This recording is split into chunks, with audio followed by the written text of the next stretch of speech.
Waiting for other players.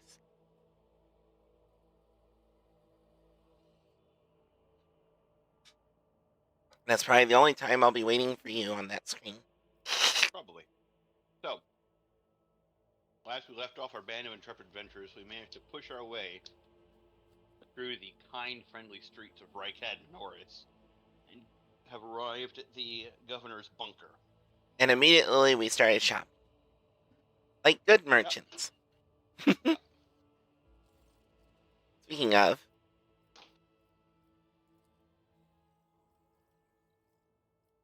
there was stuff we were talking about wanting to get. Right, like, we got the, I'm assuming there was some stuff that was at 0 that we just went up and straight up bought. There's no reason not to. Like,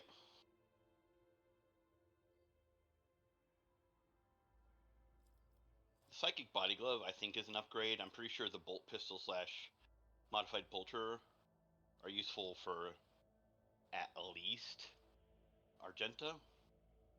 Let's see, the Psychic Body Glove would be, we have no real psychers for it.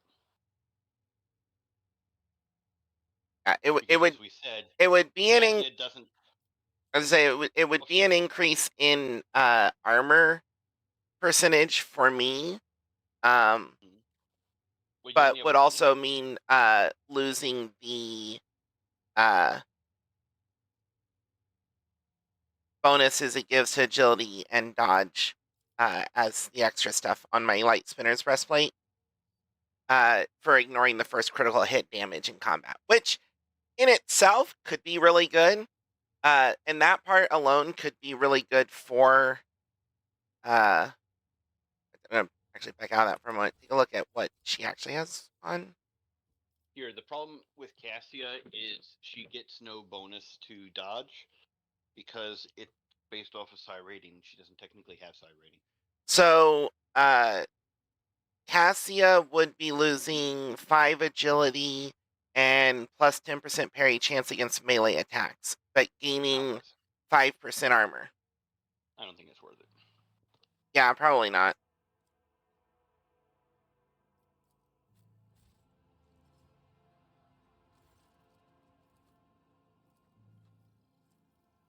I mean, the other stuff we were looking at, there's the modified bolter.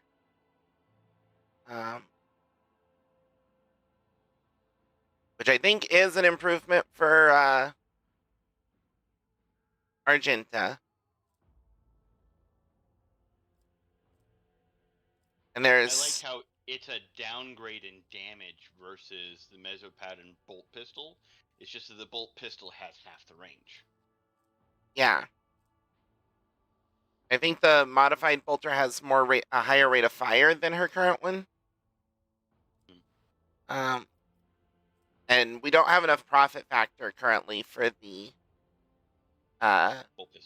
Bolt pistol, but that is something that would be useful to have for her.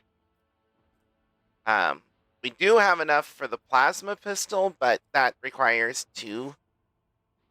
rank 2 with reputation. Yeah. Which I don't know. I think it might be like 2,000 reputation or something for going from 1 to 2. I can't remember the exact amount, but that essentially means we're spending 3,000 to 4,000. Mm-hmm. And like if we throw them a bunch of holy gifts and heretic trophies, that's not hard to get to, but we don't have that many of them. Like we have 4 full heretic trophies, and we have 4 full holy gift. But do recall that this is like one trading faction, and there's like 4 or 5 total factions for trading, and some of them want similar things. Mm-hmm.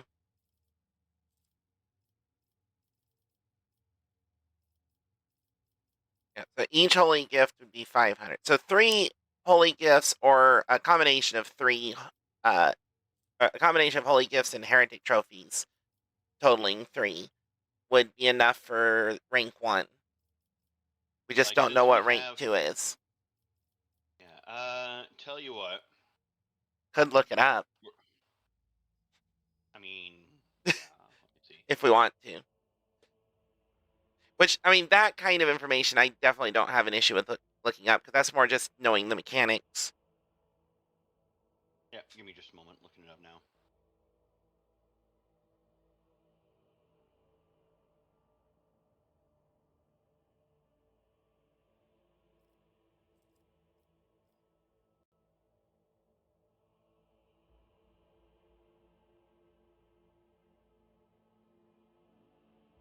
Forgot to add first playthrough, no spoilers to my title, so I did that real quick.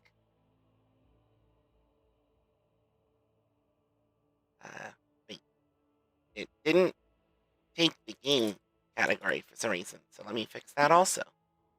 Because I'm somehow currently was streaming with no game with no category. I don't know how I managed that. I'm gonna blame OBS. Definitely not user error.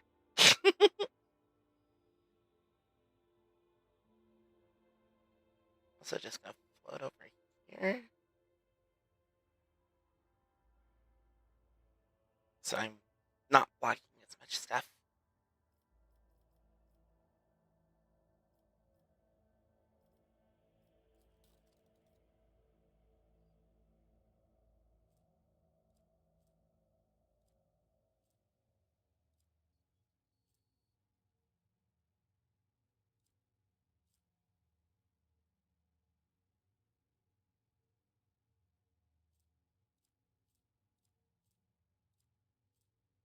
Are we able to like rearrange the cargo stuff so that it's not over 100%?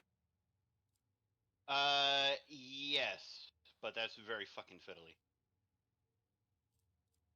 Like, for example, in if you top of the thing, if you click from cargo list to cargo, Mm-hmm. you'll see the exact breakdown of each like crate, Yeah. and Like, then for you can example, move. one of the provisions is at 113%.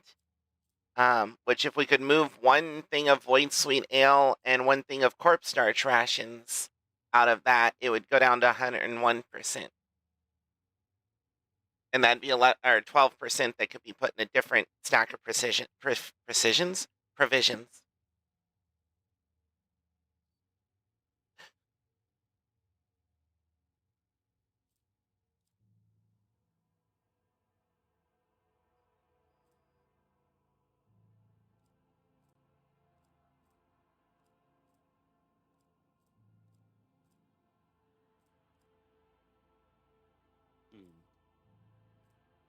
It just feels like some potentially useful micromanagement, especially earlier in the game where we have less overall.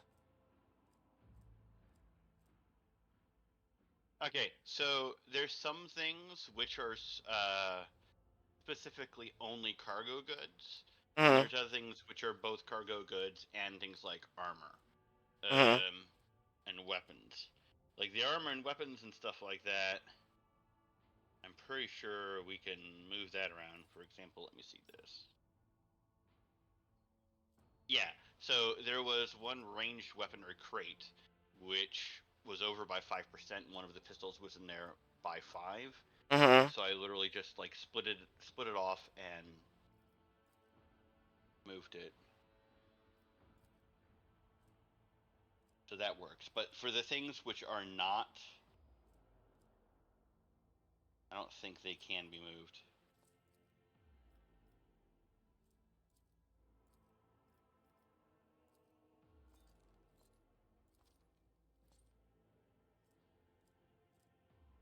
At the very least, it doesn't look like I can move it in this specific menu. Yeah. Um, But it's it's also it's a very small and fiddly thing is not really going to make a large difference in the end. it'd more be the ones that are like more than 10% above Right. 100, like the 113%, that sort of thing. Especially when I could move like a single item that's 10% and put it somewhere Yeah. else, because that's a whole tenth of a set of cargo. Yep, but I don't think there's any way to move the stuff that is just purely cargo. Yeah. It's just locked in because that's the way it is. Let me check another thing. This. There's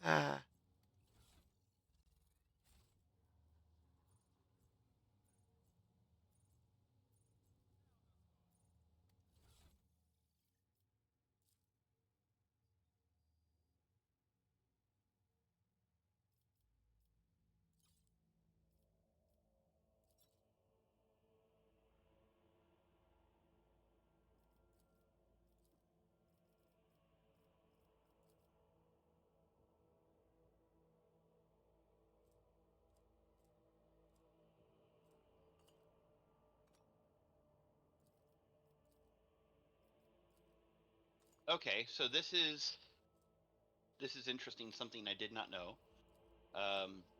mm-hmm.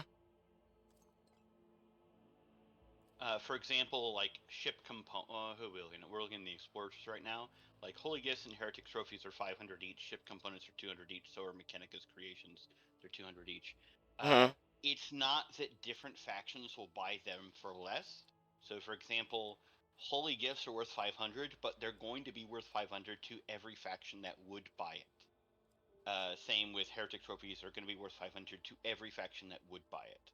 And same with ship components, they'll be worth 200 to every faction that could buy it. So we aren't ever going to be quote unquote wasting points if we sell something to one group than another because it's worth the same amount of points. However, different groups will want different things sometimes. Oh, So, for example, so like like this group wants holy gifts and heretic trophies and ship components and such, but another group might not want any of those. yeah, for example, like they'll take fuel at 100, but there's like at least okay, so there's 5 total factions, and 2 of them won't take fuel, for example. Mm. But all the ones Uh, that do will only give us 100 reputation for it. So we yes, could give it to any of them and it be just as valuable. Uh, or, well, with one than the other. basically Well, the and now, determinant on how valuable it is to give it to one over the other is just which one we want reputation with more. yep. Now, as far as okay, it takes X amount of reputation to get to 1, and then Y amount to get to 2. Different factions have different numbers for the different levels. That I noticed when looking at the faction rep screen on my character. Yeah. For example, I actually let me. Does it? Yeah, it lists the names, so it's not a Yeah. spoiler to say the names. Yeah, so Explorators and Fellowship of the Void really cheap to get to 1. Casbalika Mission, not so much. Yeah. Drusians, not so much. Which I would assume represents that you're friendlier with the cheaper factions already, Yes. Yes. and the other ones are ones that are more antagonistic towards you. Hmm. Which honestly is a good way of doing it. Because some Uh, games will do it where you just have like an innately lower reputation. But I think especially for the merchant aspect of this game, this is a good way of doing it. I think the ones we know so far in the game, the Explorators are the like Mechanicus detachment in this section of space. The Drusians are one of the Imperial cults in this area that I think Argenta's connected with. Um, the Imperial Navy is, of course, the Imperial Navy. I think it's been mentioned that the Casbalika is like local, like cartel underworld. I don't know if the Fellowship of the Void's been mentioned. Uh, a loose alliance of pirate. Yes, and they're actually, if I mouse over Oh, there, you can mouse over them, yeah. yeah, Yeah, this I guess this is stuff that like you would know being somebody who lives in this and is important enough to be sucked in and being the main character. what's his name? Not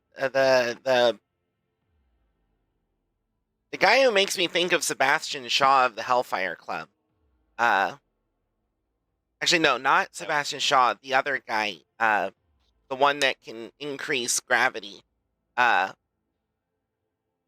is who he really reminds me of. But I say this as if I know who any of those people are. it's okay. I don't remember his name. But he when I talked to him, he told us about all these different factions. Okay. Yeah. Yeah. In reading around on this, I did find some people like recommending that you prioritize X group over Y group because some groups are really easy to get reputation for and others aren't. Hmm. But I'll save you that. But other than that, as far as like, I assume there's ways of getting getting reputation. Words are hard. Um, that's not just through selling them shit.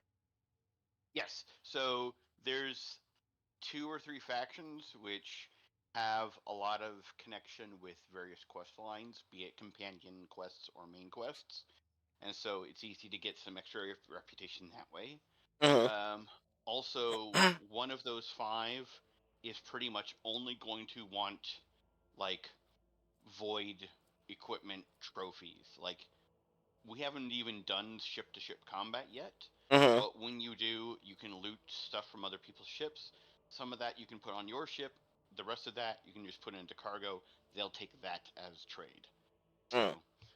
we don't have to worry about that because nobody else will want that.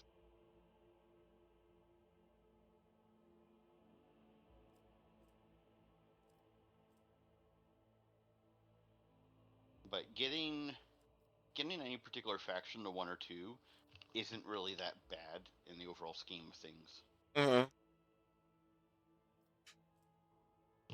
Do we have any? We do have someone that can use the plasma pistol. I remember you were talking about it. Tech Boy. Pascal, Yeah, yeah, yeah, he uses one of the things he can do well is use plasma weapons well. and it's got an area attack. Yep, plasma has an area attack. Also, plasma weapons will just get hot randomly and burn you for using them. Because, that's balanced. I mean, that. I used one in on my ranged girl, not guy, ranged girl in Dark Tide. Occasionally, I blow Yep, myself up with it yep, because why should psychers have all the fun? pretty much.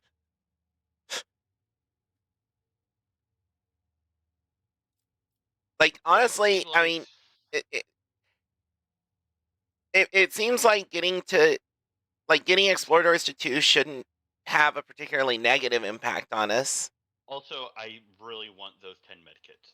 And yeah, I was gonna say, and it'd get us 10 medikits and a plasma pistol that Tech Boy needs. Um, and we could Also, for grab the Argent. modified bolter for Argenta. Hmm.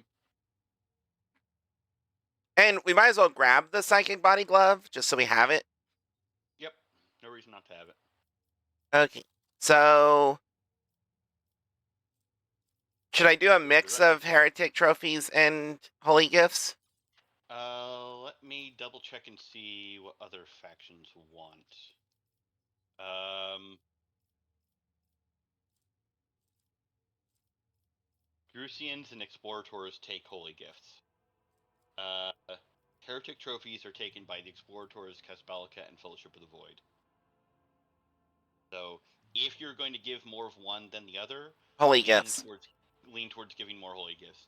Yeah. Like Drusians are also a faction we'd probably want to be good with, and they only have one 500 category and it's holy gifts. But there's three factions that'll take heretic trophies. I think I'll start by giving them 3 of the holy gifts to Yep, get the first rank. sounds good.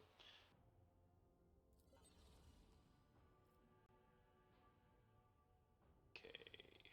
Uh, okay, looks like only need Oh another yeah, one more. 500. Boom. Move Um, that to the other category. should we actually do it with use some of the lower value stuff? Like we have a lot Uh, of ranged weaponry. Ranged weaponry goes for 100. Yeah, Yeah, but we'll be burning through the ranged weaponry pretty hard if we do that. But yes, do it with that. yeah. Because we're also going to probably be picking up a lot of ranged weapons. Yeah. There we So you're go. now level 2. find the medkits. Find the plasma, modified bolter, psychic glove. It's a shame we don't have enough for the bolt pistol, because that'd be really nice to get. Stabilizing bracers would also be kind of nice, I think. Especially since she doesn't have anything better right now, I think. It gives plus X damage on their ranged attacks. That X is agility bonus divided by 3, so yeah, that's not bad. That first aid manual also sounds nice. It does, but we don't really have like a specialist for first aid kits. We just have a bunch of people who can use them. Mm-hmm. Oh, yeah, we have at least 2 people that can use them. Mm-hmm. And that soul siphon would be fucking amazing if we had a melee psyker. If we had a psyker at all. Yeah, pretty much. Well, we have a psyker. She just stays on the bus.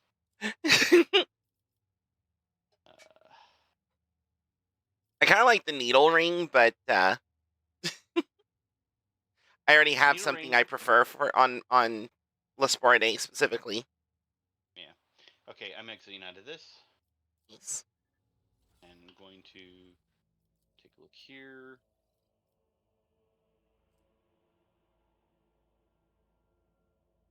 All right, Pascal. Okay. The modified bolter is slightly less damage, but higher rate of fire while still having the same recoil. Whereas her old bolter she had was where is that? Yeah, it's the same recoil as or not recoil, the same rate of fire as her original bolter. But that one had 40 recoil. This one has more damage than her original and more recoil than her current. I mean, not recoil. Rate of fire. I know where it's.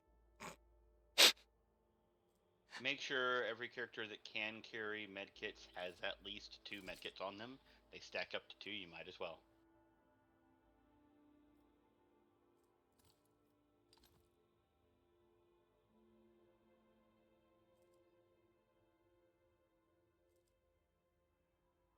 Also, there was a helmet.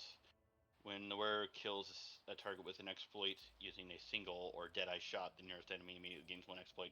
I put that on Pascal because he does stuff with exploits. Mm. Even though the weapon he's using now isn't, well, actually, I can give him Stove Carbine, right? Request denied. No. Can I put 4 medikits on Argenta.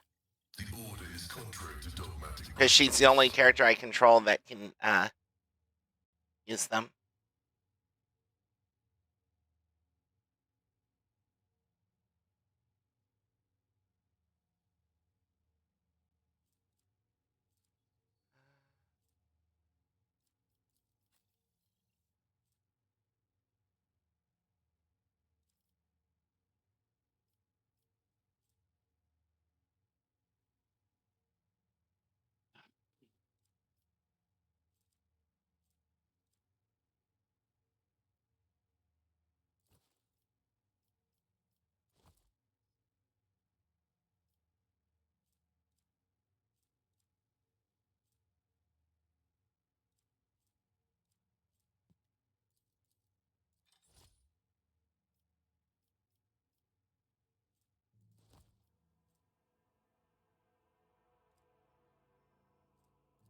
And yeah, confirmed that Cassia does not get any bonus dodge from the psychic body glove. Yeah.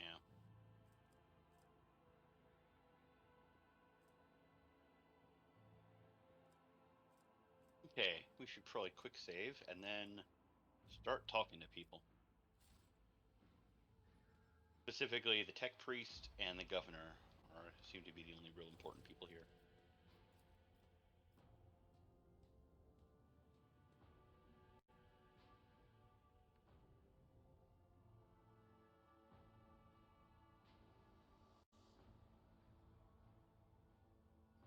Okay.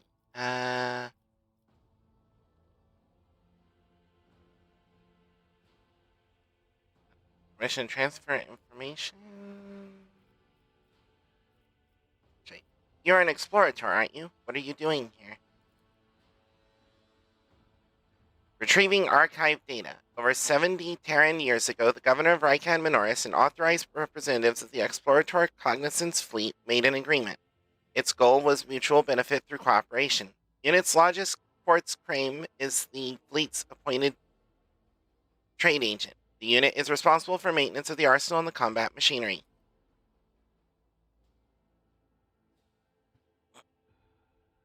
Blessed are the armorers, for there can be no Imperium without them. Blessed are the valiant warriors, for there is no end to the darkness without them. The Omnissiah's servants exchange short binaric mantras filled with intimidating solemnity. What is the Cognizance fleet doing in the Rycad system? The Cognizance fleet's presence in the Rycad system is negligible. Its research activities in the system have been concluded. Limited presence is maintained for the purpose of logistical support. Fulfillment of vows to maintain the Omnissiah's creations. Spiritual oversight. Permission to transfer information granted. What do you wish to tell me? Tech Priest says sharply and curtly. Haphazard and careless decisions on the part of the Rykan Minoris governor have led to unacceptable consequences. Communication with the Adeptus Mechanicus Sanctum has been lost. Troops must be sent to the hallowed electrodynamic cenobium without delay. Restoring communication with the Electro Priests and ensuring the Sanctum's security are our top priorities. You are the head of a rogue trader dynasty. Your position enables you to exert influence. The Tech Priest pauses for a moment. And pressure on the subjects of the Imperium. Unit Quartz Crane requests assistance. The actions of Governor Basil Riccati of Medina of Coronis must be influenced. Demand that troops be sent to the Holy Monastery of the Adeptus Mechanicus. I observe that this world's authorities lack diligence in the performance of their duty. This statement is true. United in their denunciations and brimming with righteous criticism, the pair in red exchange knowing nods. The Tech Priests literally bitching out the governor within earshot, not giving a fuck.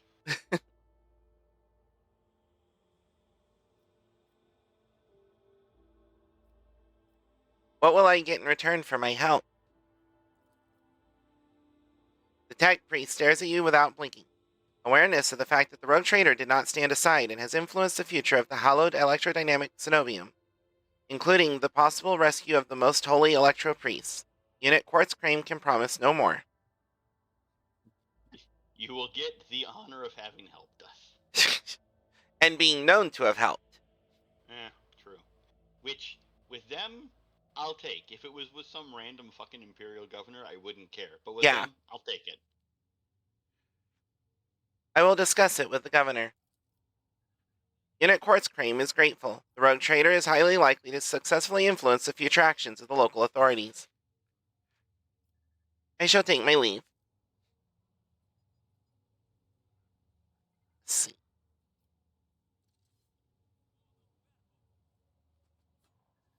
Just looking around at what all is there. What's over here?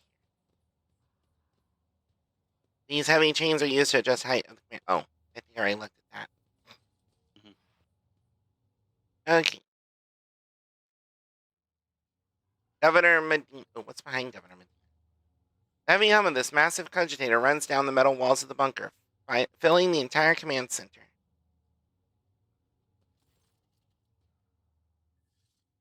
The tall, dark-skinned man turns toward you and greets you in a curt military manner.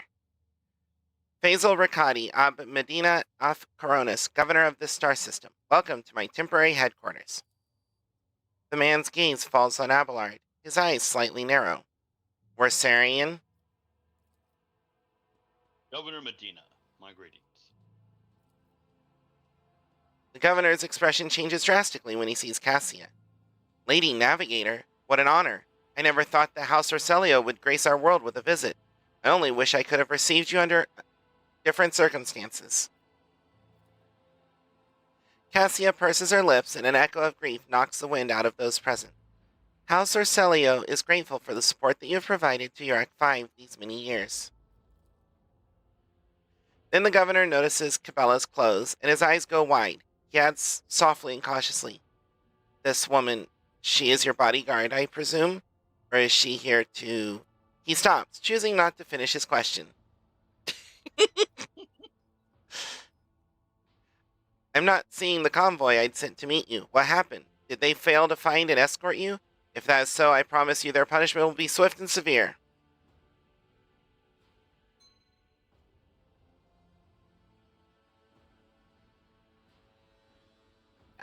The convoy was ambushed and massacred. The only surviving soldier turned out to be a traitor and was personally executed by me.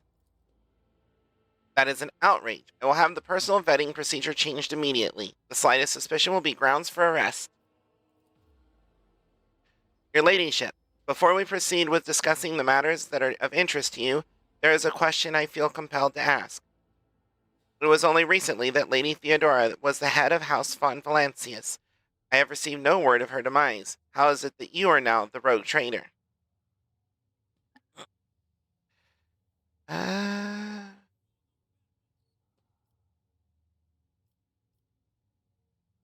2 or 3.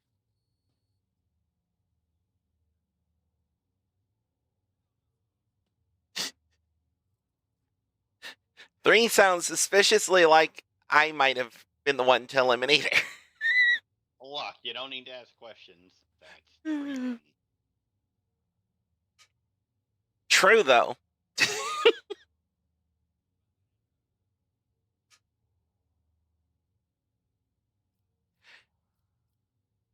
I'm going with that. Our ship was attacked. Theodora was killed, and I claimed my inheritance. That is all you need to know. The governor frowns. A deep shadow falls over his face. Rogue traitor von Valancius, slain, unthinkable. Please accept my deepest and most sincere condolences, your ladyship. Do not hesitate to let me know how I might help. Well, now that you mention it, Yeah. I need fresh crew to replace those killed in the attack on my ship. And I need material compensation. Commerce test succeeded. The governor bows his head in acceptance. Of course, your ladyship. You will be compensated for any losses, and I'll see to it personally that your ship's holds are filled with the finest goods from my personal reserves. Yay, profit factor. As a mechanic, profit factor I think is one of my favorite ways to handle party wealth. I've only ever actually seen it. I've heard of it before, but I've only in person, technically in person, seen it done before.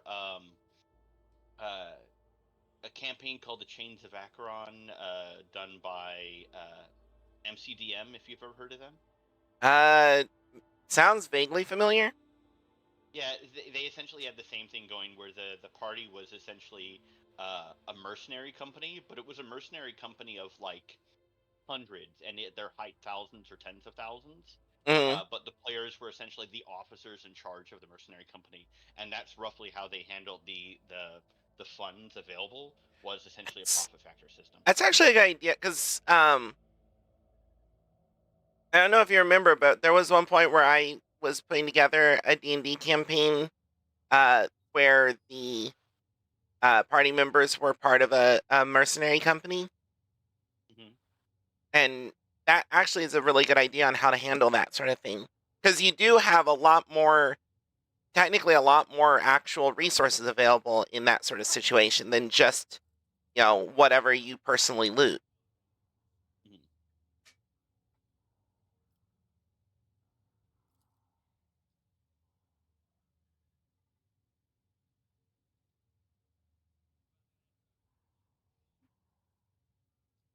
Abelard's talking. Oh, sorry. Abelard nods in approval and remarks quietly, "Excellent, your ladyship. Rogue trader has no use for leniency." I can offer you several thousand fine, obedient servants. However, I am sad to inform you that I won't be able to do it until we've dealt with the insurgency on the planet. I'm sure you won't have to wait long. The rabble will soon be duly punished for their heretical scheming.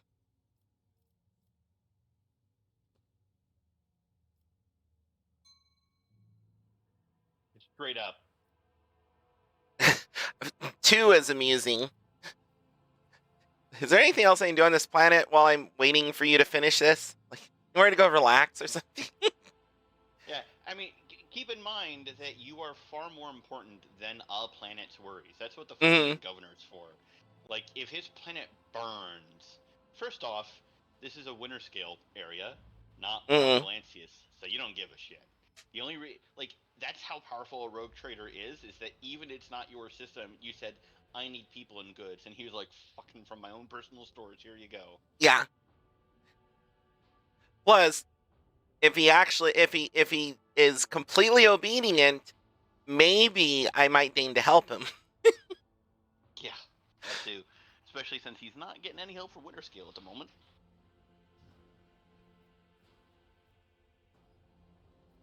They're either unable or unwilling to be here. My kinsman, Conrad Voigtveer von Valancius, has betrayed our dynasty and the Imperium. If he is hiding in this system, I want him handed over to me. Voigtveer is a traitor. Why, any family, however noble, has an unworthy scion or two. Naturally, we will surrender him should we find him within my jurisdiction. Unfortunately, I have no information regarding his location. However, the governor pauses to think. We have a cogitator here at the command center. It's connected to a data crypt from Logus Abel's sanctum. It aggregated all the Lex Mechanic reports.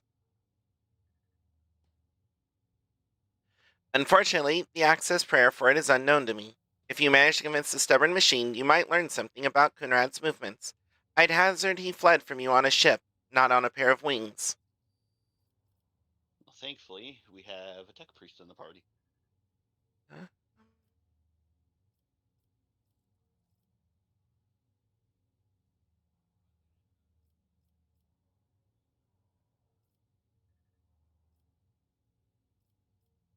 Speaking of tech priest, Tech Priest Quartz Crane claims you have not been doing enough to ensure the safety of the Adeptus Mechanicus monastery.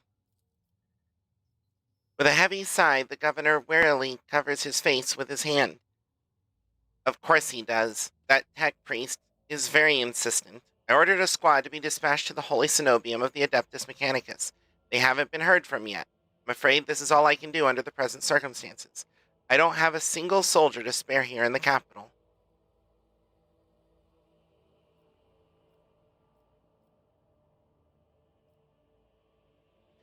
Heinrich von Kalix, an interrogator of the Most Holy Inquisition, is operating in your system. Do you know where he is? The governor lowers his voice. I do. Master von Kalix has left for the hallowed electrodynamic cenobium. It's an ancient monastery of the Adeptus Mechanicus. I don't know what his objectives are. Needless to say, insurgent activity has been observed in the monastery's vicinity. But I suppose that's too petty of a problem for an agent of the Most Holy Inquisition. Besides, I've already sent a small detachment of reinforcements there. The weapon of the insurgents were using to shoot down shuttles over the city has been destroyed. Now, nothing is preventing you from returning to your ship. If you wish to find Master Van Calix, you should go to the cenobium of the Adeptus Mechanicus. Pascal says. Notes of anxiety creep into the voice that rattles from Pascal's vox.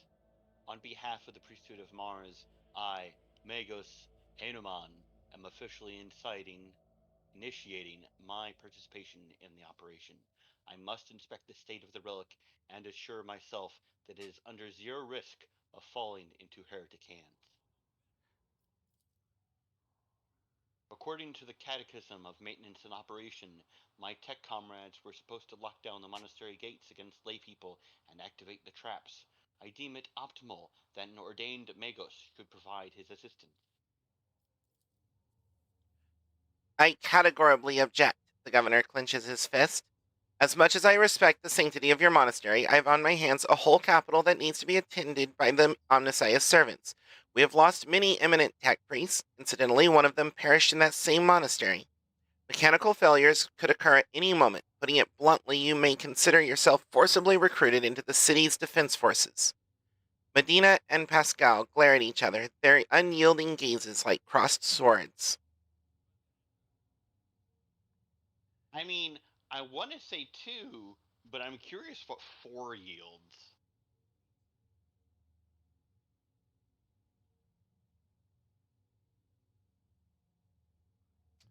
Um, I mean, I don't want 4 to end up in Pascal feeling like he needs to leave the party, though. That's mm. my concern. So, 2.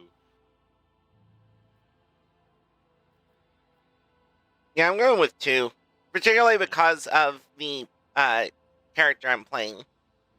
Also, keep in mind, we still need to find an engine seer, and Pascal might be willing to do it if we help him out. Mm-hmm. This Mangos is part of my retinue. You have no right to give him orders. You mistake me for a fool. I know that he arrived separately from you, and I would bet my life that no.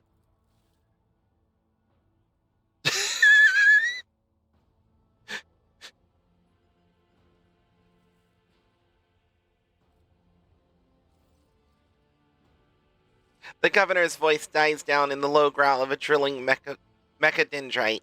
Its tip is directed straight at the bridge of his nose. Medina clears his throat and grumbles stubbornly. So this is the negotiation technique you have resorted to? You think this is the first time I have been threatened with a weapon? No, but this could be your last. Pascal's voice is akin to the sound produced by his drilling implement, steady and calm, but ready to explode at a moment's notice with the crunching bone and the squelching of tearing flesh. I'm heading to the monastery because I must. Is that clear? The governor mutters through gritted teeth. He's gritting his trees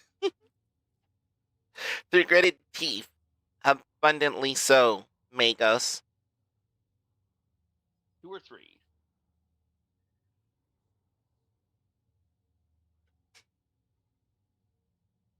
It would be my pleasure to assist the Omnissiah's servant in reaching the sanctum. Thank you for your cooperation, your ladyship. The drill stops. As compensation for your consideration of my request, I, Magos Hanuman, officially undertake to accompany you in the Rycat system in the role of bodyguard and to protect you at all costs until your life functions cease, but only within the limits of the Rycat system.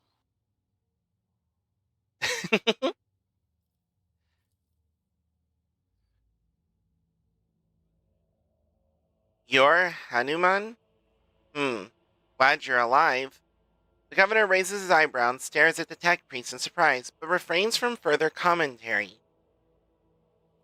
Well, that was suspicious. There's something fucky going on with Yeah. Pascal. I'm down to figure out what it is, but there's definitely something fucky going on.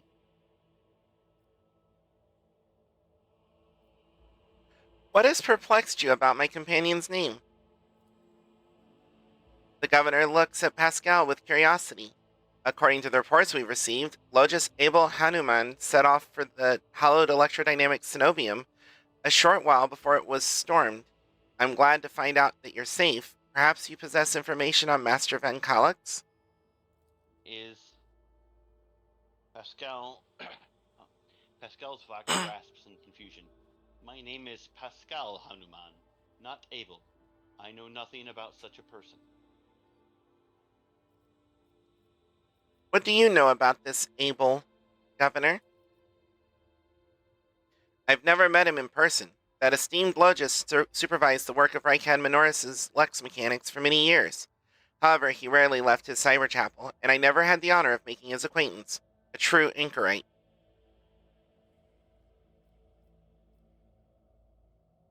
Why did he fly to the monastery? That seems suspicious.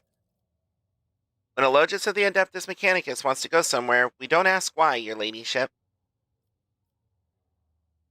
Where can I get more information on this individual?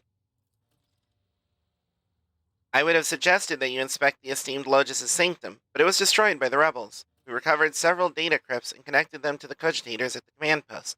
They might provide you with some information. It is amazing that a mechanical voice from a vox can sound so confused. That name might have been used as a signal intelligible only to its intended recipient.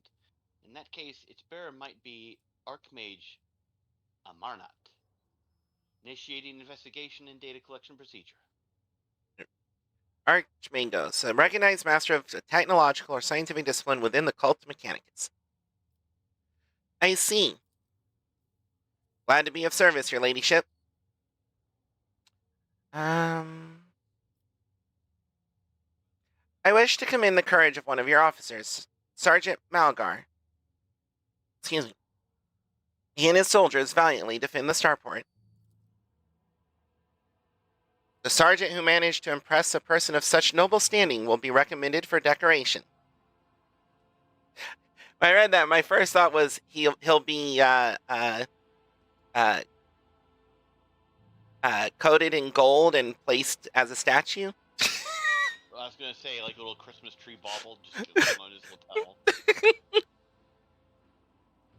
I was thinking of him becoming the decoration.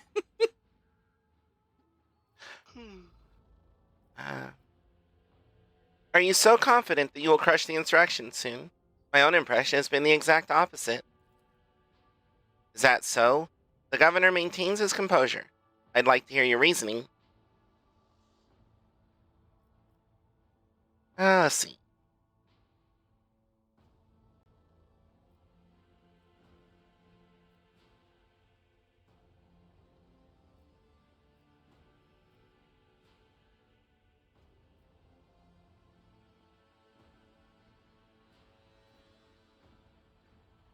The insurgents managed to steal a Voxcaster. They've been listening to your people's communications. It's not much, but it is something. I will order an audit of our equipment, see to it that our communication channels are more closely monitored going forward. However, it was only the accidental success of an otherwise disorganized mob of heretics who have no understanding of the art of war.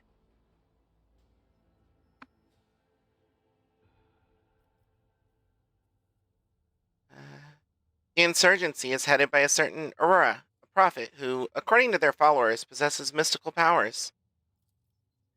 The rabble's usual superstitions. I'm sure this Aurora is a charlatan muttering some doggerel, which their dim followers think to be magic spells. This does, of course, warrant their eventual burning in the furnace of penance, but it does not point to there being anything special about this insurgency. This is a small spoiler, but I have to say it. Having known who Aurora is, it just hurts me inside how wrong this man is. Even without knowing who she is, I'm assuming he is 100% wrong. 1,000% wrong. Because frankly, everything that people are dismissing as just, the rabble superstition, the, low-class superstition, etc., it's Warhammer 40k. That shit is 100% true. I mean, well, here's the thing. It's superstition constantly up until it's real, but they don't really know the difference because the thing is, they've never seen it when it's real. Because when it's real, it tends to destroy whole worlds. Yeah. So, residents of the Imperium mostly just have the superstition to fall back on. But it's more like it's the kind of the whole idea of like the hair on the back of your neck standing on it. They know something bad is going on. They have ideas of what it is. They might not be entirely right, but they know it's there. Yep. And as far as stuff we've personally experienced, Idira keeps on twigging to something fucking crazy going on, especially when we were dealing with the demons that were taking hold of the guy who was in the navigation area or whatever. Yeah. And after you got stabbed with the shard or touched the shard or whatever, the demon that's just been floating around inside your head taunting you. Like it's either there's something going on or they're specifically trying to make it seem like something's going on. Try to decide if I want to bother trying to convince him or not.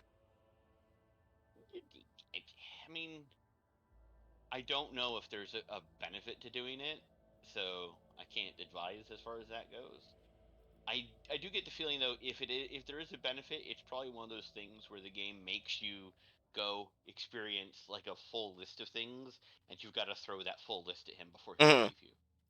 The insurgents talk of a final dawn, the impending demise of the world. Oh, that's just poppycock. Now they're super. Yet another superstition. Surely you don't expect me to believe in it. Yeah. I mean, I can't help but agree with his point of view because he just hasn't experienced what we have so far. The insurgents are using the archenemy's artifacts, enchanted lenses, to perform unholy sorcery. And we didn't destroy it. I've heard about these lenses. What makes you think they're enchanted? Any fool can light a fire with a magnifying glass. That's no sorcery.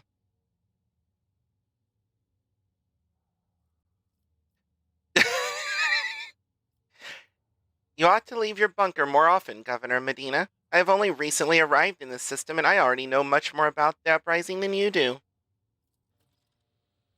The governor's eyes darken, but your unwavering gaze makes him give in.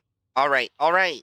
Perhaps I've underestimated the mutiny, writing it off as the rabble's usual nonsense. However, if it does involve corruption in an underground cult, this needs to be investigated. I'll assign additional resources to it and take the issue seriously. You have my word, dear ladyship. Yay, XPs! Because, we haven't been getting tons of that already. Christ, yeah. But always up for more. I mean, I'm not that interested in what he wants to say to one, but I kind of feel like we should ask. Is there anything else I can do on this planet or in this system while I wait for the end of the revolt? If you'd like a distraction, a smaller and safer uprising to suppress at your leisure, there is a planetoid in my system called Ricati Philia. It hosts a prison colony whose inmates rebelled at the same time as the heretics on the planet. It's an all-around preposterous...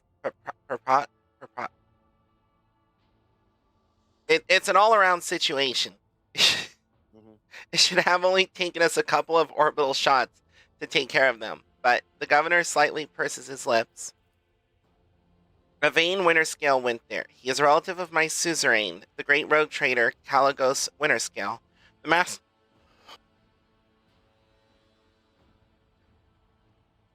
master of this system and a dozen others. I imagine the young Lord Winterscale is very eager to prove himself to his distinguished kinsman. I see no reason for you not to join him. It's a small planetoid. The prisoners' numbers are few, and they have little in the way of weapons. It's more of a sport for noble lords and ladies than a real rebellion.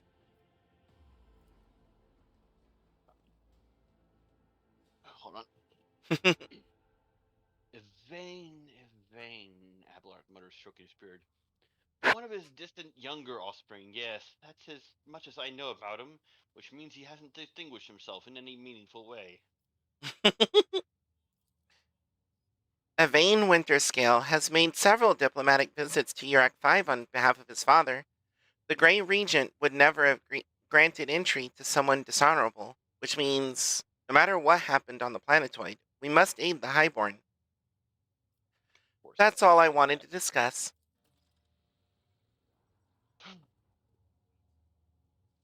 I like how the DLC character is just absolute nothing on conversations other than the, oh my god, you're scary. Anyways, ignore. I mean, to be fair, that's kind of her personality. Is, oh my god, you're scary.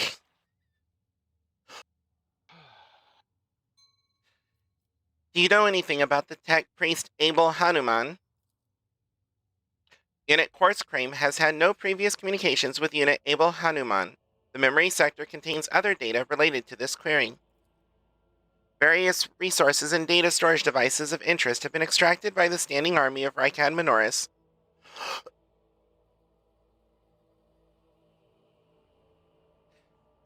For preservation purposes.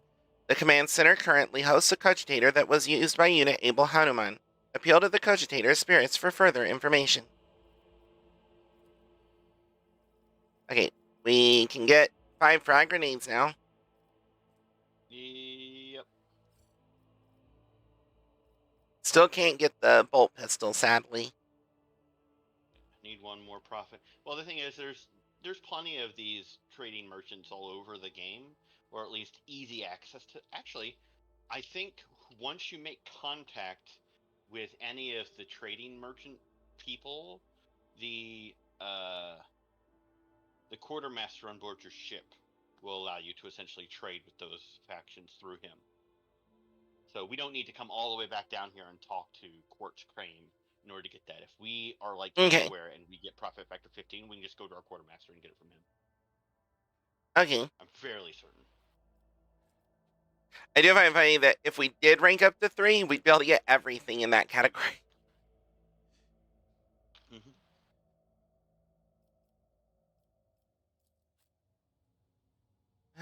Let's see.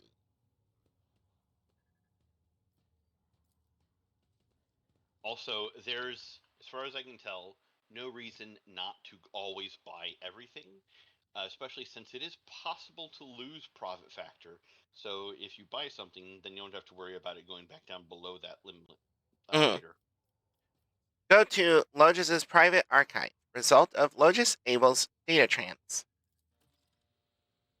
I cannot see the secret design, but I can sense it, shackled in stasis. The minds of the initiated are slumbering in the neural harness of their vows. I am registering an impulse of change. I surmise a potential influence on the stasis of the secret design. There came a time when the spiral was turned into a circle, but the cycle can be discontinued. The revelation granted by the Omnissiah to Logis Abel in the course of his data meditation has been recorded verbatim. Logis Abel is seeking an audience with the Venerable Dar Impulse 6, who may assist in interpreting the revelation. A request has been sent to the governor's palace for a shuttle flight to the electrodynamic cenobium. A message has also been sent to the Furibundus system. The cycle can be discontinued. I recognize the words. The voice from the fox is soft and pensive, barely audible over the static noise. I believe I know the intended recipient of the message in the Furibundus system. It was me. Omnissiah, grant me the wisdom to fathom this mystery. Interesting. Even if he wasn't just a massive source of tech use, logic, and big gun, uh, I, I think Pascal has an interesting Mm. character backstory to him. Well, the Adeptus Mechanicus stuff is interesting. But yeah, in general. Keep your wits about you. Okay, yeah. Quick save and let's GTFO. So there's 2 exits. One is just straight up to the void ship, and the other's to the upper way. We can just go straight up to the void ship from here. Yeah. Because until we're done with this system, I think we're done with Rykad. Well, Rykad Minoris. Well, sorry. We're done with the upper way. There is still the Cenobium here we have to deal with. There's also the unidentified void ship to the south. There's somebody to the southwest, but that's probably Rykad Cilia. And Rykad Majoris. So, whichever way you want to go. I'm looking at the Void Ship posts real quick. Post? Oh, the posts. Yeah. Yes. And putting Pascal in as Shield Master over Adira. Yeah, definitely. And Adira into Warp Channeler over Serenity.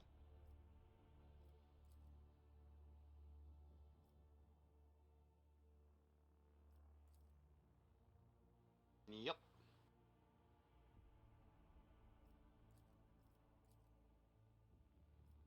Actually, I wonder if it would be better to put Adira into Master of Etherics just to be able to get Warp Channeler higher by having Cassie in it. Because it would only drop Etherics from 65 to 60, while it would bump the Warp Channeler one up to 55. They also have abilities, which granted we don't have unlocked yet, but that is also something to keep in mind.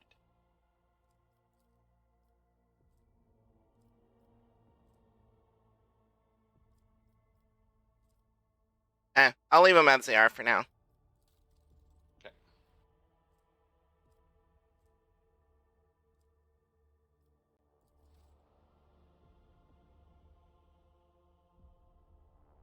Why did we go to the bridge? Huh? Why did we go to the bridge? There was something I was going to check, but I don't remember what.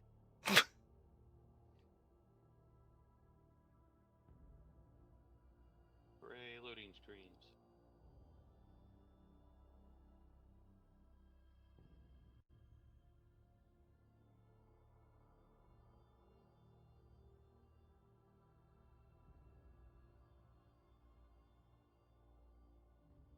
So you've not played It Takes Two, correct? Correct. Okay. I have recently finished Split Fiction with Feb, and while I initially thought that It Takes Two was a far better game, I do think that Split Fiction did win me over. I just think both games are amazing now. I own Split Fiction, which means you wouldn't need to own it, and I'd probably be willing to pick up It Takes Two as well. So both games would be available to be played. I do recommend if you're going to play one then the other, play It Takes Two first. hmm I But technically have It Takes Two, just on PS5. oh, rip. Well, can we do It It was Takes Two cross-platform? Question mark. Does not offer full cross-platform play. does not offer full cross. What does that mean? So cross-generation works. A PS4 and a PS5 can play together, but a Ah, PS5 and a PC cannot. okay. I do have a PS5. I just don't have it hooked up to the TV screen here, but I probably could get it hooked up and working. Then we'd be able to just Right. use my copy of it. Yep. And then if we go and play Split Fiction, I have it on PC. In which case, we wouldn't have to buy any additional copies. Yeah, well, yeah, if we do it this way, you host It Takes Two via PS5, and I host Split Fiction via Steam, then we wouldn't have to buy anything. That sounds like a good plan. It does. I will work this week on getting things rearranged and set up so I can get my PS5 working. Okay, so we've got Starport, the Starport. bunker, and the Cenobium. The Cenobium is the only thing we have. Like, the bunker is the... Yeah. I'm just saying the places we can land. Yeah. Yep, this party looks good. Right. Rogue Trader and Pascal must go. Yeah, that looks safe. Mm-hmm. I see Nikola Tesla's been here. I actually see warning signs on the walls, which, as crazy as it is, the Adeptus Mechanicus do care about safety. Problem is, in order to get to a spot where you could read those warning signs, you'd be dead 5 times over. We'll cover the Anyway, landing area. Oh, go ahead. Glory to the Von Valencius dynasty. These are our minions. There's an awareness check over there behind them. First, I'm grabbing these goods over here. And a Lore Imperium check.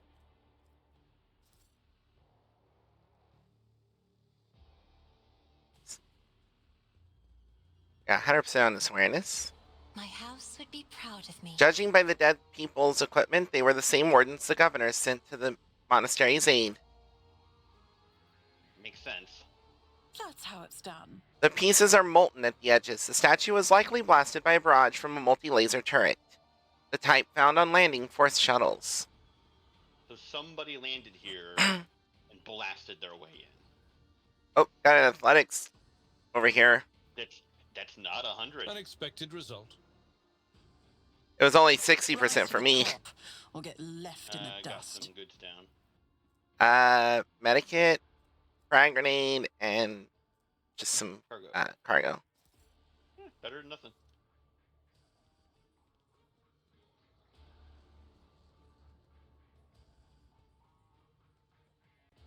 Other Lore Imperium over here.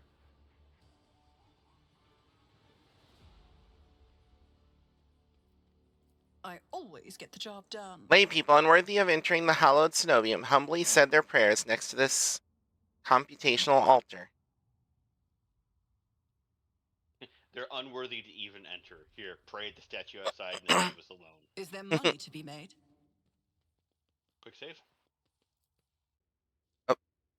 Too late. Ow.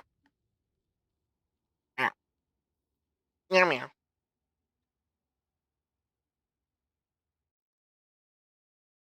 love how zoomed out camera views are through the eye of a servitor camera drone. Hmm. Also, like, they have these because, like, we really don't get to get a full view of all they've done crafting these places, just through normal moving around the place. And they've clearly put a lot of work and effort into properly detailing the what places in Warhammer 40K look like. I love Alcat's fucking effort. Oh, that's just clicking on that is what does this. Okay, Okay. I'm gonna just skip it this time. I thought I had triggered something by walking forward, but no, it was the thing I clicked on. I always have a backup plan. All right, this thing for opening the gate. Over here. No. Anything over here? No. Oh, opening the gate.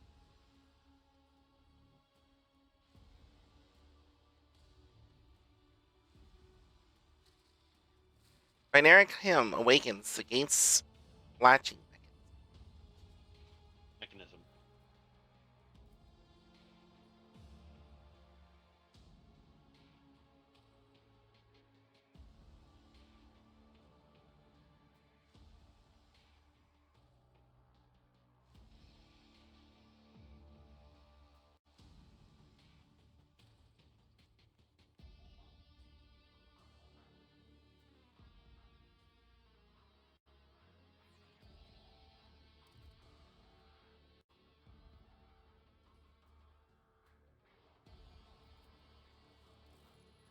The heretics were killed swiftly and ruthlessly. They never had time to reach for their weapons. Stepped in, immediately get blasted. I always keep my options open. Guide my strikes true against the heretics who have encroached upon these halls. Let not one villain escape the God Emperor's retribution delivered by our hands. Your hues are so vivid, Sister Argenta. The hatred that fuels your words and impulses burns like a supernova. Cassia is the gayest straight woman on the planet. A mercifully quick electric shock was not what killed this cultist. His face is contorted in pain as if he was tortured. Always keep your eye on the prize. You note that the wire junctions are often marked with the symbol of a key that appears to connect two lines. Do we go left or right? Right.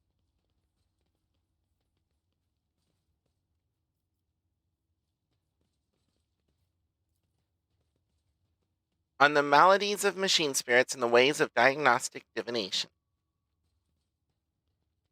We should deal with this. Secret. Watch out. Secret. Mummified electro priest. Mummified tech priest rests on the table enveloped in wires. Rise to the top, or get left in the dust. A tech priest's body rests on a metal table surrounded by sparking spirals of copper coil. A patina of sacred unguents covers his withered flesh. His augmetics have been polished with great care. Intricate electues cover the dead man's crossed arms and bare torso, and strands of wires envelop his head. Pascal respectfully bows with his head before the dead man and carefully touches the shriveled body with the tip of his mechadendrite. Honored adherent, I thank you for showing us the truth of Fabricator General Pekerovar's maxim, death does not end the service of a spirit driven. Tech use. Examine the body.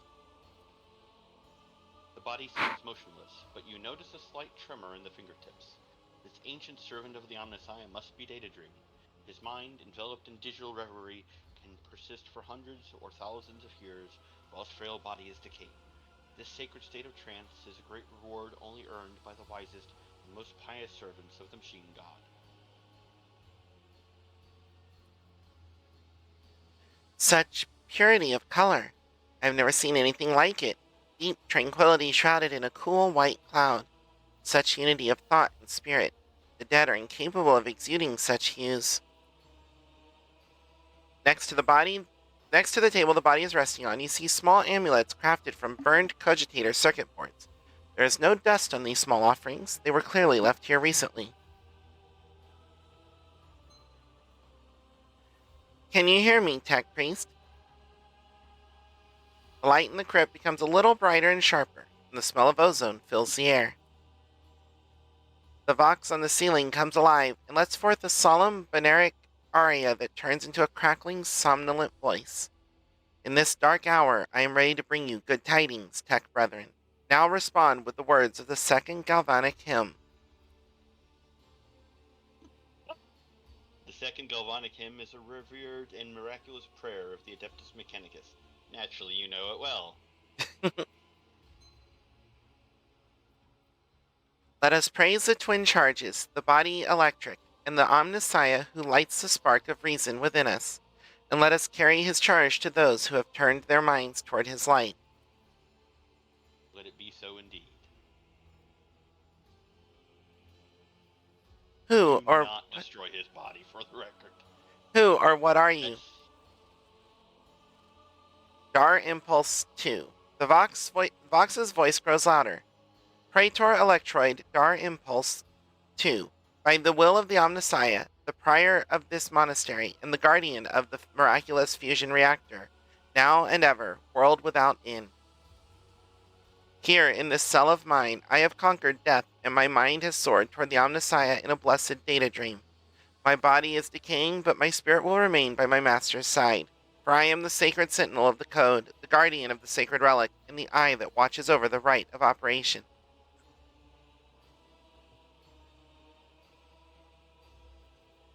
Tell me what your data dream is like.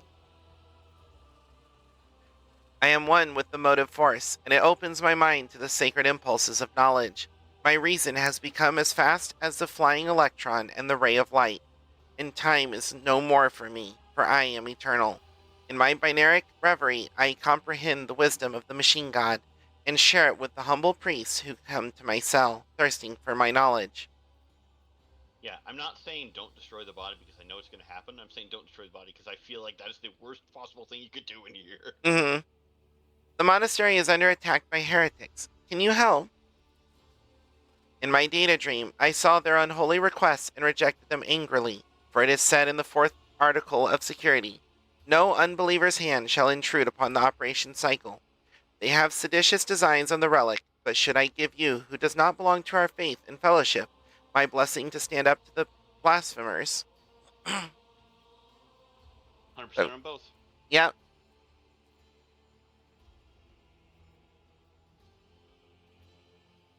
I mean, I could understand one, but I feel like you'd say two.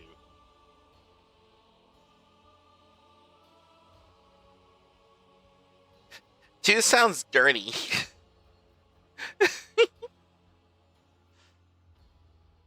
I mean, not where my mind went, but sure. Would you prefer to wait until they get their dirty hands inside your sacred reactor? Do you have any idea what they will do to it? Coercion test succeeded. The relic. The mere thought of its desecration is a blasphemy. The mere chance of it is a sacrilege. So be it. In the name of shaming the unbelievers, I grant you the blessing of special access and protection from the rage of the motive force.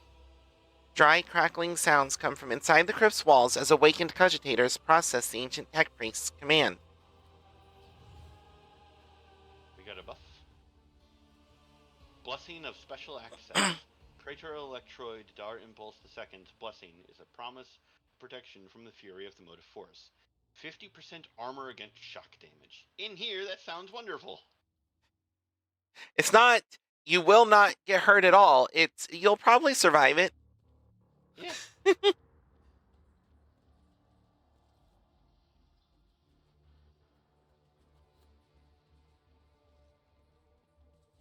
Keep Left your or wits right? about you. The cultists were killed with a hit to the back from some kind of electric weapon. I do want to actually check if there's another room like that over here. Appears to be a door. Yep. There are no wounds on the heretic's body, but his face is contorted in terror, and his eyes are bloodshot from ruptured vessels. That sounds like I'm not satisfied Biomancy. with that answer. I will repeat my question again. The last Electro-Priest you killed, where did you find him? Burn in the fire of dawn, servant of the Corpse Emperor! Another one meets the limit of his utility. The last of them.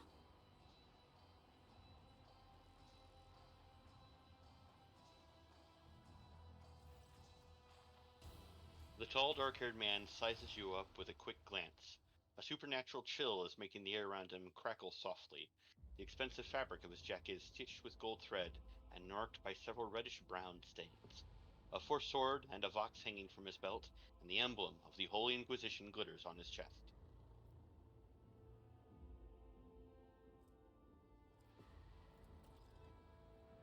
Try to focus on the man in front of you, but you cannot shake the image of the deadly torture he inflicted on his victim. Your pulse quickens, blood pounding in your ears, and sweat beading on your skin. Oh, yeah, I lived through torture sometime in my distant past. Yeah, and here he is actively torturing people, so that's a thing.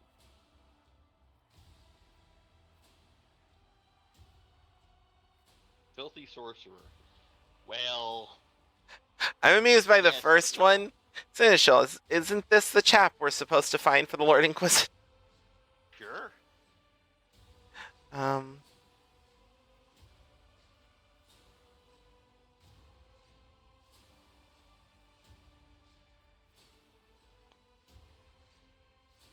I'm gonna go with that.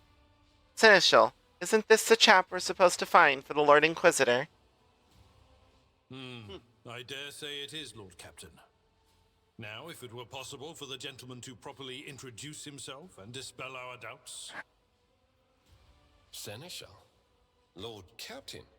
Do I have the pleasure of speaking to a rogue trader? Allow me to introduce myself. Interrogator Heinrichs van Kalox of the Imperial Inquisition's esteemed Ordo Xenos. I must confess, I'm perplexed to meet someone of your standing in a place like this. Wasn't this some voice actor you said you Yeah, knew? the one I showed you on TikTok.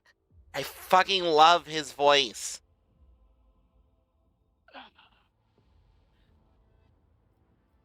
He doesn't have a place in the party as far as I'm concerned, but if you want, then he could. He'd probably be replacing Abelard, though. I am here to collect you. I am under orders from the Lord Inquisitor to offer any assistance you may require, after which I am to provide you safe passage to Footfall aboard my ship. Then the timing of our meeting is fortuitous. I am requisitioning you and your retinue for my task. Starting with her.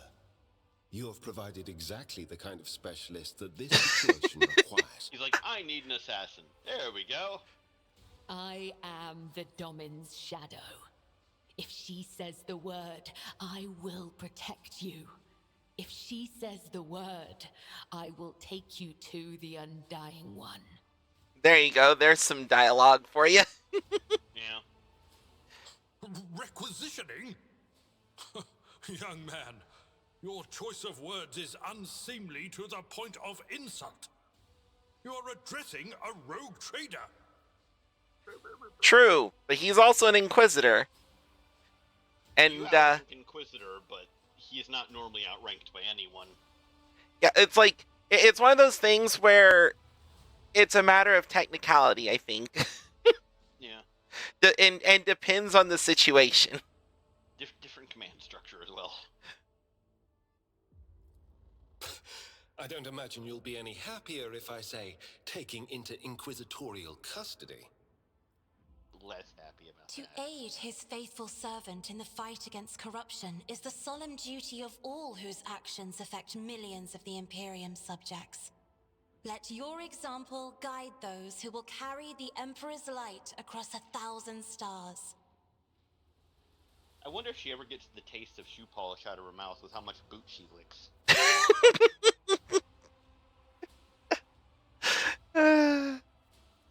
You are familiar with the works of Inquisitor Alistar the Redeemer. Not every acolyte can say the same, let alone people less initiated. Please forgive my lapse in manners, Lady Navigator Orselio. It is a great honor. I came to Rykad Minoris on a mission, which a rebellion prevented me from fulfilling. The governor is convinced that malcontents from among the rabble were the instigators, but I immediately suspected a more sinister presence at the root of the mutiny. My visit to the monastery and a few unhurried conversations with some of the rebels confirmed my suspicions. Someone by the name of Aurora is leading the rebellion. Data indicates that the head of the cultists is here right now, in the sanctum of the ancient reactor. Given the prophecy of the final dawn, and the special efforts made by the enemies of humanity to seize the monastery, their goal is to gain access to the holy power source's control circuit and trigger a process that, once started, cannot be stopped. In other words, to detonate the reactor, thus being themselves the cause of their much-touted final dawn. Blasphemous insanity. Angry Pascal noises. I like, though, how just in the process of us trying to find him, we pretty much discovered all the same information he did. Like, this wasn't hard information to discover. Yeah, we accidentally discovered it on our way to pick you up.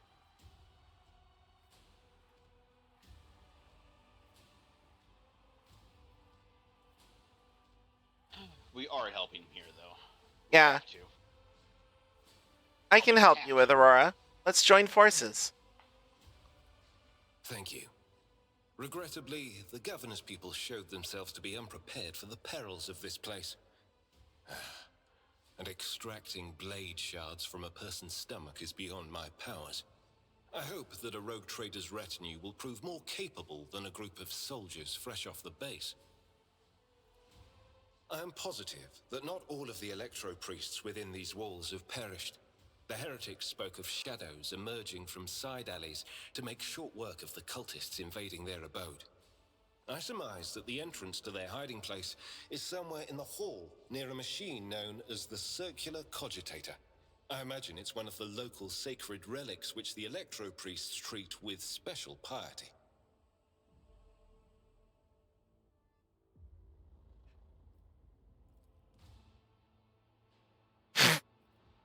I like how the one it automatically dropped is the one he's like, I need in particular.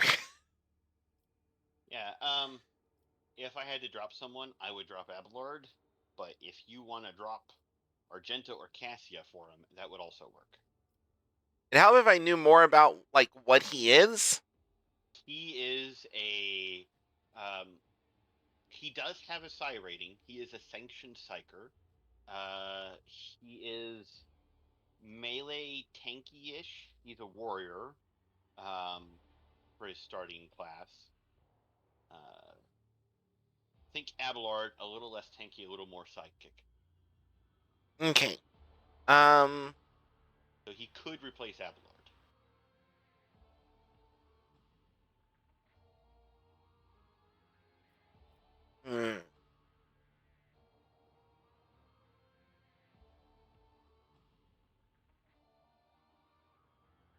Like, on the one hand, I want to keep Abelard around to introduce me.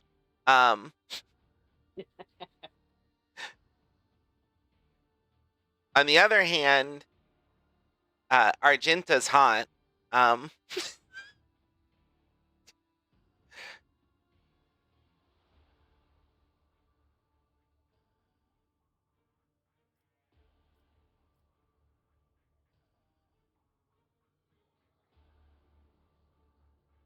think for right now, in this, what we're doing at the moment, I don't think I'm going to be needing Abelard to introduce me to anyone. So drop Abelard, pick up Cabela.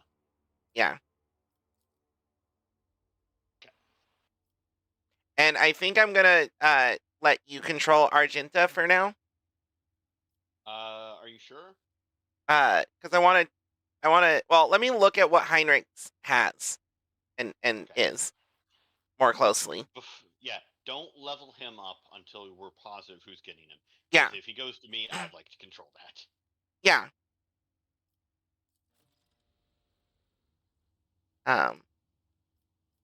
His right. gear, he's got medium armor, a force sword, and an auto pistol, and a biomancer staff. There's psi rating. We now know where it's supposed to be listed. Yeah. Which is, his psi rating is currently 0, but that probably has something to do with him being level 4. Yeah, a little bit. So he'll probably get the psychic body glove. Yeah, it's the same armor value as the flak vest, and no dodge penalty, and then we'll have the additional stuff. Yeah. He's got a force sword, an auto pistol, and a biomancer staff.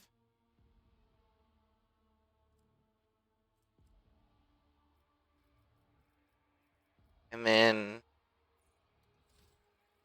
he's dogmatic 2. Of course. Got charge, endure. So he's a he's a warrior like Abelard, but instead of Abelard being an officer, not an officer, a naval officer for the like base archetype, origin rather. He's a sanctioned psyker biomancer, and biomancer is like melee self buffs, like strength increase. There's also things like effectively haste, move speed and attack, and all that. There's healing in that as well. Which biomancer is what your original character was. Yeah, I was gonna go with that, but the problem is it's not something that starts out good. You need like quite a bit of like stuff put into it. I'm clicking on the level up thing just to take a look at stuff, not to actually change anything. Sure. He's currently got charge and endure and daring breach. Immediately restores all AP and MP and gains plus 4 MP until the end of the turn. They do not lose MP after performing attacks, where it has no limit on melee weapon attacks this turn. Defensive maneuvers. When he takes damage, he gains 13% dodge. Stacks up to 3 times. Resets after a success. So if he gets hit, he becomes harder to hit. Yeah. He's got a he increased his coercion. Kind of makes sense. For who he is, yeah. If you click on the available talents and go all the way to the end, the work features. So how psi rating works is it specifically a passive you have to select on level up, which means investing to it takes ability slots away from what you could be putting into otherwise. But for example, he could select Psyker Minoris, which requires either Sanctioned Psyker and level 4 or level 9. What this allows for is unsanctioned Psykers get psi rating slower, but unsanctioned Psykers have an actual higher base psi rating. So unsanctioned Psykers start off stronger, but sanctioned Psykers can grow faster. And every level of Psyker Minoris, Majoris, Terminus, and Extremis you pick up gives you access to not only higher psi rating, but different psi abilities. Okay.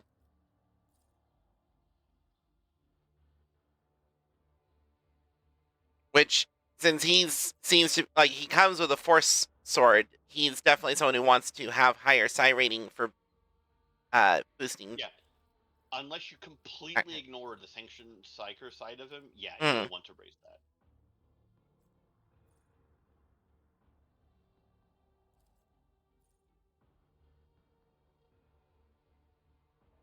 In Force Reality, usage of a heroic act by the Psyker decreases Veil degradation by 3.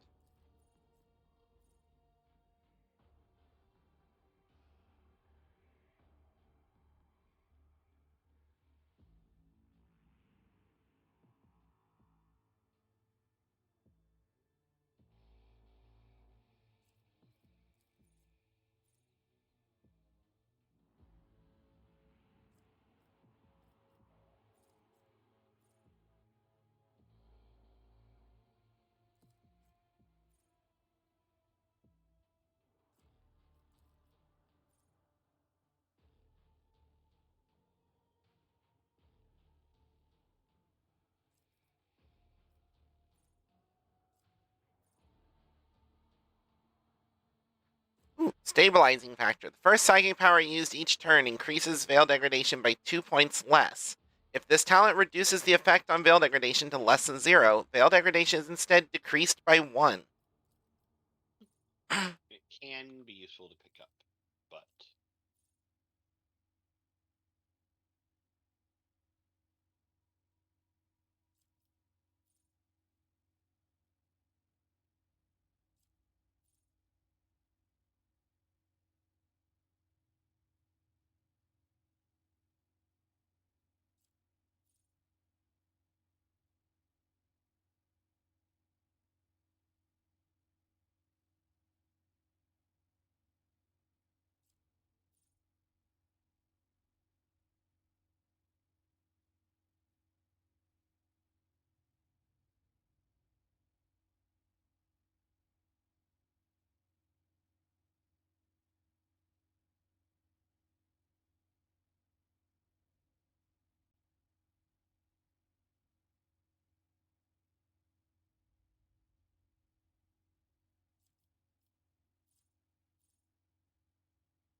Interesting stuff here.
Ramming speed. Increase charge distance by 3 cells.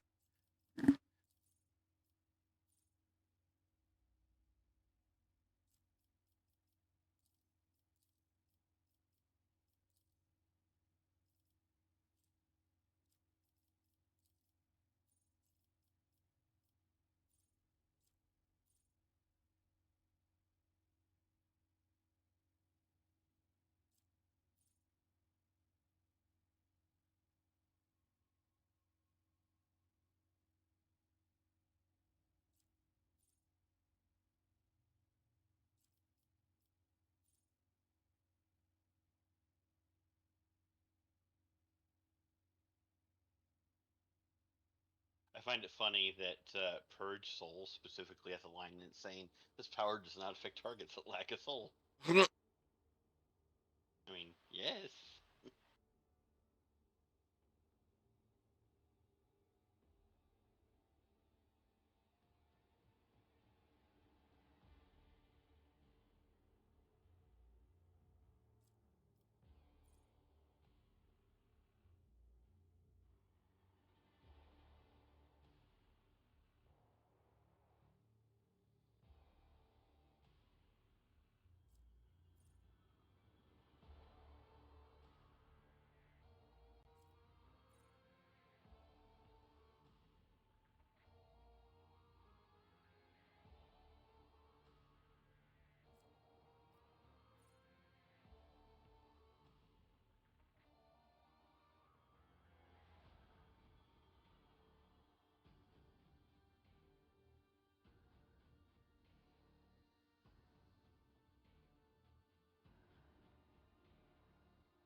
Interesting.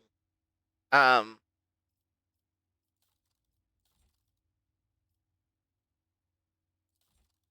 Honestly, find the whole melee psyker thing he's got going very interesting, and kind of want to try it. My only problem is if you give me Argenta, I'm not necessarily going to be too happy about the way she's been built, I guess. You don't like the stuff I chose? I have no idea. I just probably want to respec her, but respecking can get expensive. What does respecking cost? Let me see. I know it costs. I'm pretty sure to start with it's free, but as you advance through the game, it costs profit factor. Let me see. On a side note, Heinrichs does not have the blessing of special access. Yeah, that's also a problem.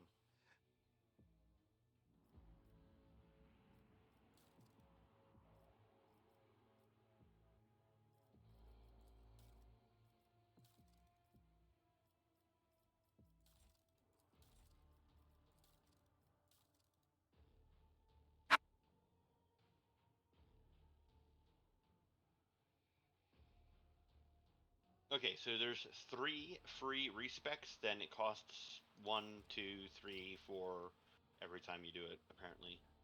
So is that free respecs per character, or just 3 respecs per party? Total Okay. party, I believe.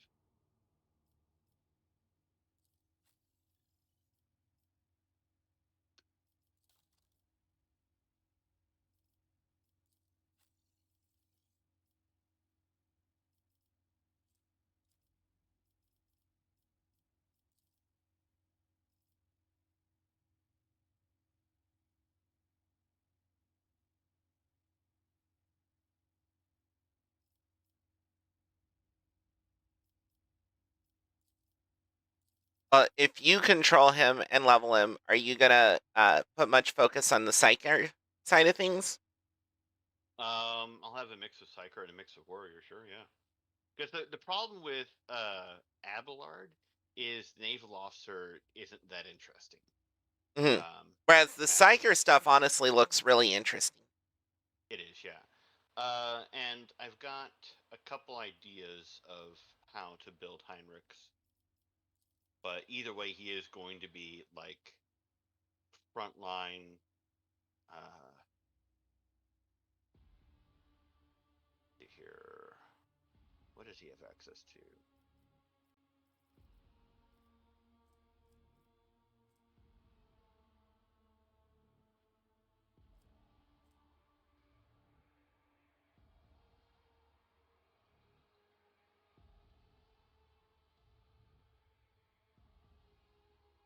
Honestly, pyromancy works pretty well with melee, apparently. And that we have the DLC, he can take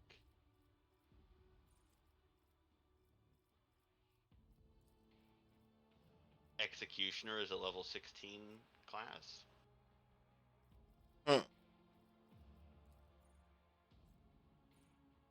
Also, he has Word of the Emperor already. Seems to be just something he has by default. And if he's put Word of the Emperor on people, he can then he can also get things like Shield of the Emperor, Hammer of the Emperor, Light of the Emperor. Right. The only problem I have with those is Light of the Emperor does heal like 3 to 12 wounds currently, but it doesn't clear any injuries or anything like that. Whereas Invigorate heals just 5 wounds, but and that's before upping his psych rating or psi rating as well. Yeah. Invigorate is a better single target heal, but Shield of the Emperor and Light of the Emperor and all those are much better for AoE. Yeah. Like Hammer of the Emperor buffs the damage by allies, although it's like just the next time they deal damage. It doesn't actually sound as good.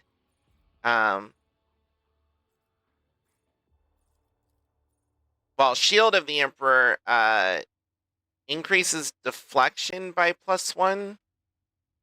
Psi rating divided by 2, minimum 1, and Yeah. armor of allies resolve +10 divided by 2. Allies resolve divided by 2 +10. Right. So, Yeah. That's what I meant. And then there's Purge Soul, which it's interesting, but I don't know how good it specifically is, but it's interesting. And then Sword of Faith, which requires either Hammer of the Emperor or Light of the Emperor, and Psyker Terminus, gives him a sword made of sheer will. A sword that does damage as of pure Purge Soul. So if you're fighting demons, yeah, go Sword of Faith. And the damage on Purge Soul will go up with the Psi rating also. It's 1 plus the Psi rating +1 times Resolve divided by 4.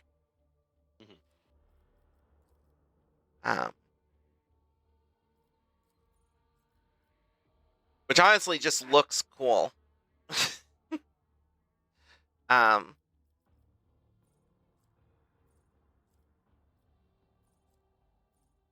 yeah, like, I mean, exactly how you build him for psychic stuff is up to you. But I do want to see him using the sight stuff and being able to make use of our psi rating equipment. Yep, that is my intent. All right.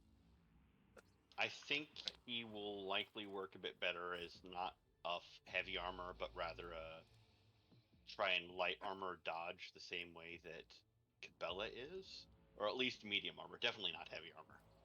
All right, I'm letting you control him. Okay, give me a moment, and I will work on leveling him up.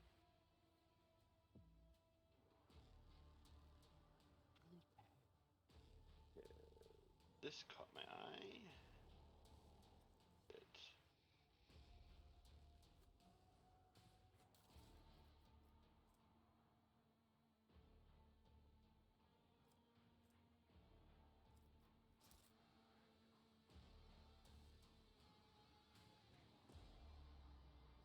My game is locked up. Let us not dawdle. Yeah, I couldn't move my camera for some reason.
Now has a psi rating of 1.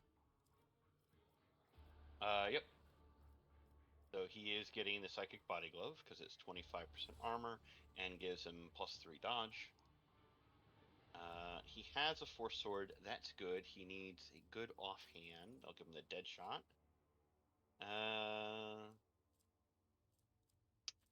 Siphon Life. Is that? How am I liking it?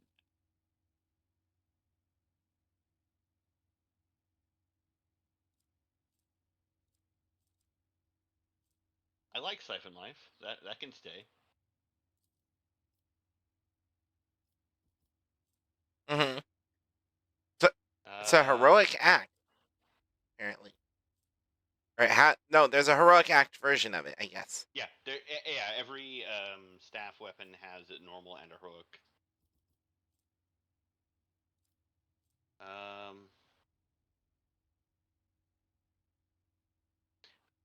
Is there any way we can?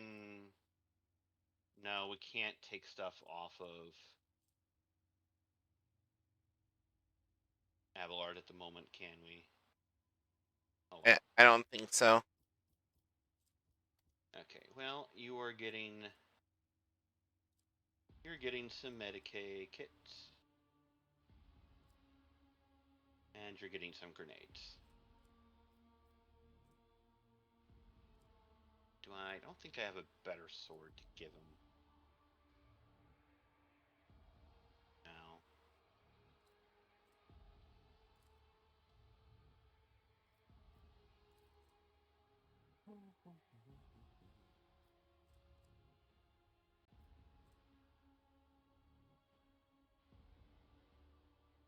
Okay, let's take a look here.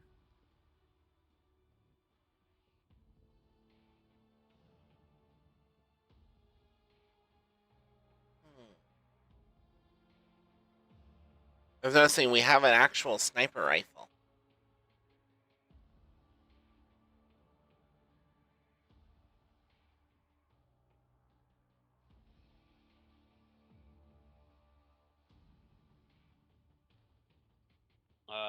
Is someone actually have it equipped?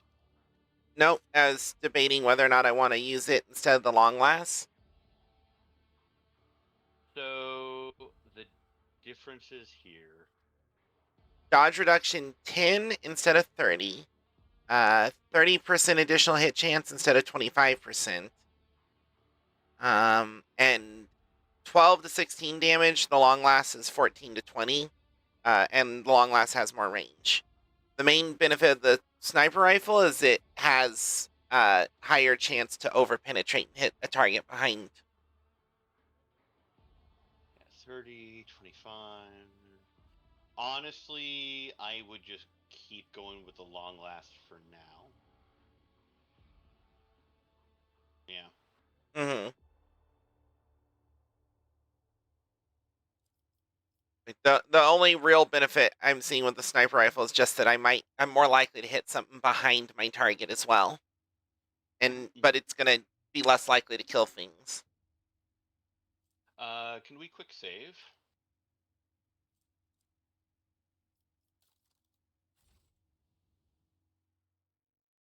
And can we go and see if we can get that buff from that dude?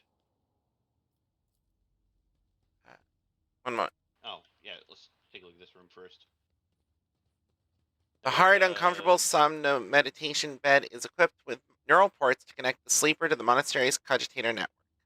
Is there money to be made? Here for 65 for me, so go for it. Let's go. That's a sweet insight. Yeah.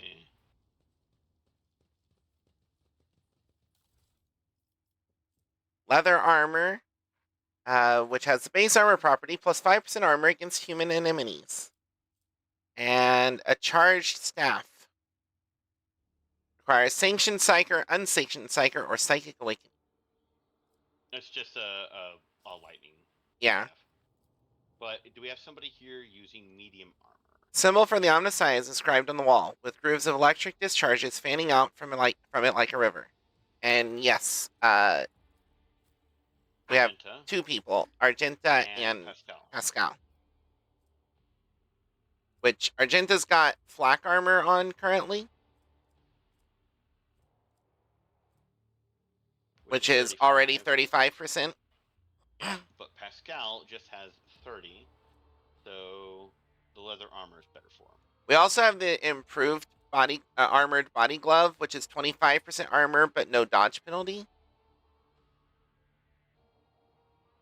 The leather armor here makes it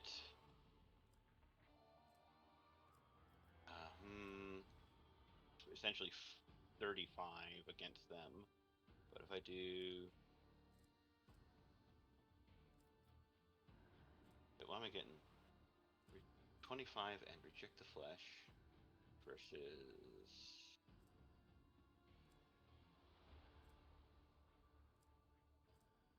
what? A second.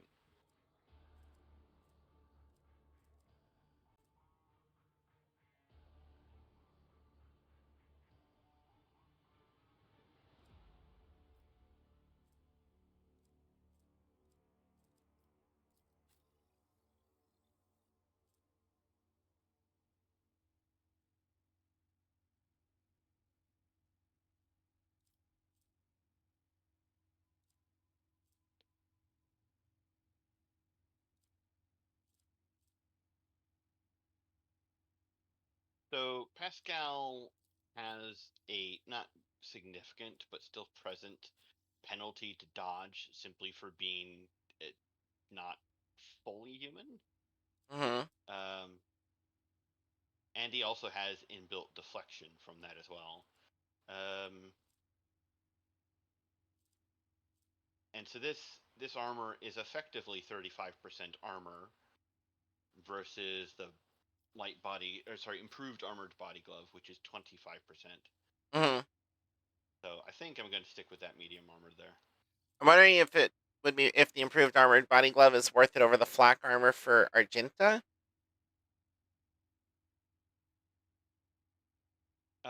Well, actually, okay. So if you have Argenta selected and you mouse over it, it gives the character wearing this armor will dodge X% of average. So when the flak armor is 36% dodge, with the improved armor body glove it's 59%, while the reduction of damage is 25% with the flak armor, 15% with the body glove.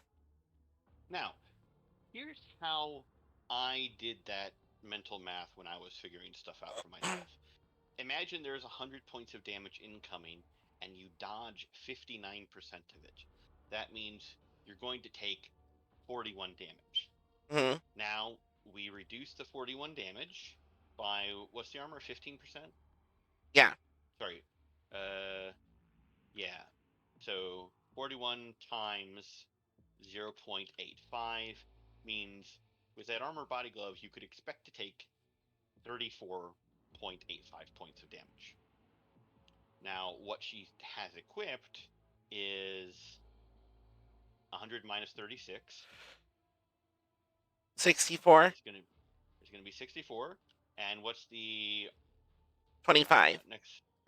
So times 0.75. That's 48. So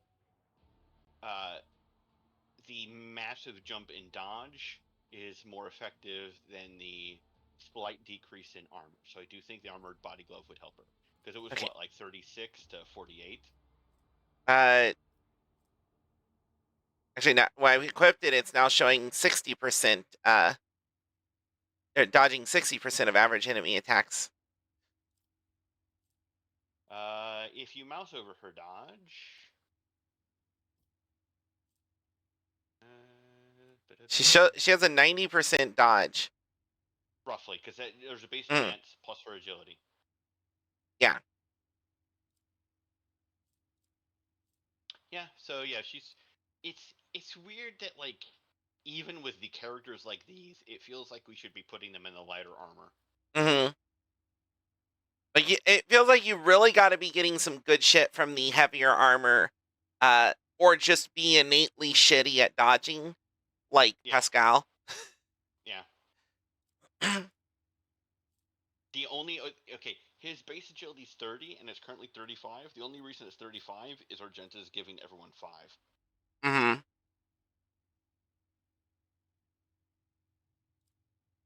But okay, that. A symbol of the Omnissiah is inscribed on the wall with grooves of electric discharges fanning out from it like a river.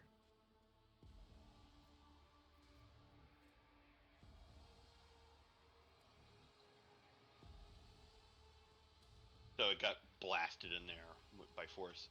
Quick save. And We're grabbing these goods right here. Yeah, and then let's go to the right. I always have a backup plan.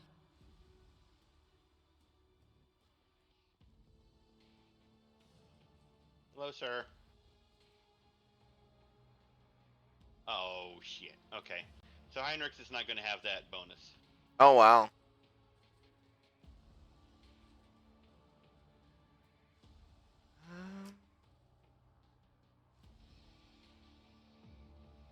Which way to go?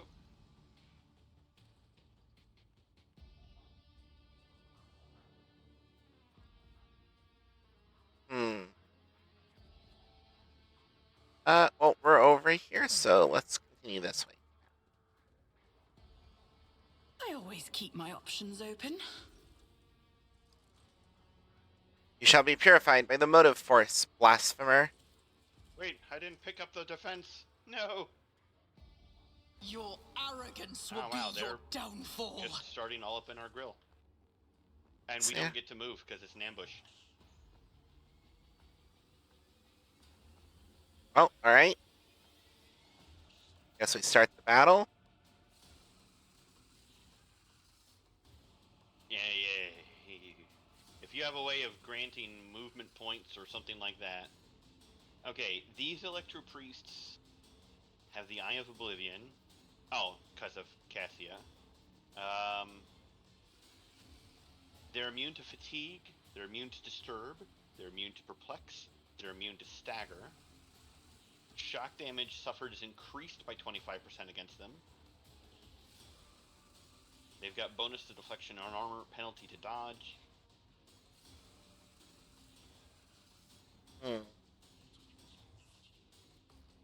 They also are healed whenever they are suffer shock damage.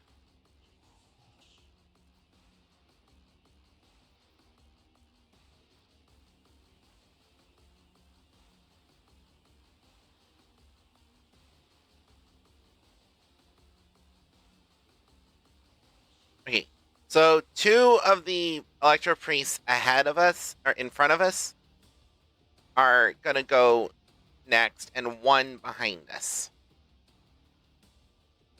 Yes. And Lasporide is in the front, so Cassia's gonna step forward. So first, this. He could lidless stare and stun them, maybe? That's my plan. Cool.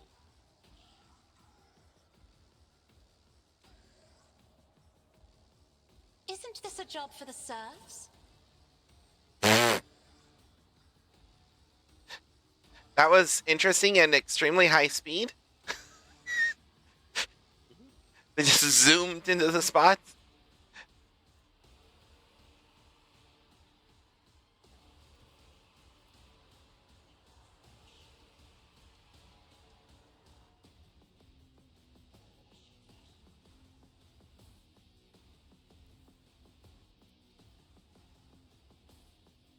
Battlefields are always drowned in scarlet.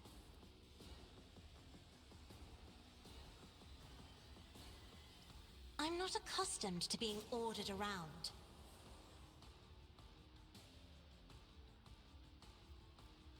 They're on fire. Yep. Cool. Stunned, burning.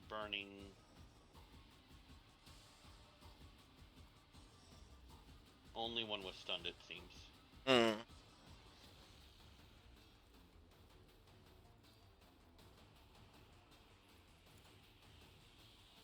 voice of command to make Sporidae a little more durable. Help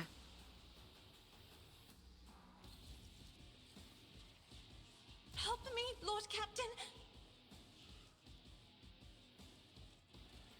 Ugh, my faith shields me.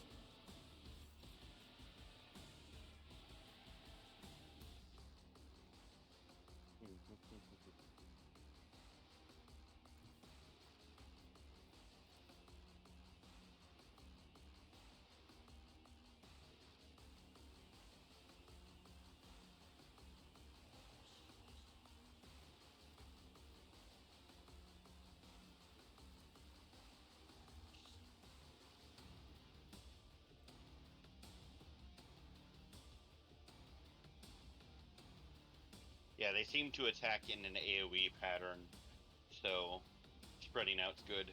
Mm-hmm.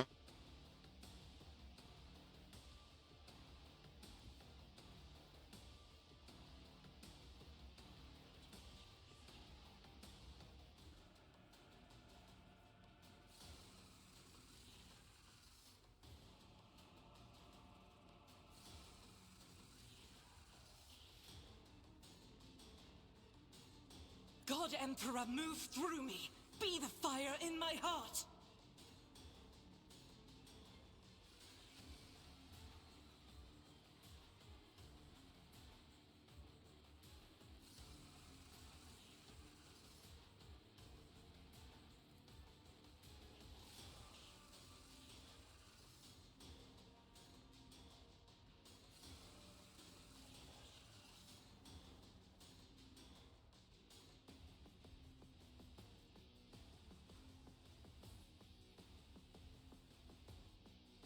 Doubt is for the weak. I'll do it.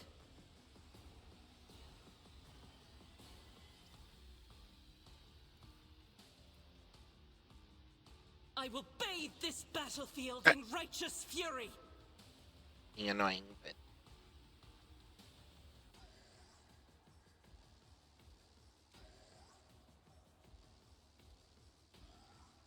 As the Emperor commands, I act. that didn't do very good.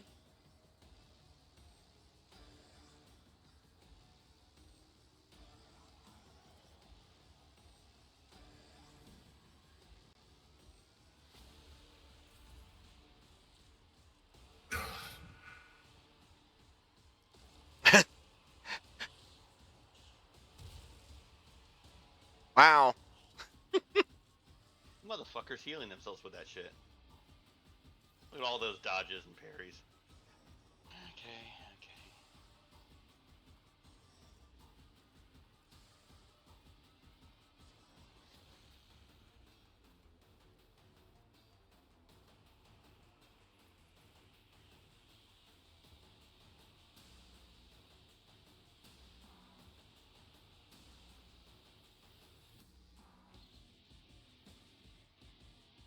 Yeah.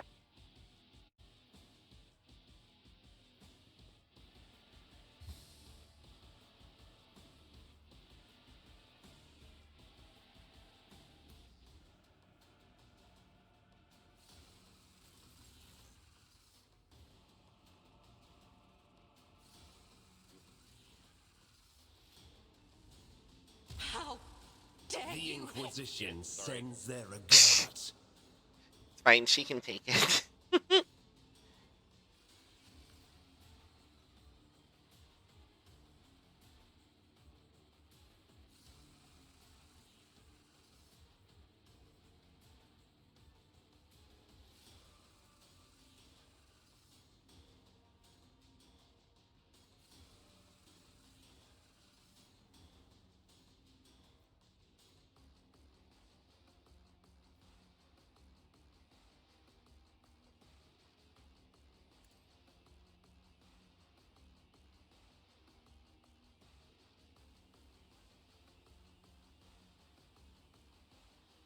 There's a wonderful opportunity for her if you give Cabela. Mm-hmm. I don't know if that would count for her or not.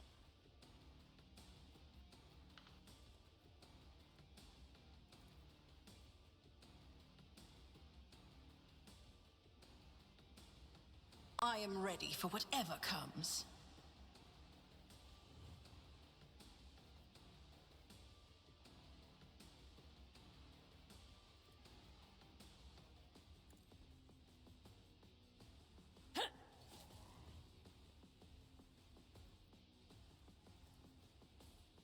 I'll see to it personally.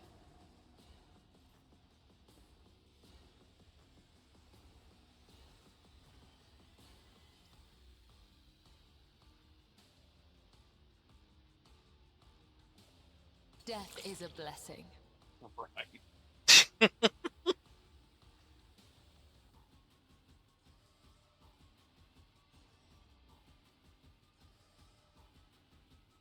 Come, the other side awaits.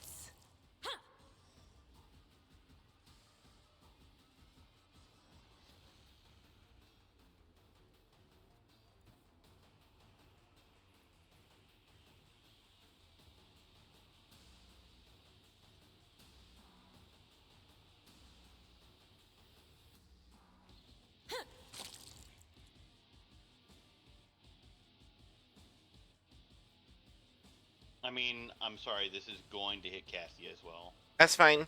Should... Christ sakes! Are there any left? Oh, there is one left. Yeah, the one that got stunned over there. King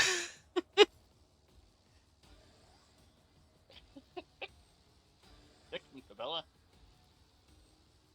Or whatever the hell her name is. Can Cabela get to that guy if given a full turn with MP? Or should I give it to Heinrichs? You can give it to Heinrichs and he can charge over there. Here's She my doesn't have any perfect stats. moment. Magical bullshit.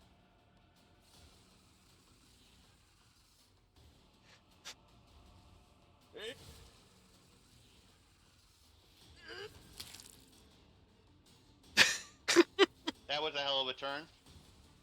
Fucking Pascal didn't even go. Technically, Cabela didn't either. Yeah. Those birthdays, it's like, you two, do shit. Kill them. Cabela turns around, kills 5 people immediately. The Electro Priest hiding place must be nearby.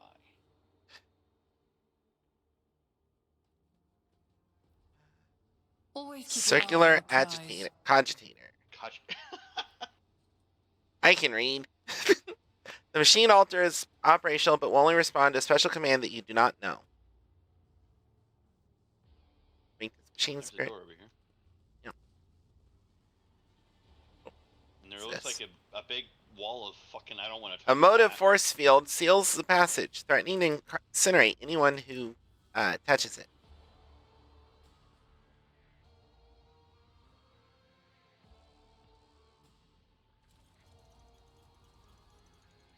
Let us not dawdle.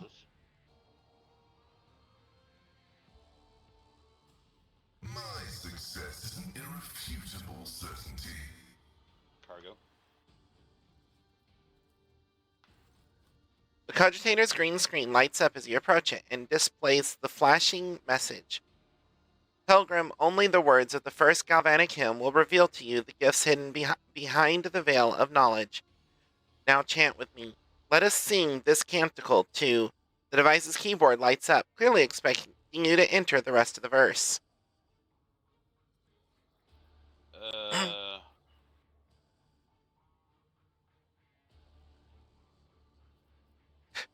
I like the first option. Sure. Pascal, kindly remind me how this hymn goes. Pascal's vox lets out a noisy groan as if he is clearing his throat, but then stops abruptly. After a brief pause, he averts his gaze and says in a rasping voice, "It is not known to me. Only high-ranking servants at shrines of energetic prosperity are permitted to perform the first galvanic hymn." Oh. Okay. Do we want to interrupt it or guess? So let us sing this canticle to the Omniscion.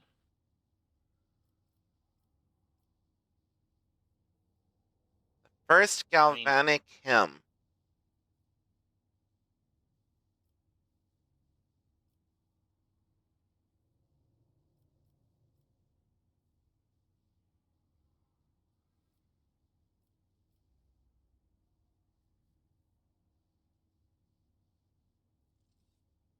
We could try and explore more to figure it out, though, I think. I feel like this is going to just, like, open up something for, like, basically some additional loot. I don't know if it's... In that case, that's my guess.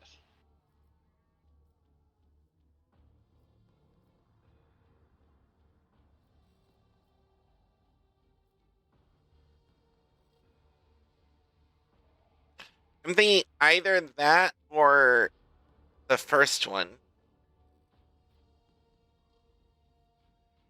I mean, the motive force is essentially the soul. It's not necessarily what Yeah. they pray to. The other one could be the reactor, but I feel like that's a little off. The reactor is specifically here. I don't know if that would be Yeah, part of no. the galvanic hymns. Alright, now Messiah, from whom the holy discharge springeth forth. Verse 2 calls to you, pilgrim. Let us fill our souls with gratitude toward...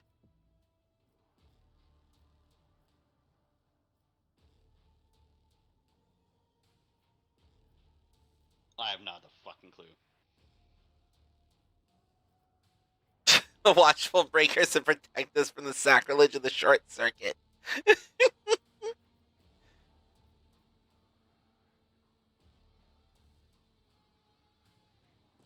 Wait, wasn't there something about on the wires when we first came in, some symbol of a key? With two wire... Yeah, the two... Yeah, it had two wires. So there's one about twin poles, but there's other about arcane key. So I'm going to say that. Yeah, the arcane key that closeth the circuit. Now finish this prayer, pilgrim. May the unity of the sacred charge's power...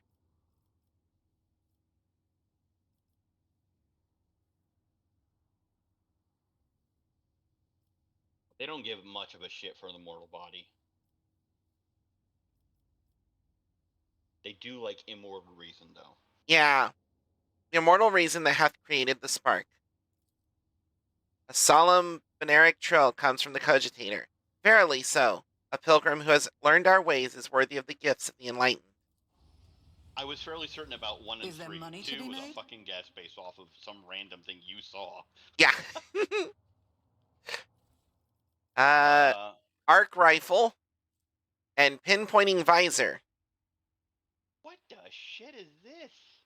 Whenever the wielder hits a target with the arc rifle, they also attack all targets within 2 cells of the main target. It doesn't have a secondary attack mode. It so just literally just chains. It's an AoE chain rifle. Yeah. Pinpointing visor, plus 50% critical chance to ranged attacks against enemies with less than 50% wounds left. That should go to... Is Argenta wearing headgear? If not her, but if she is wearing headgear and if that's not better, then... Let's see. I don't know. She currently has tactical goggles, which are plus 5% to hit chance, plus 3% to critical hit chance. I think the tactical goggles are probably better than pinpointing visor. Yeah. I've got the Ancient Terra monocle, which is giving me, is making my Lore Imperium be based on Fellowship instead of Intelligence, and a plus 3 bonus. And you've got the Analyst helmet on Pascal. Which, honestly, the thing is, neither the Analyst helmet nor the pinpointing visor are amazing, so... And he goes so late, he's actually more likely to get a chance to hit someone that's low health also. That is a good point. A benefit to him being slow as fuck. Yep. I'm going to be honest, when I played through this game, I don't think I opened that door. I don't remember that arc gun.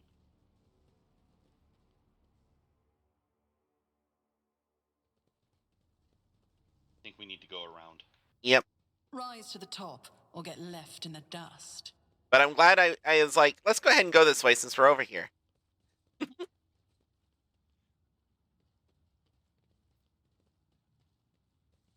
I'll make an example out of you. The masters demand your Move your characters back. Ambushed. Can't. Oh, balls. Argenta's going first this time. I mean, my characters do have the blessing of special access, so there is that. Okay. Still, I remember this hitting pretty hard.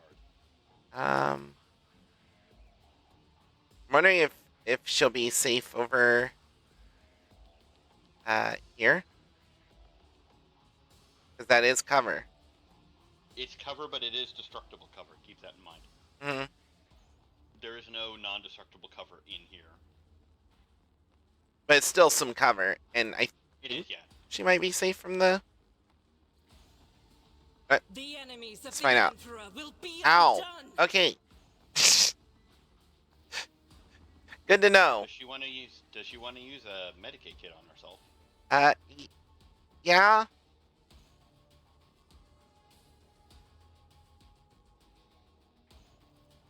Even though it does use up 2 of her AP. Blessed be the hand of the healer.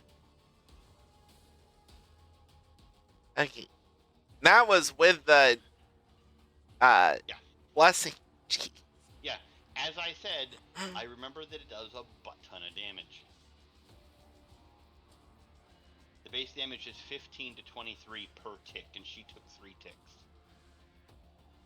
Yeah, I was not expecting that to happen, but I guess that's each square she went Space through. They move, yeah. Yeah.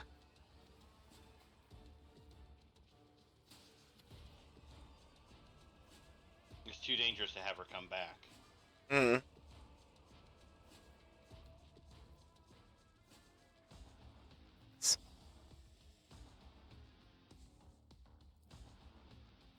He's all the way over there. He's all the way over there. They're right there.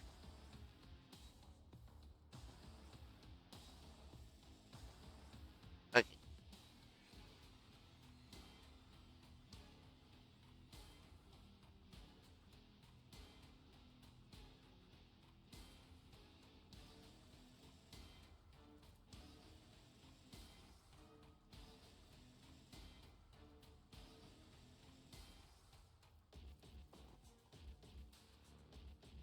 By the way, Little Miss Heretic, you've successfully created a party entirely of dogmatic people.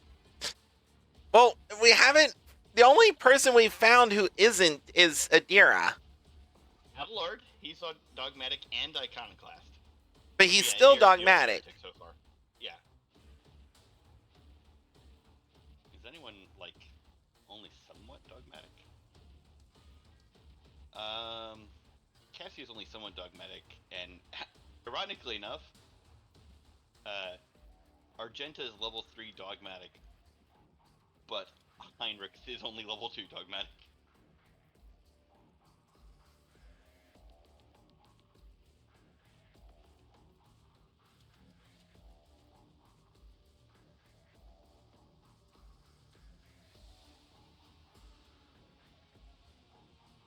I'll do it.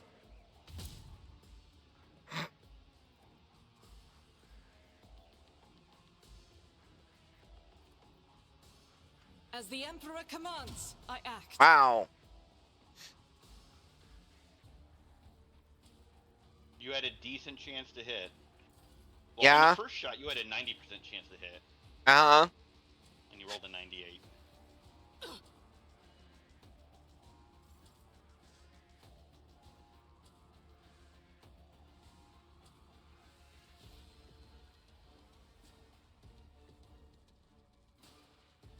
It would be funny if you could drag them into the lightning. Mm-hmm.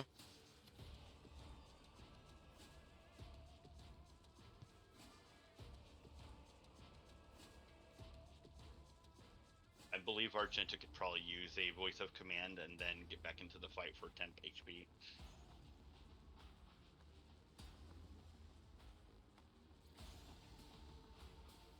Hell, probably just give him a bring it down as well.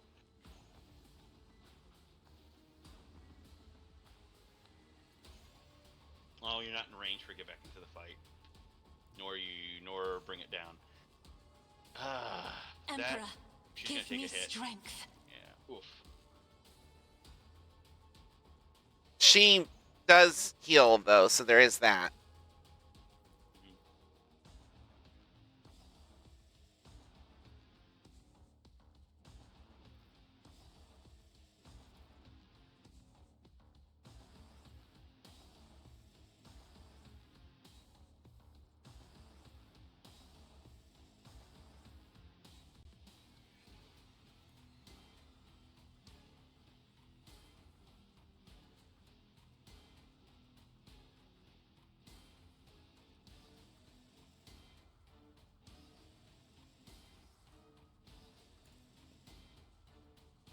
I am your doom.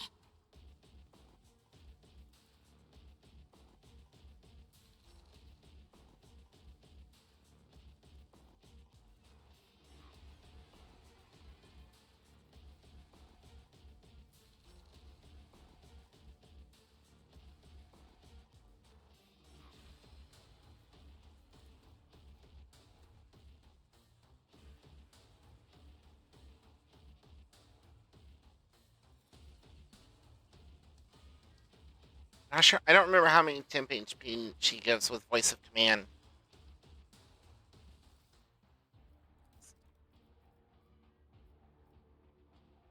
Say it again. I'm trying to remember how much temp HP she gives with her voice of command. It's from a feature, I think. Talents. 6 temporary wounds. Okay. So it's basically either plus 14 all to her characteristics and 6 temp wounds, or 12 temporary wounds. Or wait, no, they have to be under the effect of voice of command to get the temporary wounds. So I'm just gonna voice a command for that bit. Isn't this a job for the serfs? And then lidless these fuckers. Yep.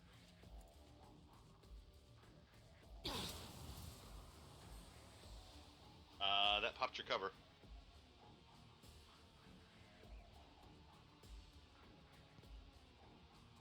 And theirs, but yeah, they're also on fire. I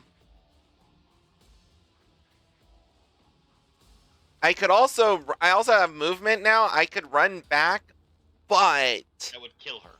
Yeah. And there's nowhere that we give cover in range either. So she's just gonna stand there.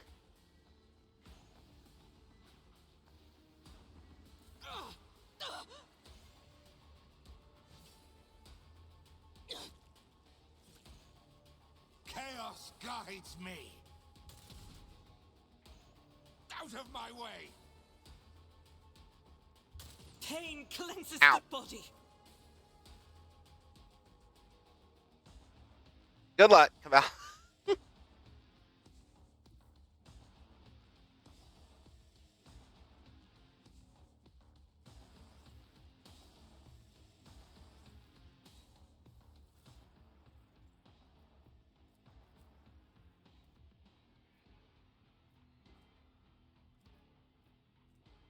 Nah.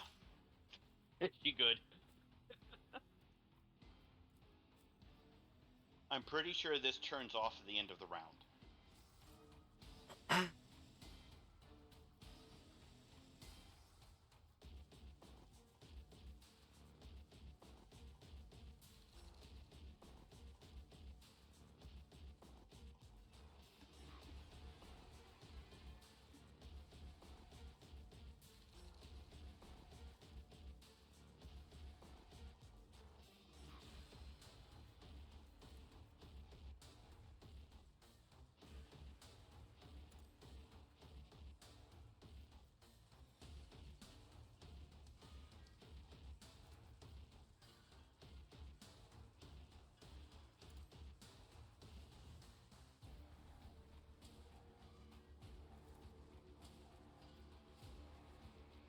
On it.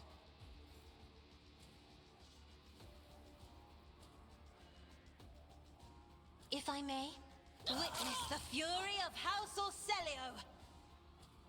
What a way to do it.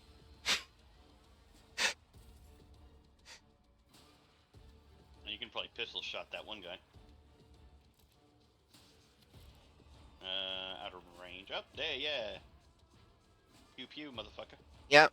I'm just looking at what I can actually hit the guy all the way in the very back with it. I think, or no. Oh, actually, can I? Oh yeah, it's in the secondary range. Yeah. So first range is 95%. Secondary range is 47. So just kill the Who if not there. me? There you go.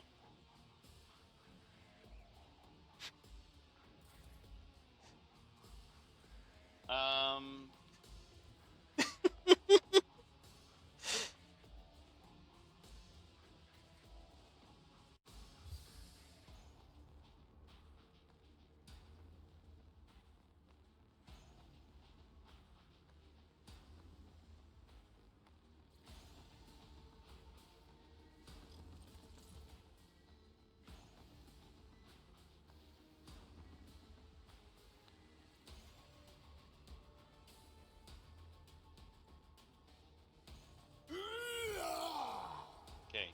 Does standing here get me shocked? Yes. Good to know. Done.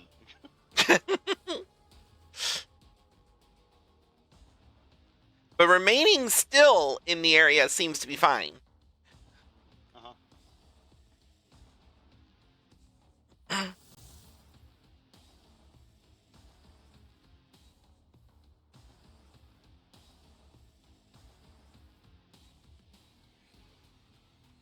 I in cover? I'm not in cover. Okay. Now. It moved. It moved, yeah.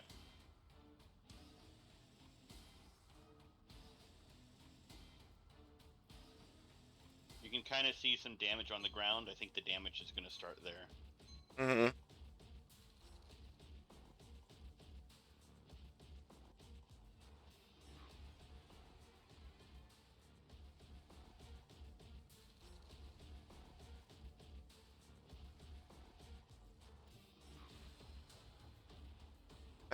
There's still a guy over here.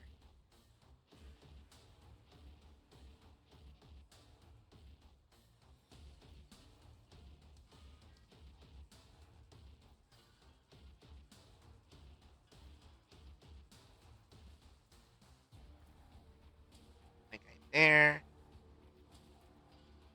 The guy there. Okay.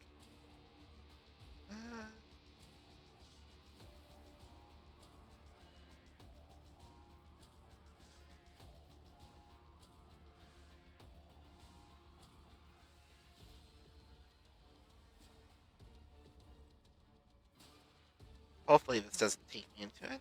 Rejoice in battle. Oh, okay. Oh, I can't quite reach that guy over there.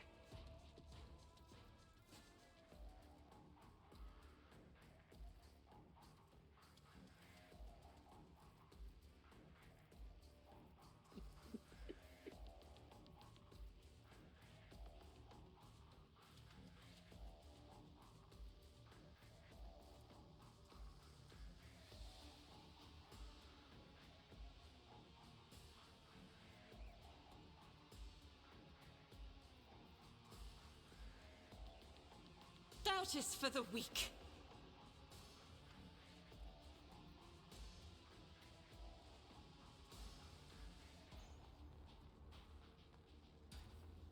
Guided Back by a little faith. bit, since I can't reach the guy I was hoping to reach anyway.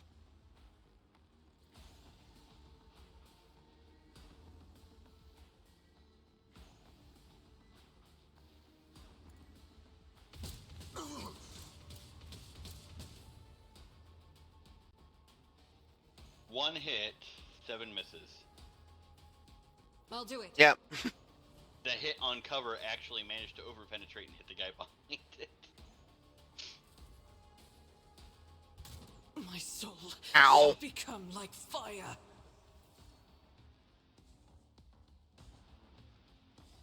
Yeah, our Argenta. I don't know. It might just be worth it for I have Finest Hour read to get Argenta tomes of back. military tactics.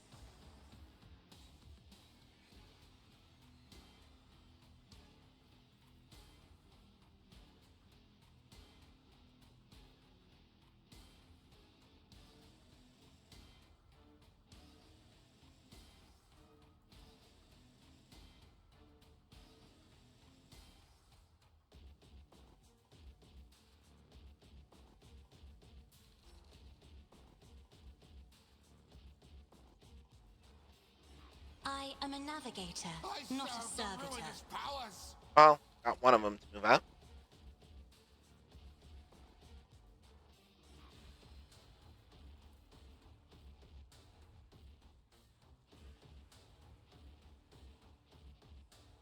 Me, as duty demands.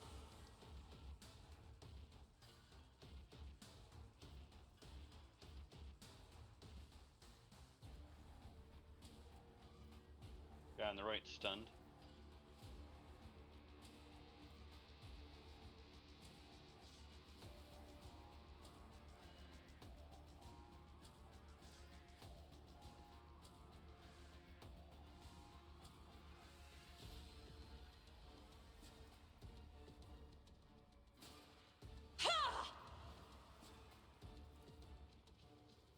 I'll paint your death in colors.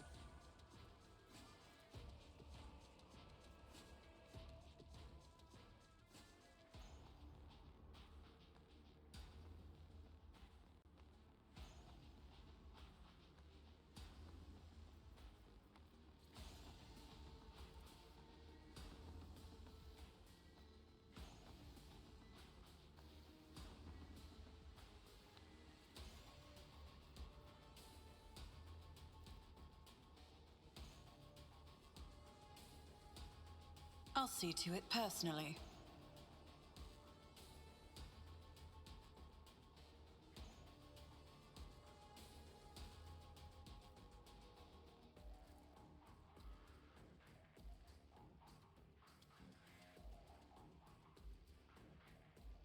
I'll make it happen.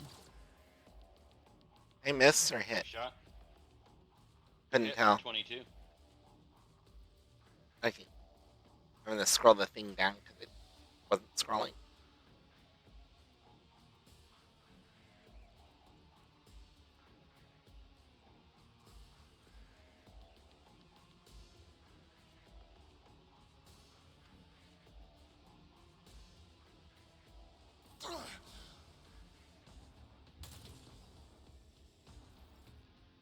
Argenta dodged. And that cultist gunner over there started a dark prayer. Not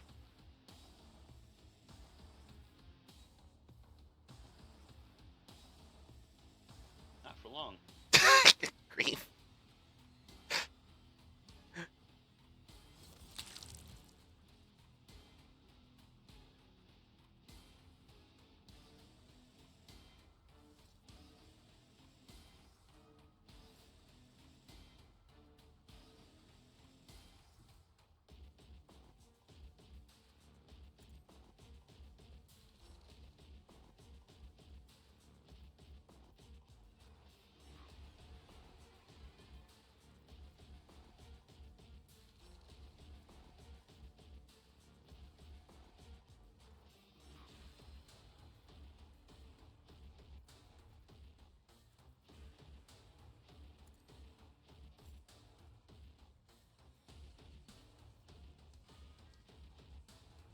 Never take a step forward and end your suffering.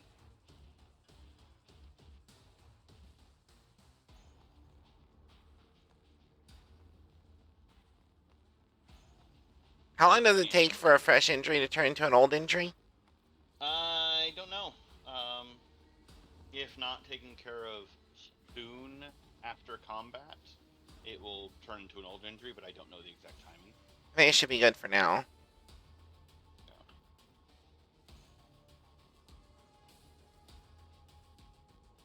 Injuries will not slow me. I'm gonna just do that for now.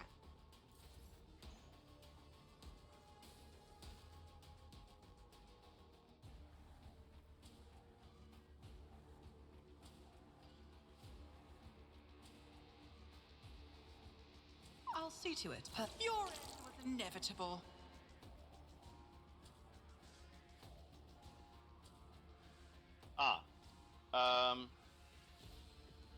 So if you consider a round to be 6 seconds of real time, Mm-hmm. then it's M times 3. Okay. Wait. Yeah, it's 6 seconds times M, where M depends on game difficulty, but I think on the daring difficulty it says it's 3 by default. So essentially, after 3 rounds and or 18 seconds out of combat, fresh injury will turn into an old injury or something, or trauma Okay. or whatever. Is Heinrichs able to get over and heal her to remove her fresh injury? He doesn't actually have healing. You've got medikits on him. Oh, right. No, he is literally 1 space away. I can stand right in front of Lasporade, but not get to her. Unless there's a range to it.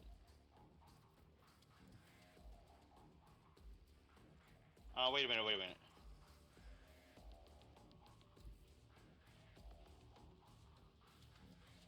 Gonna charge to her. Yep.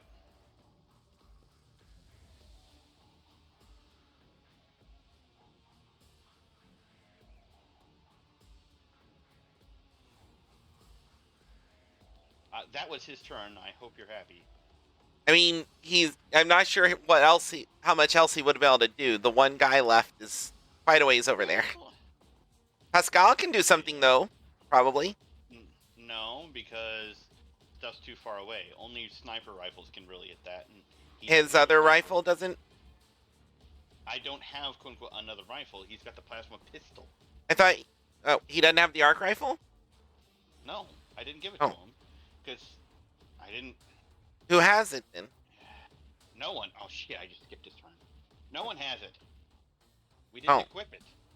I thought you equipped it on someone. Nope. I remarked on it, but I didn't equip it.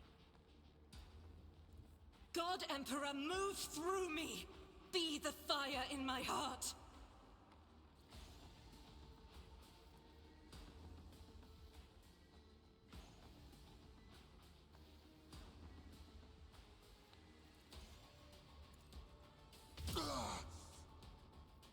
As the Emperor commands, I act.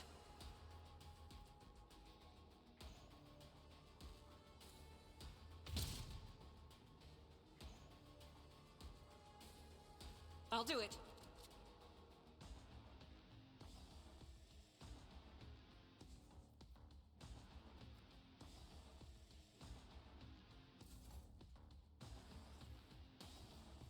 Step aside. The navigator is coming.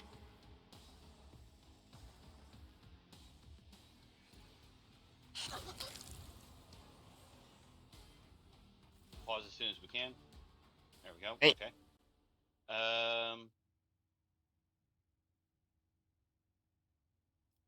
I'm going to have all my characters run there because I'm pretty sure this thing's going to tick over quickly. All right, ready? Where are we running to? I'm running to here. Okay. Because there's an athletics check. I recommend queuing up a movement command to not be in front of one of these things. Yeah. Right. Okay, ready? Okay. Suffering is part of the trial. Keep your wits about you. Balls. I got hit. Okay. Let's port a Argenta and Cassia. Yeah, I'm ready to move.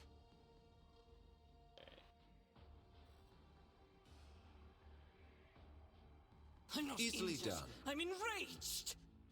What the hell? Well, they got hit, but it moved us. So, but now we do have wounds to get rid of, or injuries. Do we want to consume stuff to get rid of them, or? Hold on. Do I have yet?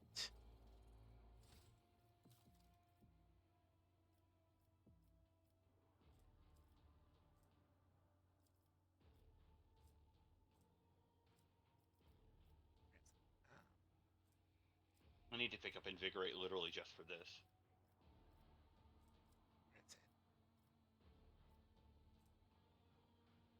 I remember what the enhancement for.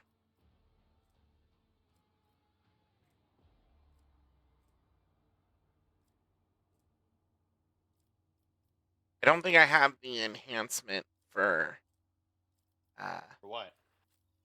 Uh, get back in the fight. Oh. That makes it remove fresh injuries.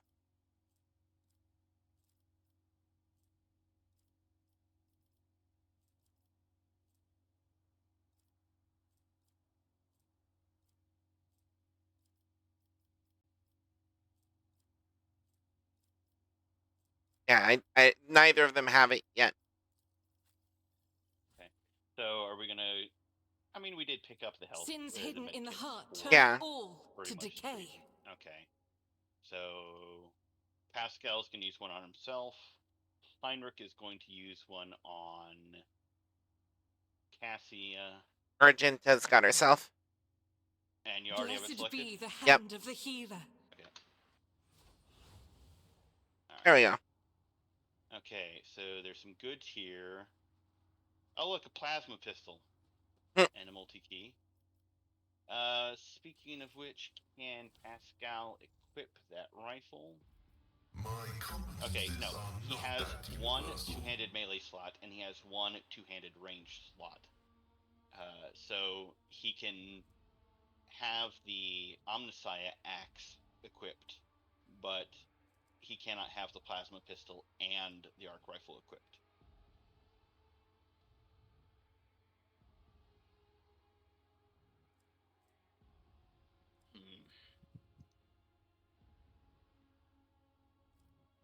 What does he have that benefits plasma pistol currently? Let me see. Because I know there's stuff you get later on that makes plasma and shit like really amazing, but I don't know if he has that yet.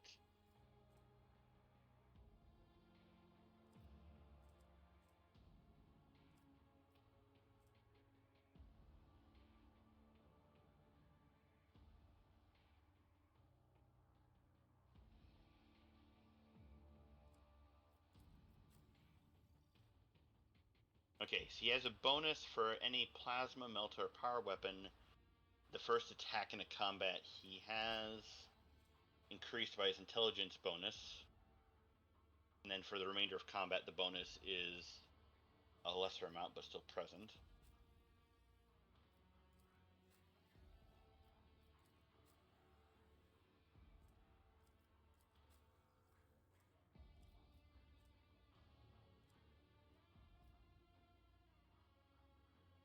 Yeah, I didn't realize he didn't have weapons sets to swap between. No, he doesn't. he's different. Mm-hmm.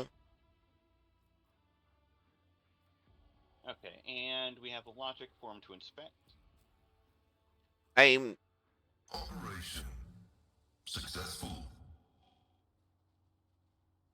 A multitude of symbols are carved into the enormous generator. You realize they are the foundational tenets of the Electro-Priest religion. Standing out among them is the triumph of reason over all other facets of human nature. So I think this is what gives us the answer to the third one, the reason.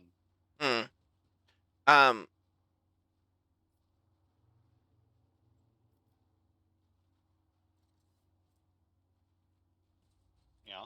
I was gonna say, for now, since we don't have anyone else using the arc rifle, I could put it on in place of Cassia's las gun for when things are just too far away for her to stare at. Range 10 versus range 9. It's actually a little bit shorter range. The arc rifle is definitely better damage than the las gun, but the las gun's more likely to hit. It's got 30 dodge reduction, whereas the arc rifle just is a shot.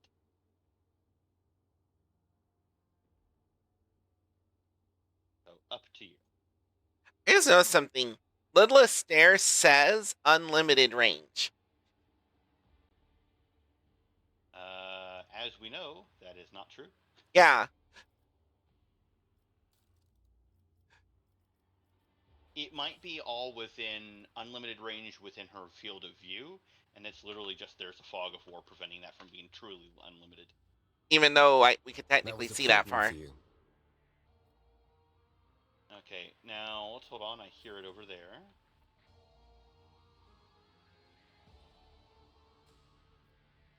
I always keep my options open. Sniper rifle. We got another sniper rifle.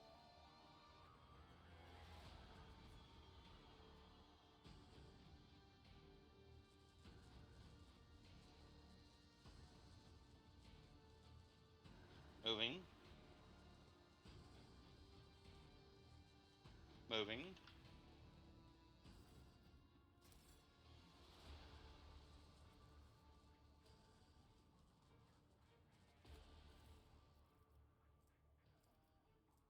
The machine god grants me insight. Hold on.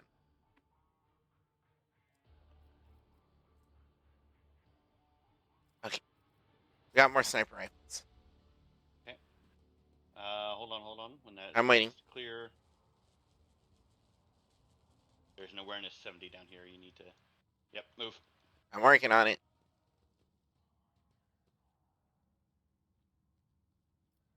Alright. Quick save here.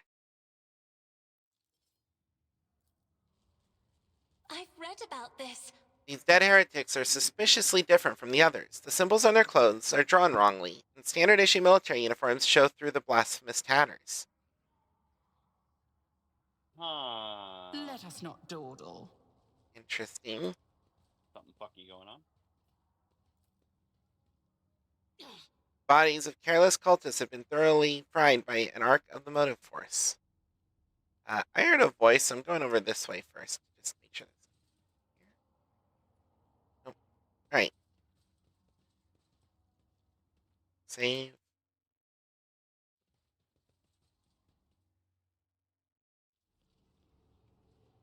A lot of people. Yeah.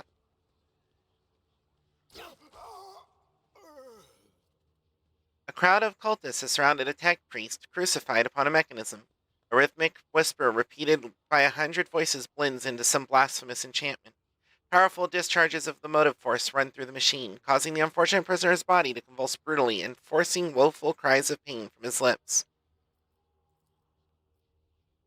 The tech priest's hoarse voice echoes under the ceiling, in the clenched claws of stagnation, in the shackles of iteration zero, under the iron wing. Let the cycle be discontinued. Pascal's mechanandroids spring into combat mode instantly, and a wrathful rattle comes from his vox. In registering a severe violation of the purity protocol, the blessed Amarnat has been captured by heretics and is being tortured.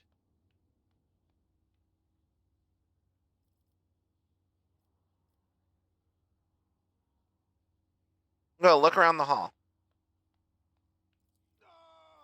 Heretics have taken up positions everywhere, and many more are doubtlessly hiding in the passages leading out of the hall. For now, they are all focused on the sacrilegious torture of the tech priest and do not notice you.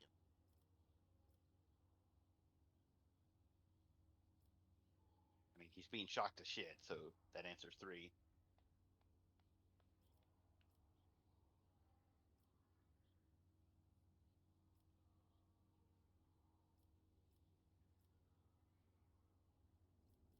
Are you sure he is Amarnat? Confirmed. I do not observe his face, but I recognize his words. Let the cycle be discontinued is the blessed Amarnat's motto. How is he bearing this torture? A devotee of the Omnissiah is capable of withstanding great bodily torment with no loss of functionality, but where flesh reinforced with sacred iron will preserve, the purity of spirit may perish. I hypothesize that the heretics have made the blessed Amarnat a participant in some variety of sacrilegious ritual. Through sacrilegious torture, they're trying to break his will and turn him into an unholy terminal with which to control the reactor's outer power circuit system. The tech priest's colors are stained with grime. They are diluted, painted over with rot. Yet his heart still holds a cinder of bright red. This dying flame can be ignited anew.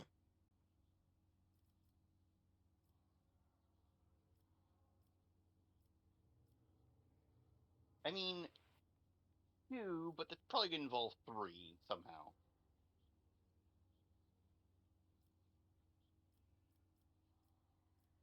I mean, you could just say Sikkim Cabela. We must save the esteemed tech priest without risking his life. Let's see what that does. The mechadendrite points to the corpses of heretics lying nearby. We can use a blasphemer's clothing as disguise. Unrecognized, we can sabotage the power units, overloading them and thus cleansing the hall of heretics. Yes, you will easily be able to disguise yourself, Pascal. You know, it's just a mutation, you know? The lightning discharges have charred the cultists' corpses. Whiffs of smoke rise from their empty eye sockets, whose contents have evaporated. Their clothes, covered in the blood of innocents, are cruelly painted over with emblems of the arch enemy, which exude a repulsive air of soul decay. I shudder with disgust at the mere thought of having to touch clothing adorned with unholy symbols, let alone wear it. This is the first step toward falling, a small compromise with evil that will lead to something greater. Is there truly no other way, rogue traitor? The signs of the enemy are not just painted symbols, but conductors of its will. The words of their prayers, even spoken without faith, the coats of arms, even when deceitfully worn. All this increases the presence of the ruinous powers near you and draws their corrupting attention to you. With a look of revulsion, Cabela picks up one of the rags with the tip of her blade. Nothing but your word, Domino Lasporte, can make me don this filth. Once we're done, I'll scrape my skin clean with a metal brush and bathe it in caustic lye. Cassia stares in horror at the corrupted clothes and the scattered human ashes. Do not make me.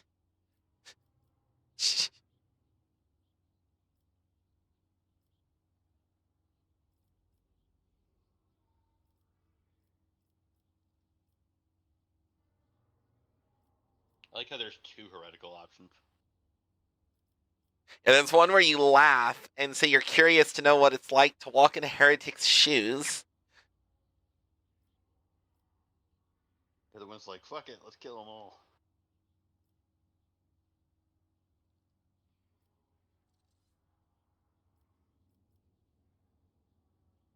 I like how everyone voiced their dissent, except Pascal, who didn't really say shit. I mean, Pascal suggested it. True. And he's dogmatic.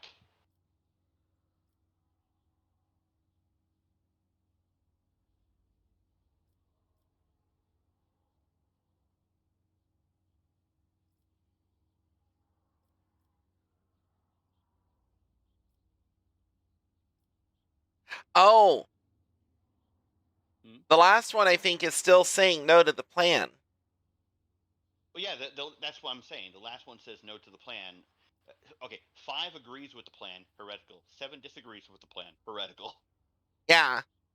And then 4, Iconoclast agrees with the plan, while 6, Dogmatic, refuses. Disagree, yeah.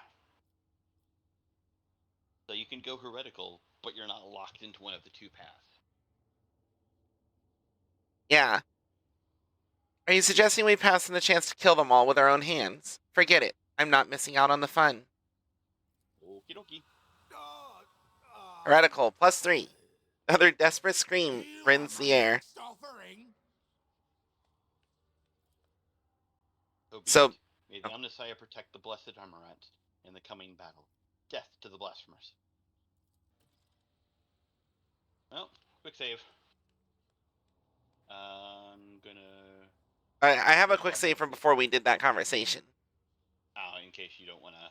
Yeah. Yeah. I'm making sure people have Medicaid kits equipped. Oh, right. Let me... I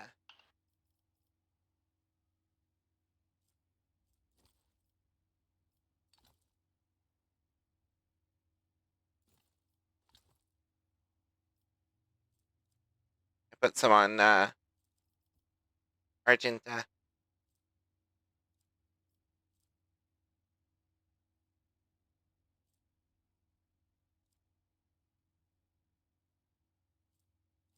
Okay. Well, since you have 2 melee people, do you want to lead the way? Sure. Let's take a not look at the waste map here real time with quick. pleasantries.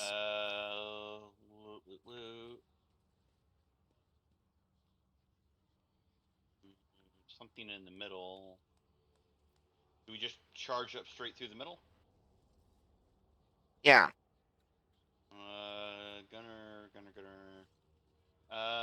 There's 2 gunners to the left. Actually, Gunner. if you want to go... Oh, if we go to the right, I want to get those people on top of that thing. I would say, if you want to take your melee to the left, I could lidless stare the middle and range attack the guys up on top. Okay. Want me to charge in? Yep. Your arrogance will be your downfall. Let the blood flow.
But Cassie is going last.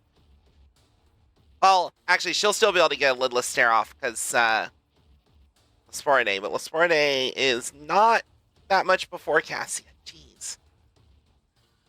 That's unfortunate. There's a lot of them going first. Yeah. Well, let's see how this goes. Death to the weak.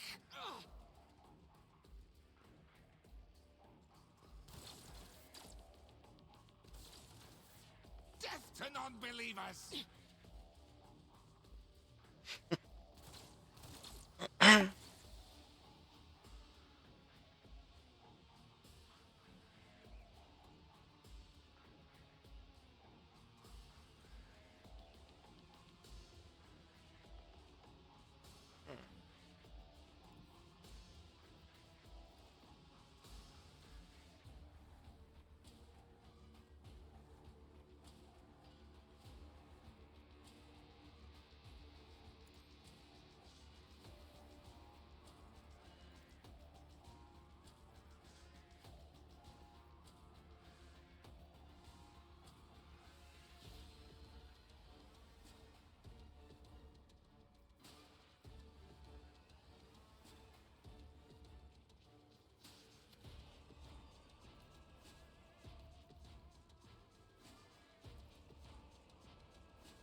Faith without deeds is worthless.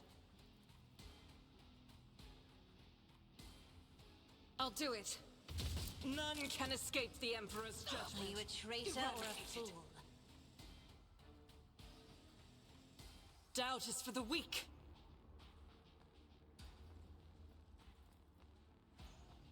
I'll do it. Ah. Missed that one. Unfortunate. Go ahead and reload, because she can. And she already used up almost all her ammo on that.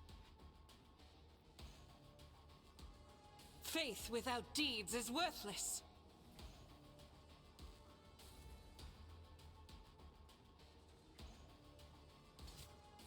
On the plus side, I did take out 2 people. I bring ruin.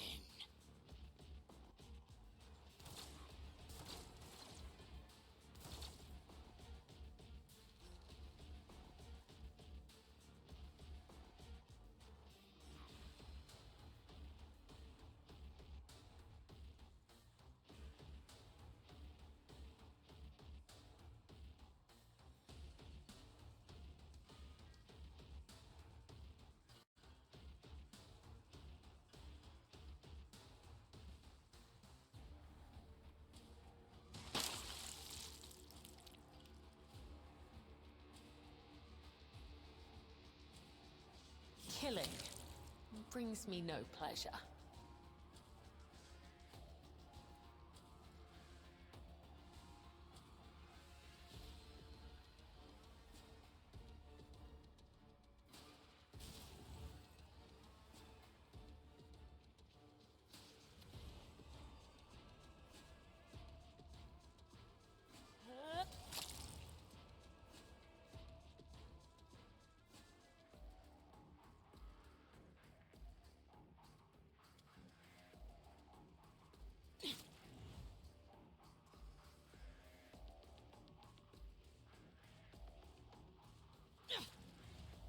Come, the other side awaits.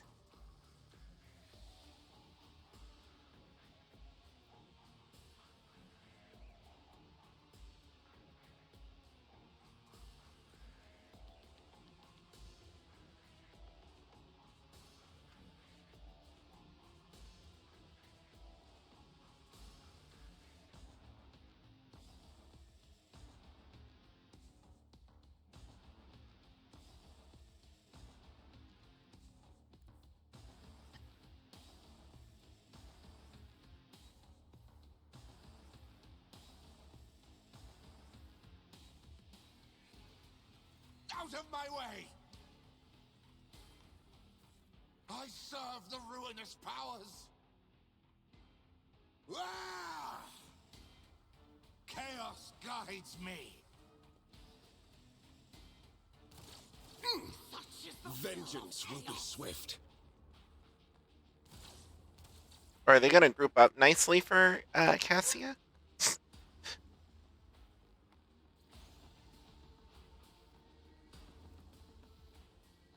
And the Inferno Blast, if you can get in range.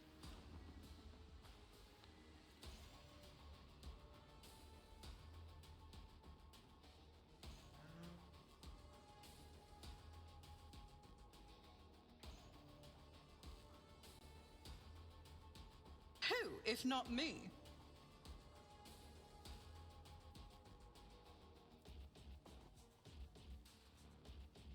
I'll see to it personally.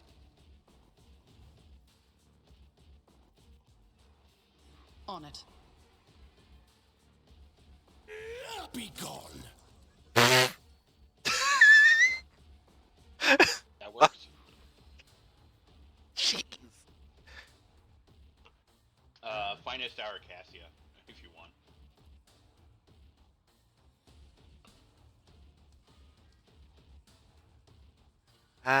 Yes. You should feel honored to witness this.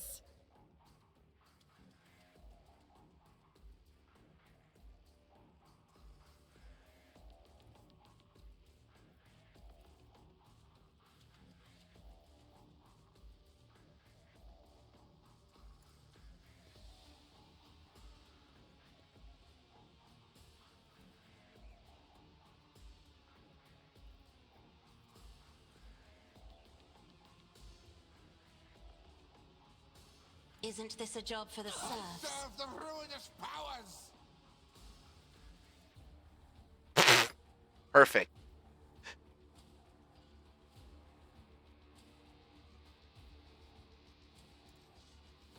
Now you're clad in scarlet.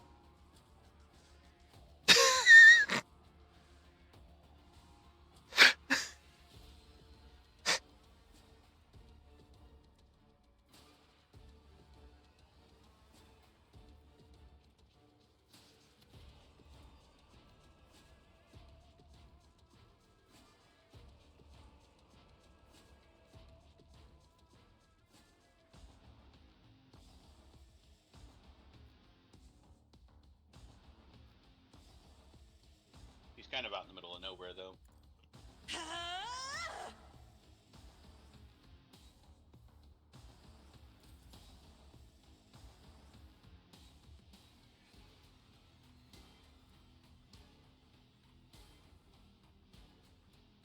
I'll make it happen. Yeah, she's not done.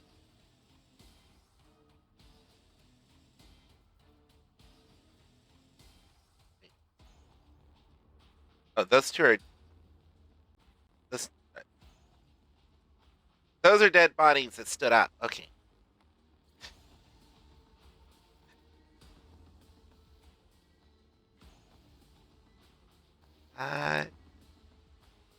Can't hit as many as I thought I'd be able to hit from here.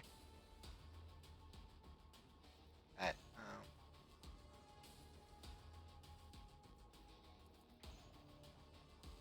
here we go.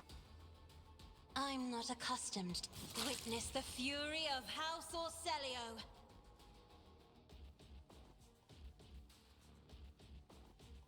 And she can find us our Heinrichs or Cabela or someone. Cabela's out of range, or I don't. Yeah, I think the only one she can get is either Pascal or Heinrichs. Oh, either one would be good. Neither has had a turn yet.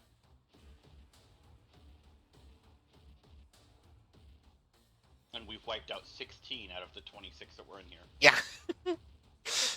Granted, most of them have been mooks. Yeah. You know what? Pascal never gets to do anything. I'll show you why navigators Pascal are gets to do feared. something. As I give someone else a turn while giving someone else a turn. Because this is all on Lasporidae's turn.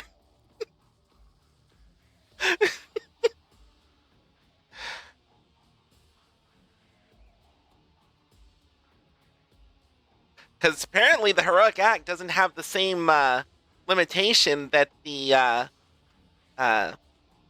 other ones have.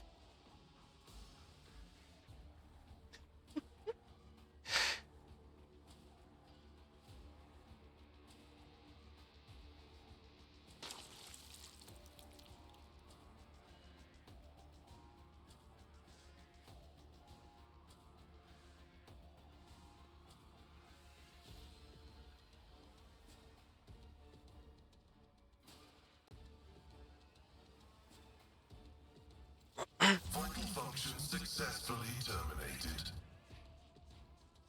Nice. Significant value. He can do things, I swear.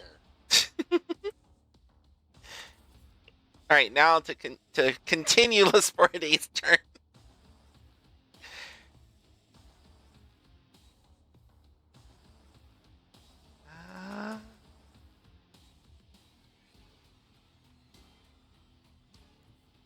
Let's make some opportunities.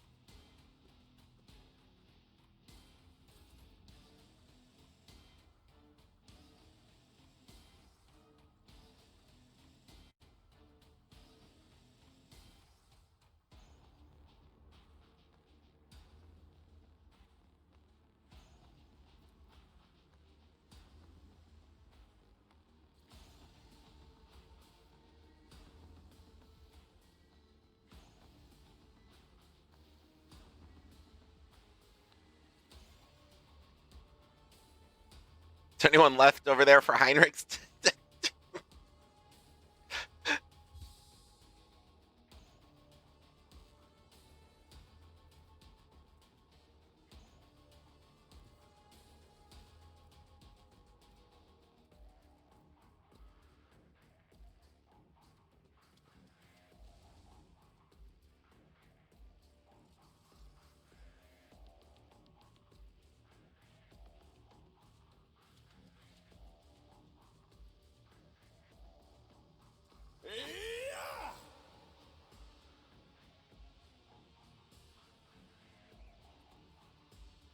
Crush the feeble. That was a little bit of a spike in the veil degradation, though.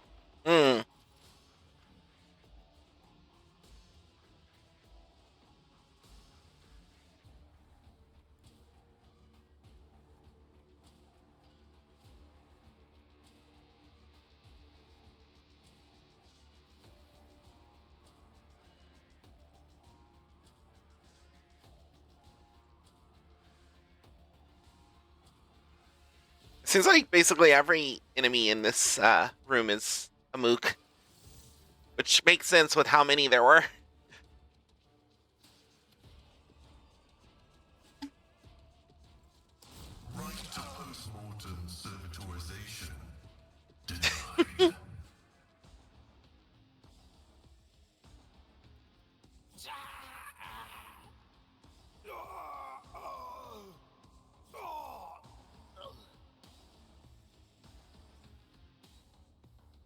That's not painful.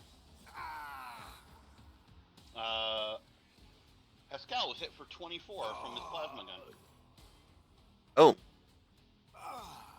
That's right.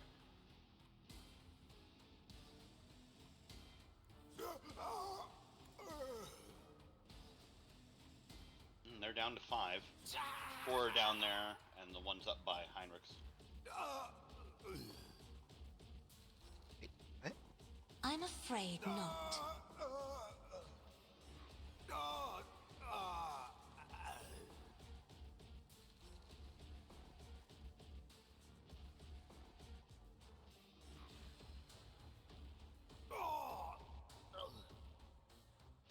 Oh. Her lidless stare is on cooldown, apparently. He's actually, quote unquote, already used it this turn, I guess? I don't know. Do not dare ask.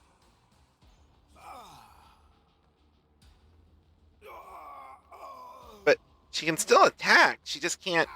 For some reason, she can't lidless stare. But it says cooldown rounds 1. So, yeah, I think that might be what it is. But she was able to use it twice.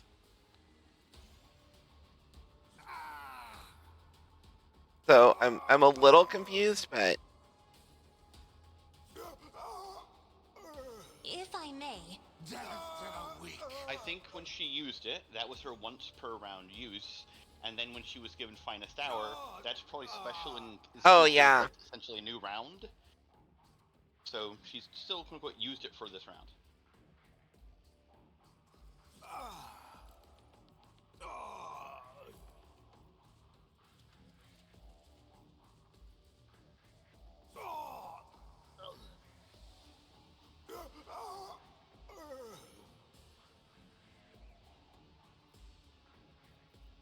You are my next offering.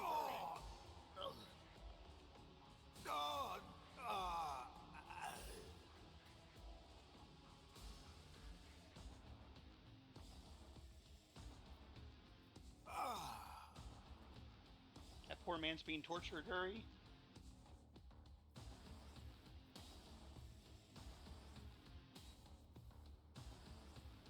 What are you looking for? I was deciding what to do.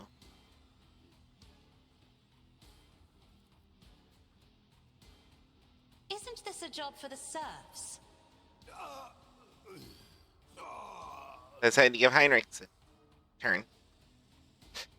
See, we haven't had enough turns this round.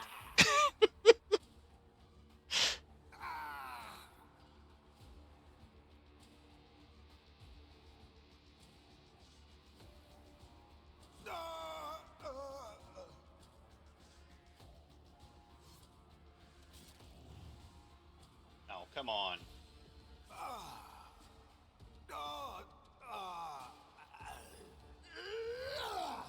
He'll burn to death on his turn. I'm done with this one.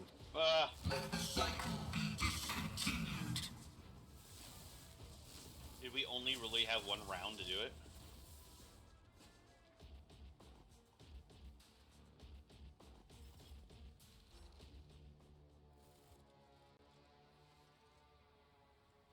Well, he killed the He killed them. remaining ones, and he's still alive. So, that works. Okay. I'm not going to heal Pascal's thing, because I don't think there's any more combat here. Okay. Rototni pattern las guns.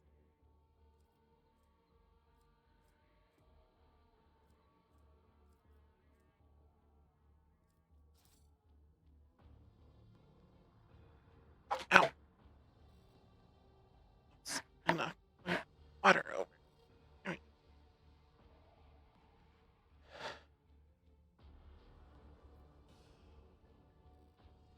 Is there money to be made?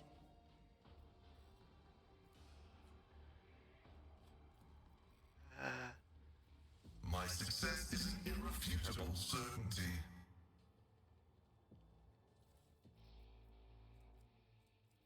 More cargo. Safety systems control alter.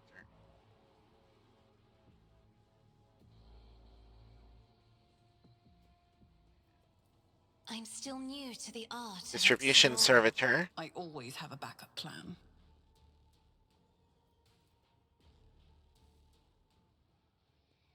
And Lumena Deacon's command throne. Okay. Right. Quick saving.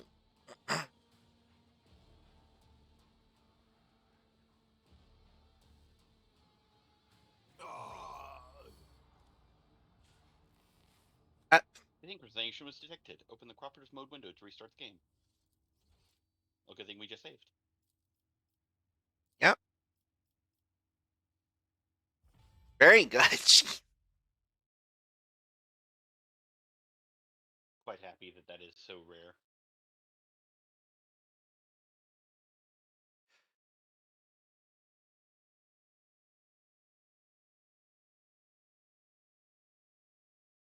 I've definitely had much worse problems with that in other games. Mm-hmm.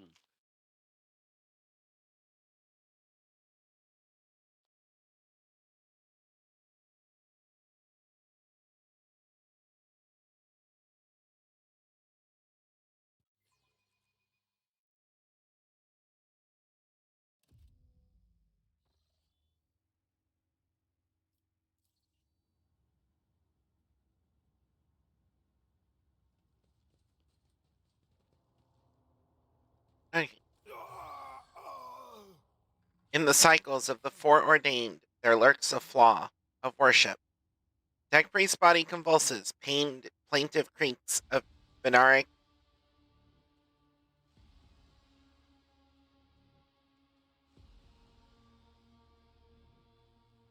Sorry, started choking. Binaric prayers come from his vox. As moments pass, the signal becomes less and less clear, as if something twisted and wrong were being added to it. Pascal studies the tech priest's face carefully. His vox system moans in a tragic vibrato. Subject unidentified. This is not the blessed Amarna. Stranger, I request your name. How do you know my mentor's motto? Let's examine him. Yeah. Do you mind reading this? There are deep burns all over his flesh, and the skin around his augmetics is charred. Blasphemous spells have been carved into his sacred iron, forming unholy litanies of scrap code. It is amazing how robust this tech priest's life support systems have proven to be in maintaining the spark of his life in his grievously wounded body. Do you know him, Pascal? The subject has not yet been identified and has no record in my catalog. Interrogation is impossible due to the subject's evident affective state of clouded consciousness.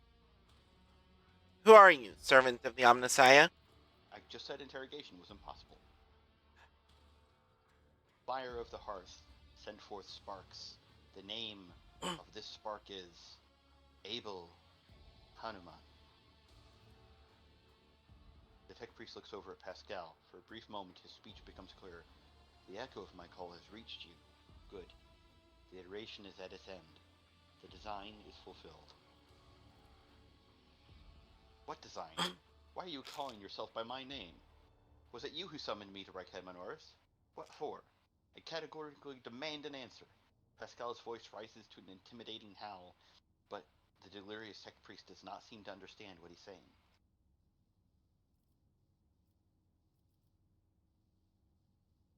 What design?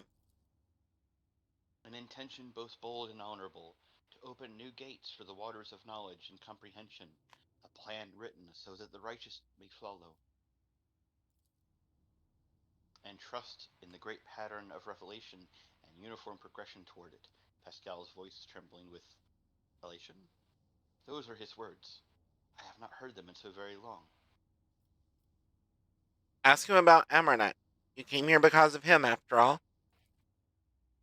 No, the tech priest's weak voice grows stronger. He came because of himself.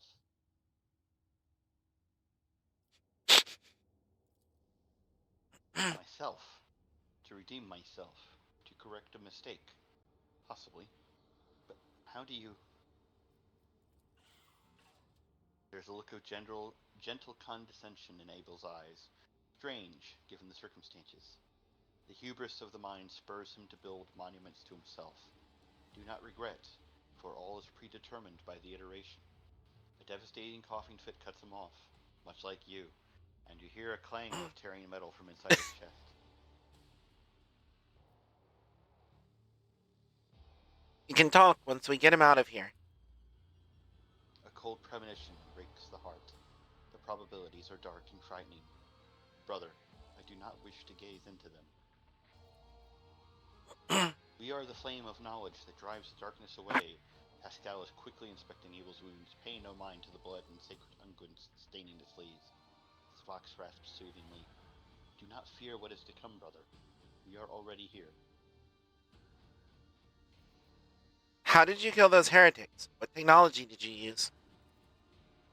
Existence has worn thin and threadbare. Extatos has discontinued the cycle. Gatos, this word does not appear in my catalog, but I am aware of its existence. Perhaps it sounded in the Blessed Amarant's sermons. I must consult my notes. Trying to take down the Protect Priest crucified on the machine. And he falls apart into 500,000 Lego pieces. As soon as you touch the Tech Priest's battered flesh, he shifts his gaze to you and says with sudden clarity, Many sparks have gone out, but not all. The electric shepherds are alive. In the darkness, I heard their prayers. Find them. Save them. Recite the hymn. Contact circuit restoration, so that you may behold what is hidden.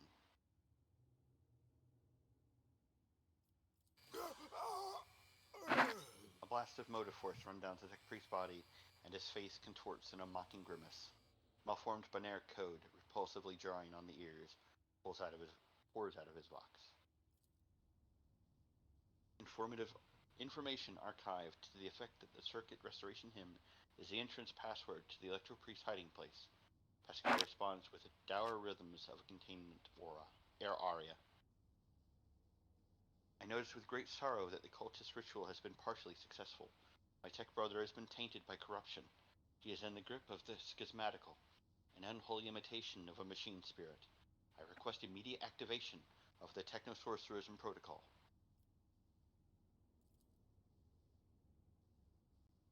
Gabella gives Pascal a long look. A texorcism. Yeah, texorcism.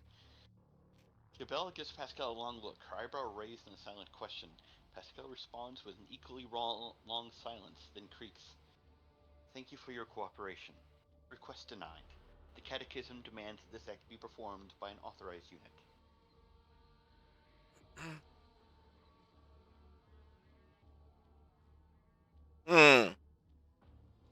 Don't you dare go number 4. Your whole party would fucking turn.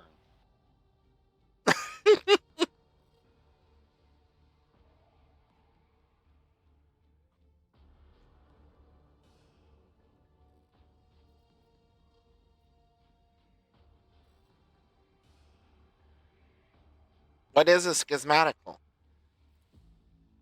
An ugly mockery of a noble machine spirit created by the warp. Sometimes a few lines of decipherable scrap code where a small clump of the motive force falls under the archenemy's influence and degenerates into an abomination of this sort, one whose very existence is an insult to the Omnissiah's wisdom.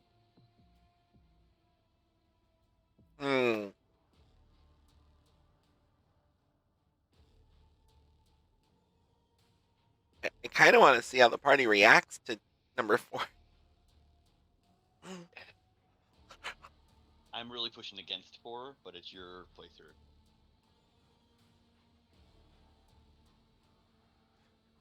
Like, if it makes Pascal, like, leave and attack or something, I've got the quick save to reload too, so we don't, lose him. Sure.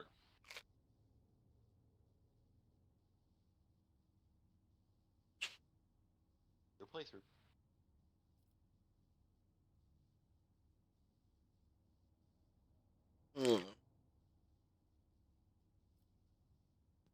I would rather leave him as he is. There must be a purpose to whatever ritual he has taken part in. Request denied. If we are not granting him salvation, let's at least grant him a merciful deactivation.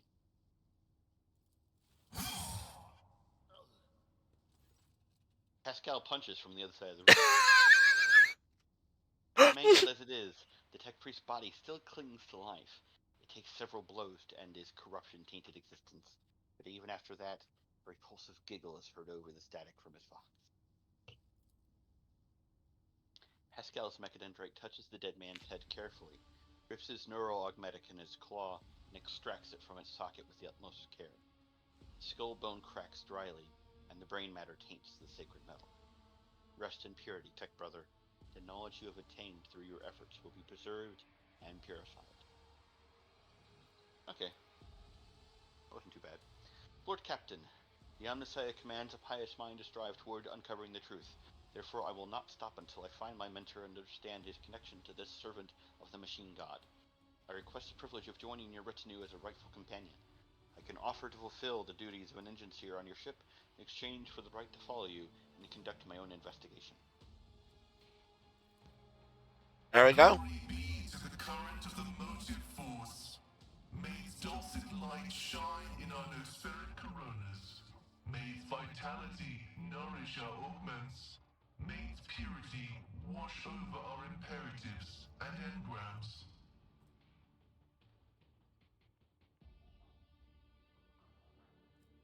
I'm getting sort of close to rank 2 heretical.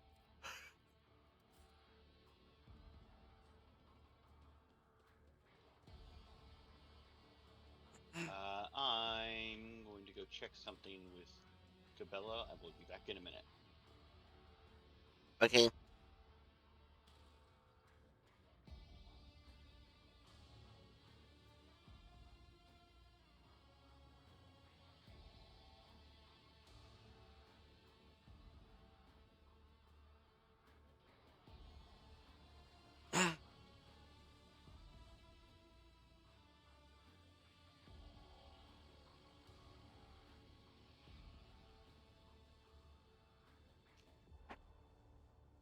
Is the thing over there shut down?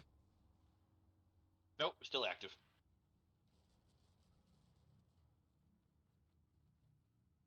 But there were some goods that were Oh, yeah. over there.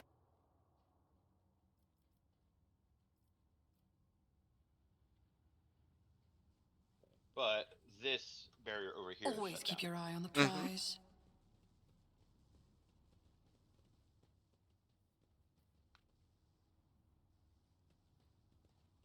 That soon means we can use the circular cogitator now. Oh, yeah.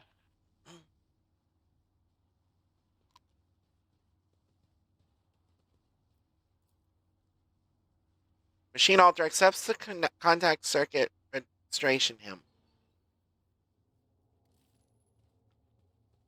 Keep your wits about you. Ah, Quick saving. electro nerds. So need you to read. A shortish, muscular man wearing the scarlet colors of the priesthood of Mars steps into your path. The wrinkles on his cheek and forehead point to his propensity for frequent outbursts of fierce anger.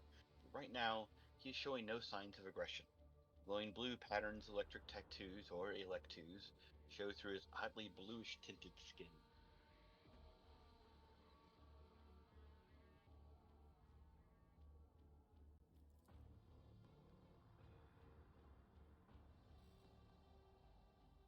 A tight bandage covers the man's eyes, yet he turns his face straight toward you with no hesitation. He has a sharp, screeching voice not unlike a bird's cawing. May the charge of the Omnissiah's mercy persist in the hands of the faithful. Okay, no. May the motive force persist in their batteries.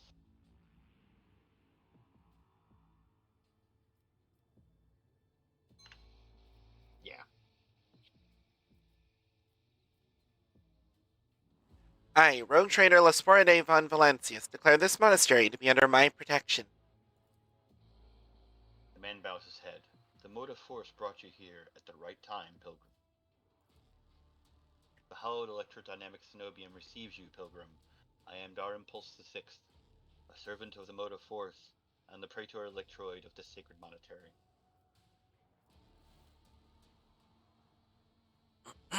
Cal picks up his contacts. Pascal bowed down humbly before the man. A trill of Benaric signals comes from his box, to which the praetor responds with a solemn gesture of blessing. Pascal turns to you and says, "The rank of praetor electroid is a sign of high standing within the electropriest fraternity. To have been granted an audience is a great honor." The praetor electroid looks to Cabela and gives a dignified nod. "You have brought an assassin. Good. She will find much work here. Are you ready for new toils, blessed slayer?" She is fucking ready. Always. Can it be any other way?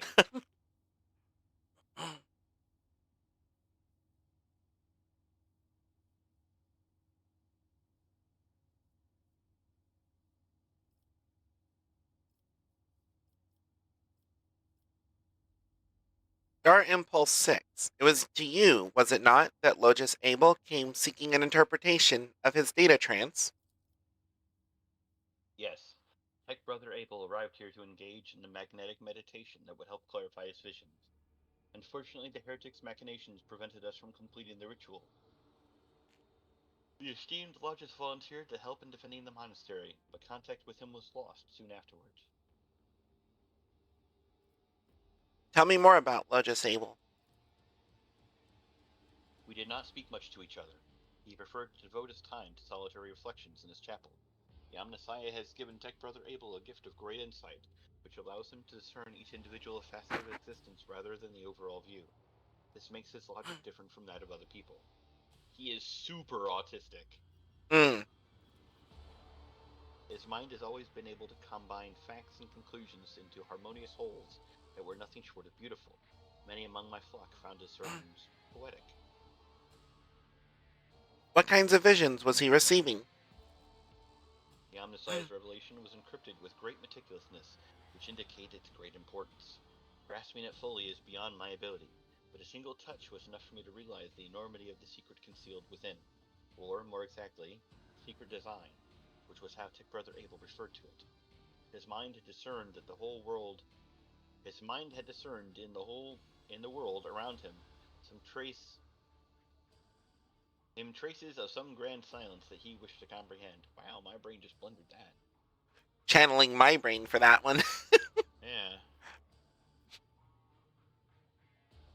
Logis Abel is dead.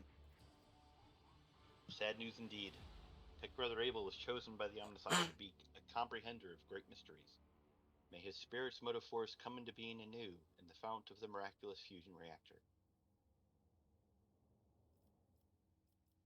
I have a few questions about this place and the people in it. Truth is like light, and blocking its path is criminal. The Praetor Electroid nods majestically. Who are you? The hard-working servants and dwellers of the Cenobium, electro-priests of the Adeptus Mechanicus, the Corpuscari did us a great honor by trusting into our care a good relic around which the hollow electrodynamic Cenobium was built. Uh, Actually, before we continue, I need to be right back. I need to use the restroom and make some coffee. Okay.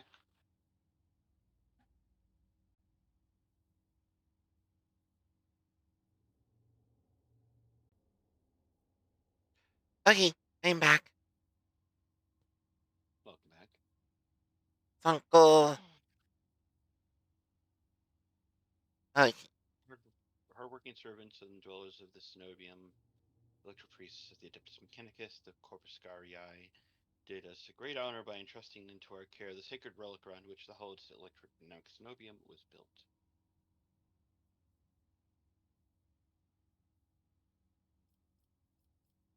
What precisely do you believe in? We have devoted ourselves to the worship of that aspect of the machine god which is known as the motive force. It is the blessed divine spark that creates impetus in the universe. The Omnissiah, in his mercy, gave the world the gift of the motive force, and we follow its impulses in order to increase it, bring it to lay people, and to protect it from unholy hands. So it's essentially a cult of the Holy Spirit. Hmm. In the form of electricity. Yep. They would love The relic, Pikachu. the relic that this monastery protects provides the entire planet of Reikad with the blessed motive force, and we, unworthy though we are glad to serve the ancient machine that dwells in this place. Tell me more about your relic. It would be pointless to describe the miraculous fusion reactor. Only through beholding its ferocious power can one comprehend its blessed essence, and fear the might of the Omnissiah. Its core was found 4,000 years ago and delivered to Reich Edmanoris by the holy warrior faith Loch Impulse, the first, during one of his campaigns. Its sacred spark has not gone out for an instant, and the walls and power units of the cenobium have been erected around the relic in order to protect it from ignorant laypeople, as well as protect them from its formidable might. 4,000-year-old fusion reactor. I'm serious. Pascal Well, keeps a solemn silence, but the quick clicking of his mechadendrite claw betrays his excitement at being so close to the sacred archaeotech. a fusion reactor that was found 4,000 years ago. So it's even older than that. Oh yeah. And I don't think they can build one. At least not this size and power. You are not like other members of the Adeptus Mechanicus I have met. Our faith imposes a duty of obedience on us. Every electro priest is given numerous electus that combine in a blessed voltigized circuit, allowing feeble flesh to withstand the might of the motive force. That is why our skin glows with its light, and our eyes boil and melt when we are ordained. So they have extra electricity flowing through them. Yeah, their bodies are designed to withstand it, but there's no way Not to their make their eyes eyes. withstand it. Yeah, their eyes are just fucked. The Omnissiah's tears is what we call this phenomenon, this dying away of unworthy flesh. As we shun the layperson's primitive means of looking at the world, we gain the ability to sense motive force around us within our entire bodies. They Electric sense like we feel daredevils. it. Yeah. I understand everything. No, you don't. I am pleased to be the conductor of truth. Why are you calling me a pilgrim? Came on the Mayflower. Only those lay people who desire to experience the motive force are allowed to cross this monastery's threshold. All others are profaners and criminals. You do not belong to the fraternity of electropriests, but your intentions are good. If you are not seeking the Omnissiah's wisdom, then it was the motive force itself that brought you here to find it.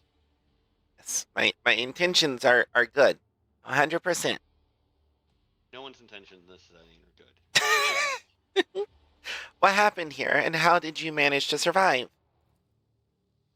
When the heretics descended in droves upon the cenobium, we gave battle, but the unholy foes buried the Omnissiah's warriors under a mass of their bodies, thus extinguishing the defenders' sparks of purity. It was then that I ordered my few surviving brethren to retreat to the monastery's secret chambers. Upon taking refuge there, we began to destroy the blasphemous intruders in surreptitious ways. Alas, as fiery as my brethren's anger was, I had no right to permit them to die in honest combat, but the task of taking back our abode still lay ahead of us.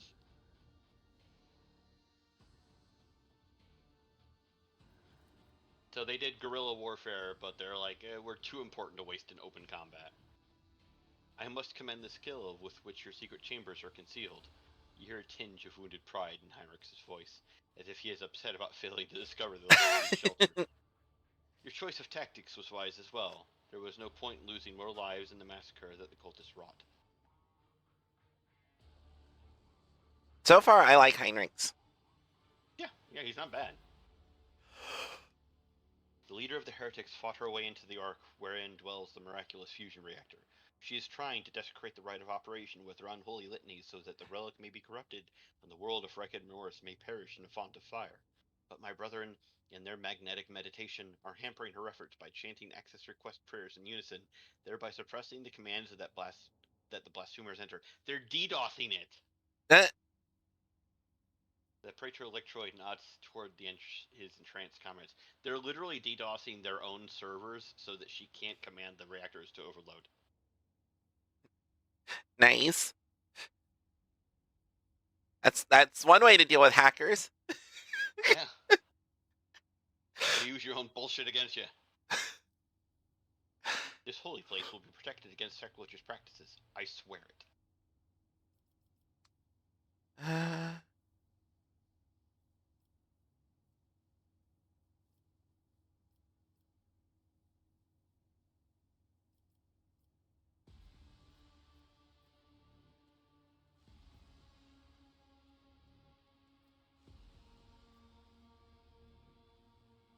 In the monastery, I was attacked by people who looked like electro priests. That is a lamentable mistake. We knew of no help that was on its way, and were not expecting to encounter any allies in the monastery's chambers. But I see that you are alive, and I mourn the senseless deaths of my brethren. It wouldn't have mourned ours, but you know. Yeah. My enforcers and the governor's guards can help you reclaim the monastery. I cannot allow this. Lay people are forbidden from visiting the monastery, and only a select few are allowed to behold the Ark and the relic within. You and your retinue are pilgrims of a special status bestowed by the Emperor. However, should any soldier unblessed by the Omnissiah cross this monastery's threshold, I will deem them a heretic and have them put to death. And that is how they justify being obedient to the Emperor in regards to the status and authority given to a rogue trader.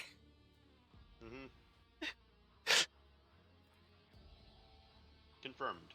The presence of lay people on monastery grounds without the Praetor Electroid's blessing will be regarded as a sacrilegious violation of the rite of holy operation. So the Inquisitor is allowed by the Emperor, which overrules the Praetor Electroid.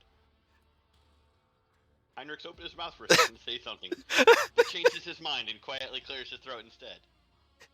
Yeah, he's growing on me. Cassia nods thoughtfully.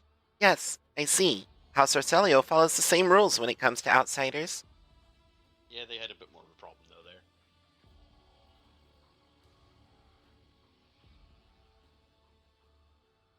You made the right decision when you chose to avoid combat and save yourselves. Thank you, Pilgrim. It was not easy, watching unholy intruders stampede through the chambers of my temple. We all envied our brethren who had fallen before that sacrilege began. Unfortunate for them, they did not have Cassia. Yeah. I wish to. Capella's no slouch either. Just not exactly large arc AoE of fuck you. Well, and we kind of accidentally set it up perfectly for Cassia.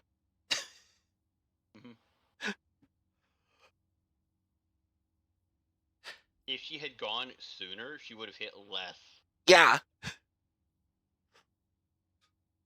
And when I did the thing to make the few people who were outside of it on the right there, behind that one pillar, move into position to get hit, I also snagged the guy that was up on top of the platform.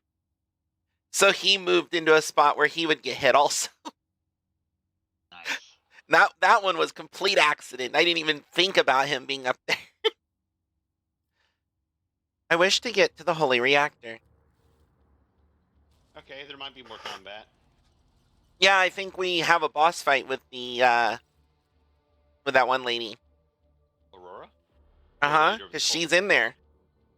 Yeah, I think the leader of the cultist is different from Aurora. I thought Aurora, the that's who they said it, because they said her. So at the very least, the person who's in there is a woman. Yeah, the person who's in there is a woman. The leader of the cultist is a woman. I don't know if Aurora's been mentioned as he or she. As a she, prophetess. The Ark is hidden from pilgrims' eyes, but considering that the extraordinary circumstances of your visit to this monastery, I grant you that right. The hall that leads to the High Reliquary has been barred by the enemy, but I will open a secret path for you. Enter the Ark and experience the motive force, Pilgrim. We will pray to the security systems that they may refrain from punishing you for your intrusion. There's a dialogue option I'm missing because I'm not dogmatic. Yep. I'm definitely going to have to do an actual dogmatic playthrough at some point. So that'll be interesting. Press on. May the charge of the Omnissiah's grace persist in the batteries of the faithful. Okay. Oh, you still got a fresh injury. It's still a fresh injury, so. There we go. Yeah. I'm actually kind of surprised it was still just a fresh injury. Good. And a machine right set. You saved? I have now. Cool. Into the bowels of the monastery. Is there money to be made? Okay, you said that, and then I clicked, and she went, "Is there money to be made?" I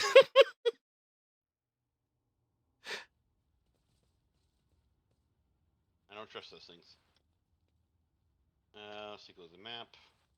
Yeah, let's go forward, see what happens. This could be an opportunity. Goods. Cargo.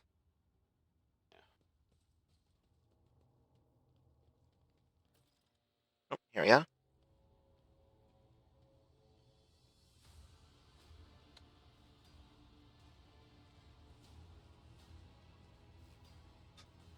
One reason also why I think it's Aurora is because we're kind of, this seems like it's kind of the end of the story for this planet.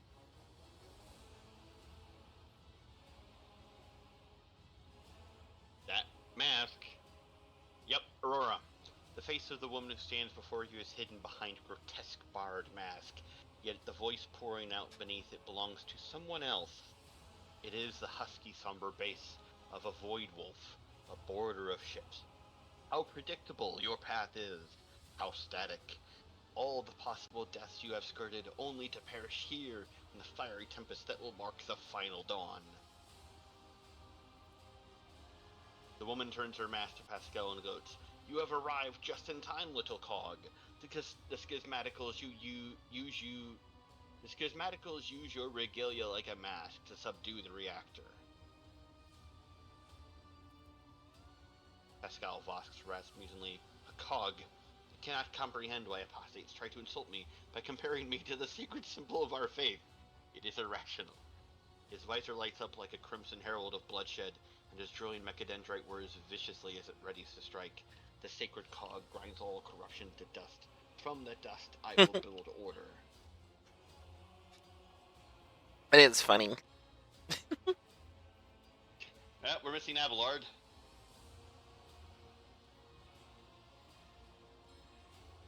Oh. Yeah. Pascal, announce my arrival. Pascal lets out an intimidating binaric trill and announces grimly, "With the Omnissiah's blessing, the rogue trader von Valencius has come before the miraculous fusion reactor, seeking to perform purification and eradicate the corruption. All unauthorized persons are hereby ordered to lay down their arms and humbly accept their punishment." You know, I like that more than Abelard. At the very least, it made a lot of sense for Pascal to do it here. Yeah, here, specifically. Humility is the lot of the meek. I am the harbinger of great changes, and visions of the great cataclysms to come have incinerated what humility I had in my heart.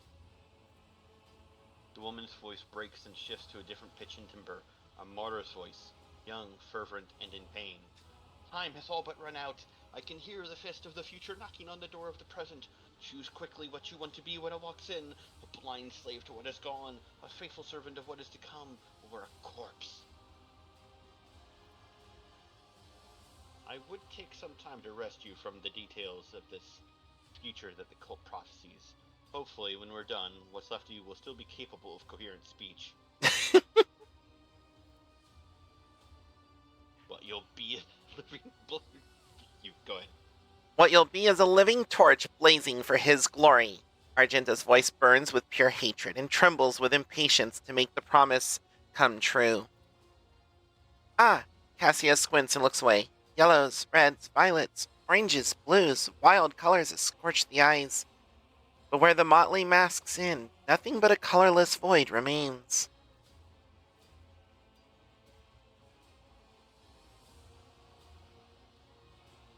Ooh. It just seems a little risky to say that in front of Argenta and Heinrichs. And Pascal. Pascal. Pascal's a little more iffy, but he's still dogmatic, and he wouldn't like it, but he would be the least offended out of all of them, probably. I'm gonna go for it though. Shoot your shot. Take a good look at me, Aurora. Predestination has changed. Now I am your master's favorite. Will you dare to go against his will? What is this poison you speak of, rogue trader? Heinrichs eyes you icily. Interesting choice of lower words, Lesforte. Aurora hesitates, then a mad woman's hoarse laughter comes from behind the mask. You are no successor to Brother Twilight. Oh no. You are a mere imposter, believing herself to be a decider of fates. I deny you. I deny you.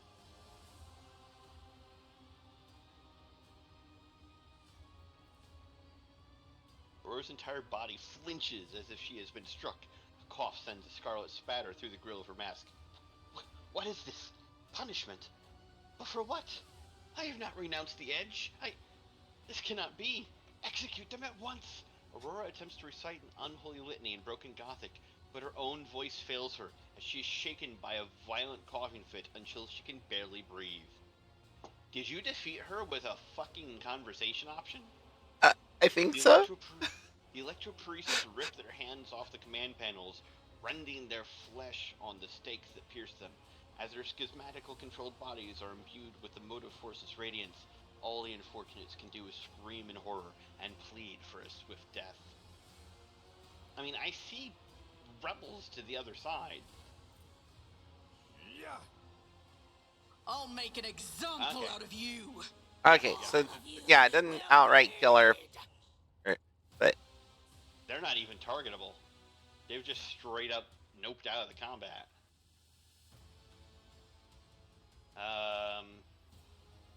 Cabela's closest to the right, so she's gonna go right.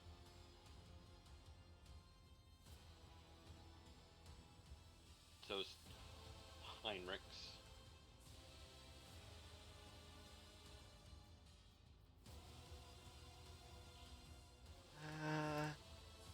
Well, Argenta's over there, so so that's the easiest place for her to get cover, but if we have her go right and support Heinrichs and Cabela, meanwhile, Pascal, Lesporte, and Cassie are to the left. That does mean there's no melee on the left. That's fine. There's Cassia. Yeah. And which she is going first, so she can just saunter up and blast that whole length. Yep.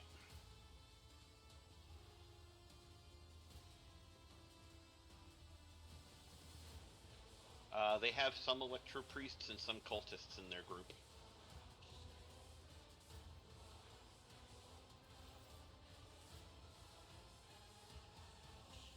Technically, Argenta gets to go first.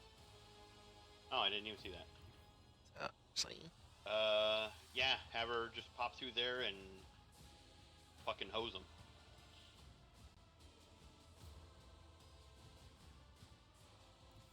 I will bathe this battlefield in righteous fury. I'll do it.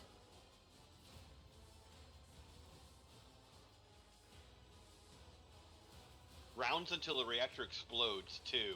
Pardon? As the Emperor commands, I act. None can escape the Emperor's judgment. 3 killed, that's nice. Good grief! Doubt is for the weak.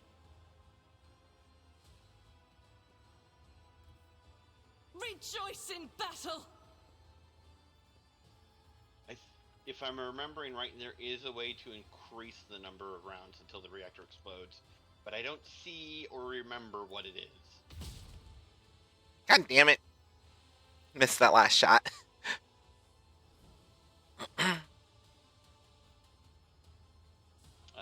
It was a 60% chance to hit and you rolled 65. Rip. Yeah.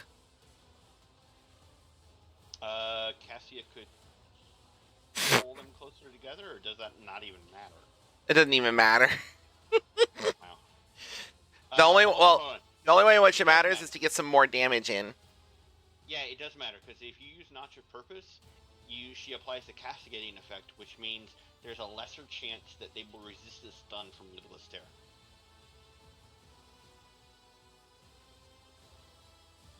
So do Notch into Lidless. And this should be a good spot for it. We got 2 of them. Yeah. Better than nothing. Fuck them. Isn't this a job for the Face the Navigator's might. God damn. 1, 2, 3. That was at least 4 killed right there.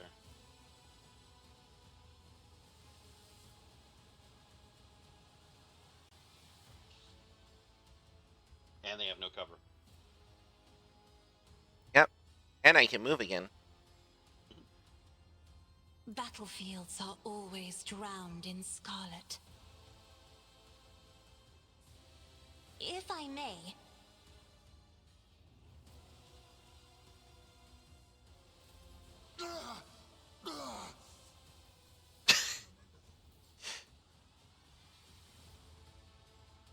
Oh, there's 2 guys right here. I didn't even notice this. I think they moved, but I don't know exactly where they came from. Who, where? Right around the corner from Argenta. Oh, those. Yeah.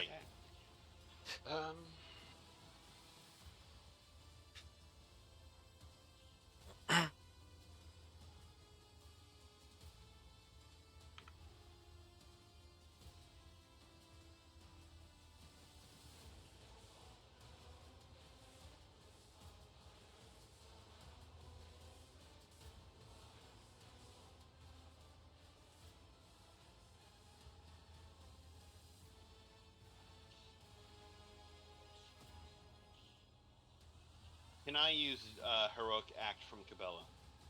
Go for it.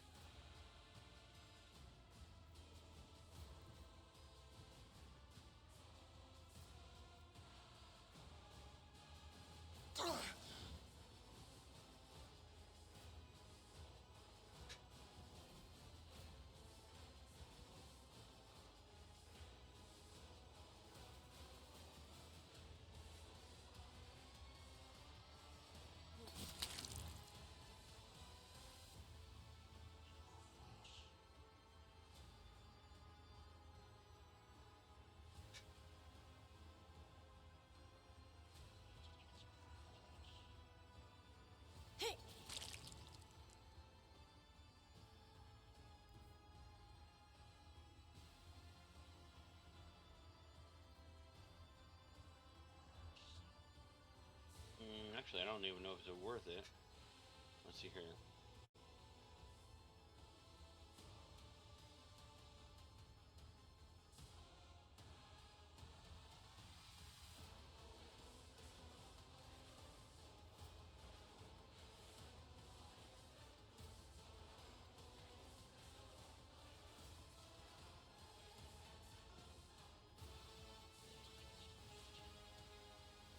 Death is a blessing.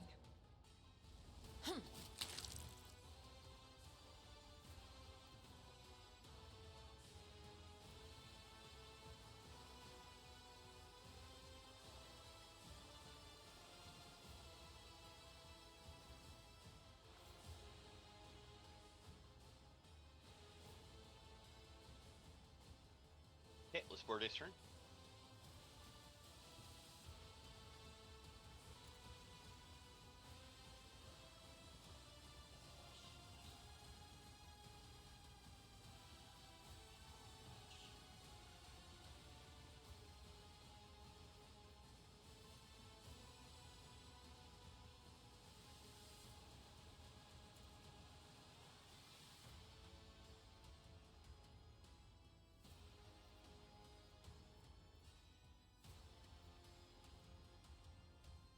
Could she Inferno Blast and kill them?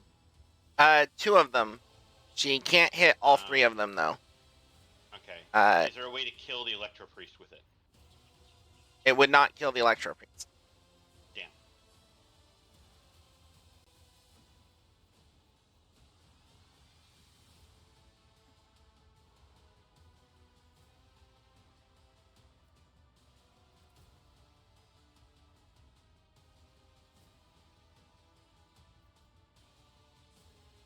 But Pascal's welcome to I'll shoot see the to it Electro Priest. personally.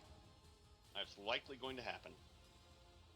Because I can kill the other two, specifically. So, there's a bit of a turn for you.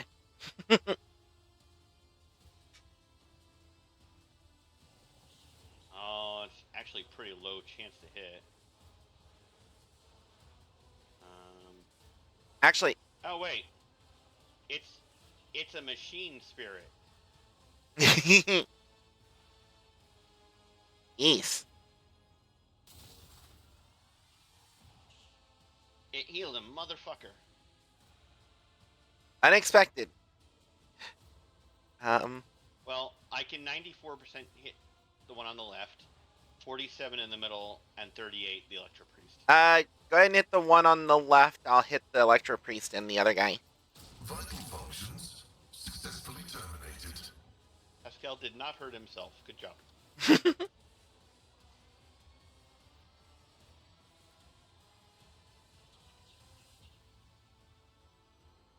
It's as good as done. Another enemy down.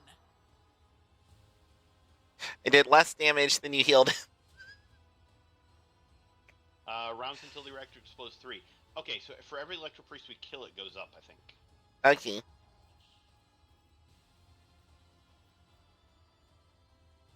Well, the good news is he's got a penalty to his damage dealt.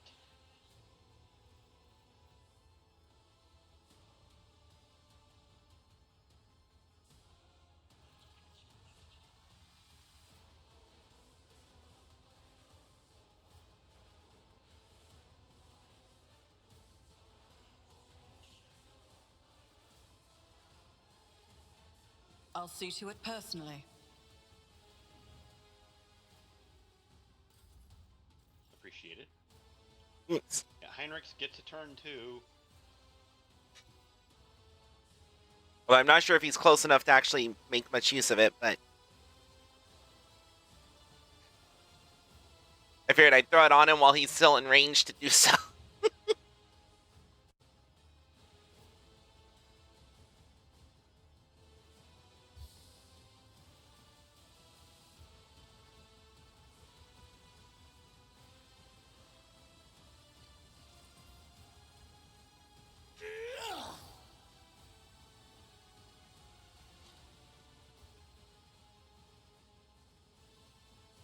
Okay, what can I do? You've got 5 stacks of that bullshit on you.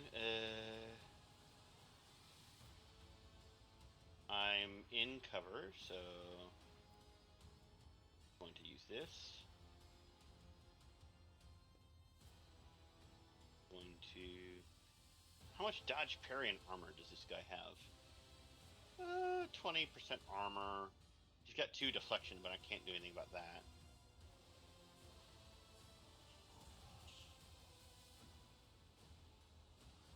Shock damage suffered is increased by 25%. Yeah, but every time they take shock damage, they Oh. heal 10.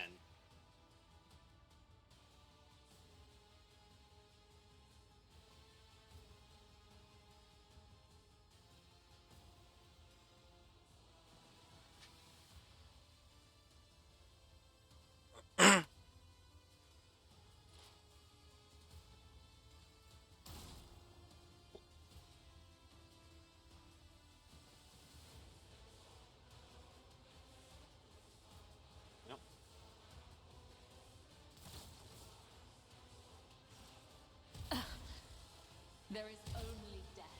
Yours Ow. or mine.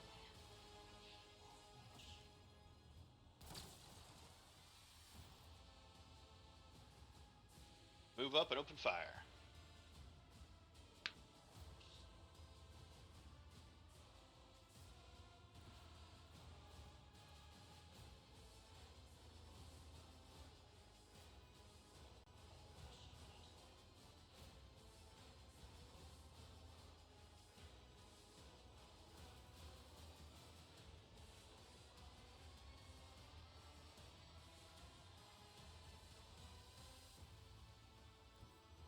Guided by faith!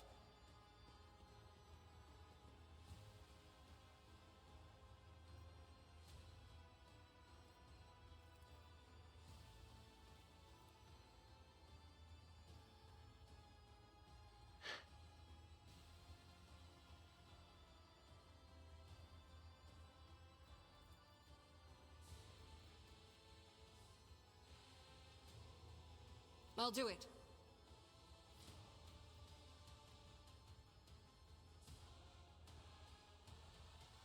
As the Emperor commands, I act.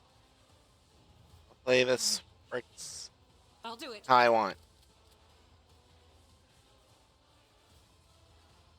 As the Emperor Is she commands, winded? I act. Whew. Cabela's dodging shots. I used controlled shot to guarantee it. Oh, good. Thank God. I just like watching Cabela do the Matrix over there. Yeah, because Argenta was kind enough to warn her.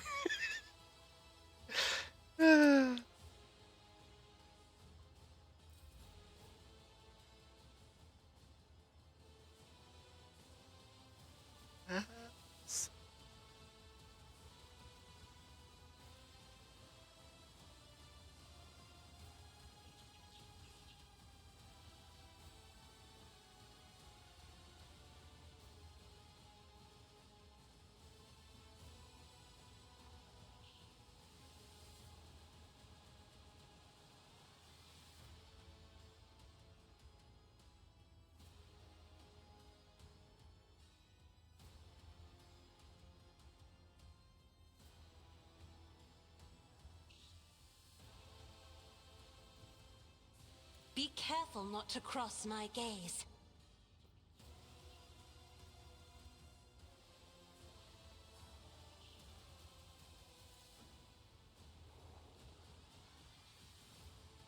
What?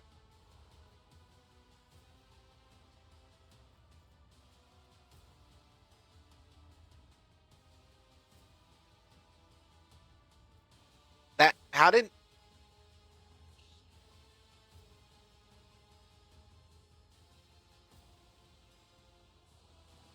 I don't know.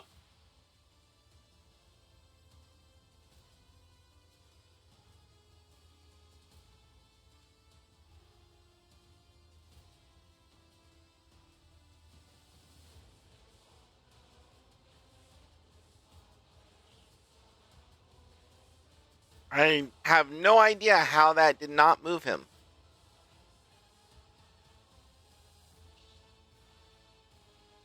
Like, that should have moved at least one of the two. But it should have moved the one that's... it should have moved this guy.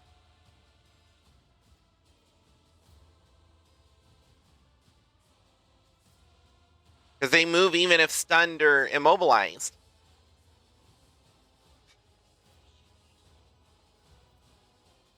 Yep, Andy did fail the resistance check, but didn't move. I'm not sure why.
Isn't this a job for the serfs?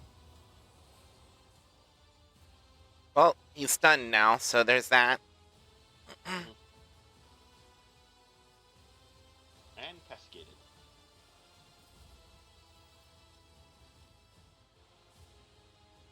Yay, Cabela's turn.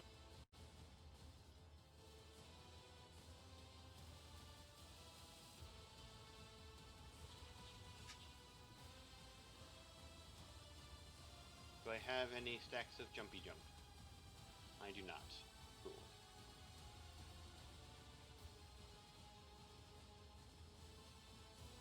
Come, the other side awaits. I do now. So if I go here... there.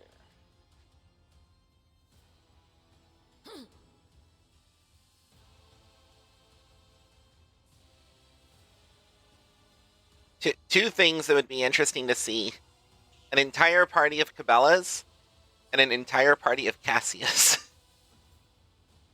Lord Almighty.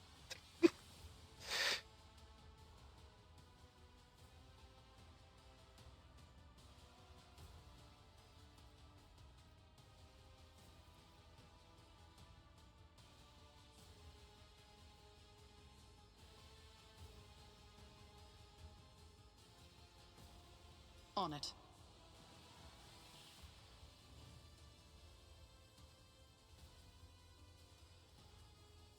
Bring it down I again.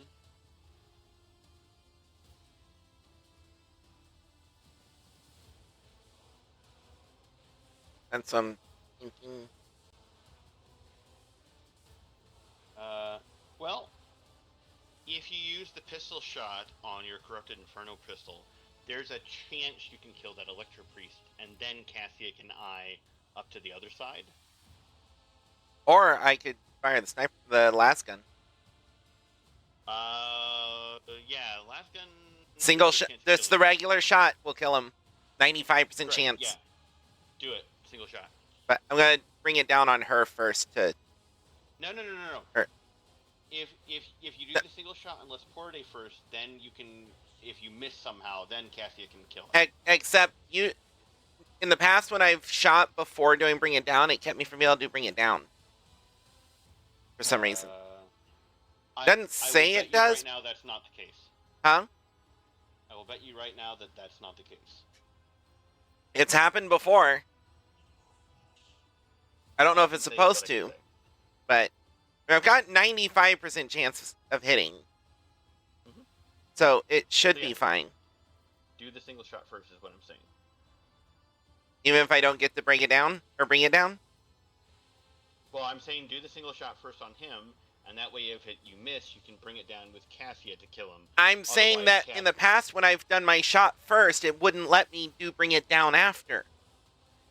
I don't know why that would be the case. I don't know either, but that's what happened. Okay. So I don't want to, I was going to not risk, or not have that be the case.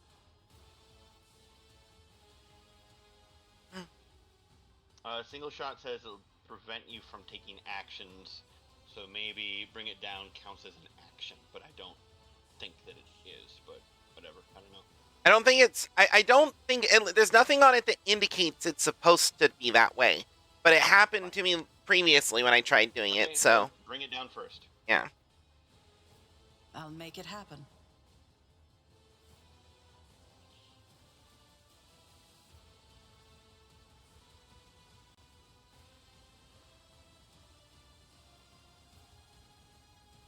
Give me it this way, just so I'm not destroying cover.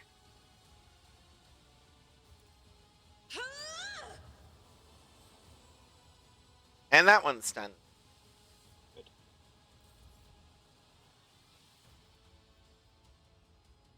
I'll see to it past. I critically hit him. It was 100% chance to crit hit, yeah.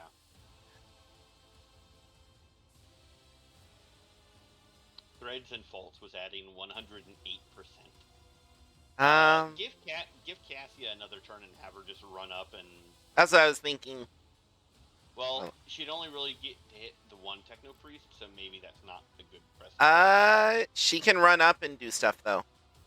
I would also say, if you give it to Pascal, Pascal can move up, shoot, and then on his turn, pretty much immediately after, move up again. What I'm looking at right now is what, because she's got, I think she'll be able to get over here and then drag someone, from at least one person from over here over. I have a feeling the Tech Priests can't be moved. Or the Electro Priests. Just can't be moved as more of as part of a narrative thing, not a,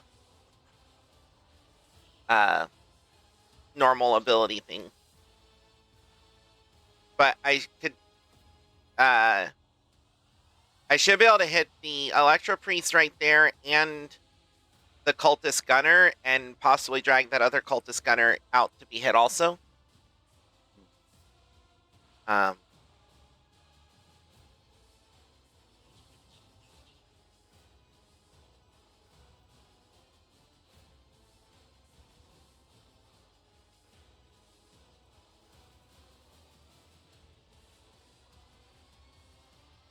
But Pascal doesn't often get to do stuff, and this is his whole area. Well, one of his whole areas. Obviously, there's more quest stuff for him later, but... So, I'll give it to him. Accept your We've got lot. the time to do it this way. Don't have to speed run it with Cassia.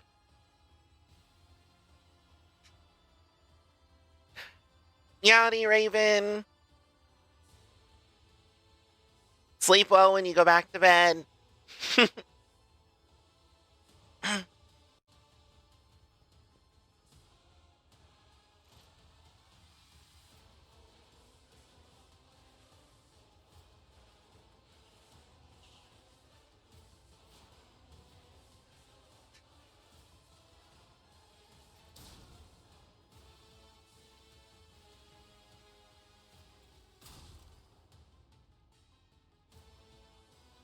Worth a shot.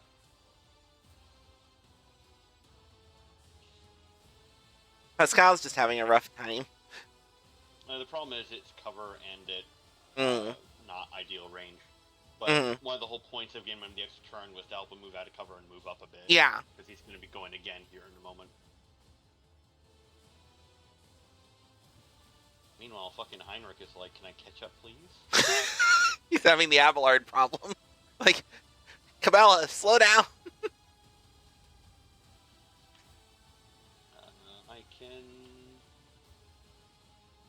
Which is funny because when we first started, Abelard was the one who could run off ahead of everyone. East, I did. I actually overslept a little. So I ended up skipping Mara's Edge Catalyst tonight. But stream's been going well. We're cleaning heretics out of a monastery of the Adeptus Mechanicus. Yes, that. But we also finally were able to use profit value in cargo to buy shit. Actually doing merchant shit.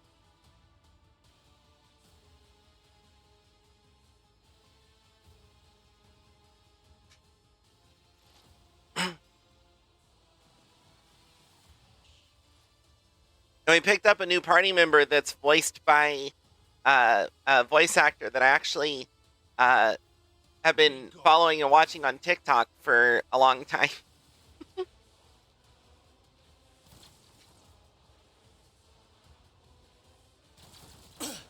Scorn the pain. The guy who just said scorn the pain. Let's see. Literally, the shot hit Cabela, over-penetrated through her, and then hit Heinrich.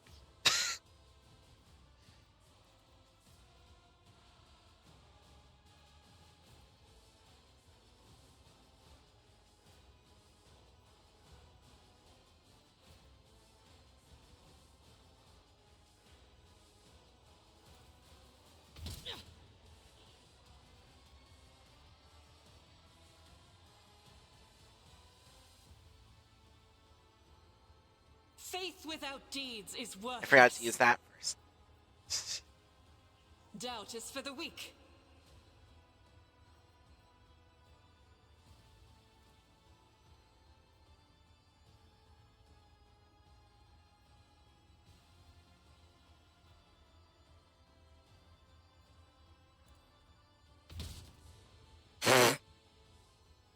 And she missed. I'll do it.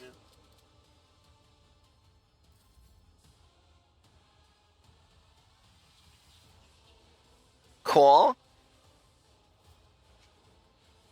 I need to play Dark Tide again. I haven't played it in way too long.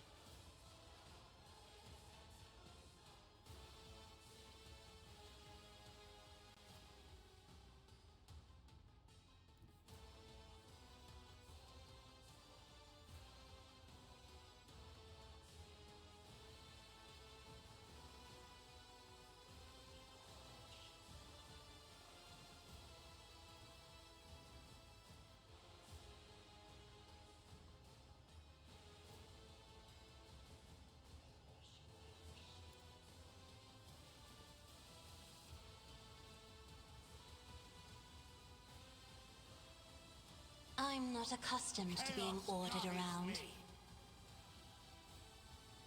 Okay. Apparently he couldn't go through where I thought he'd go. So he went that way. and oh,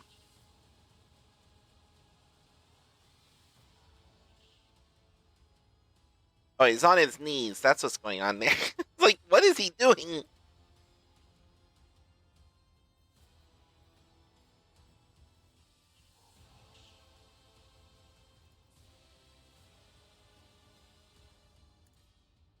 Another foe painted black.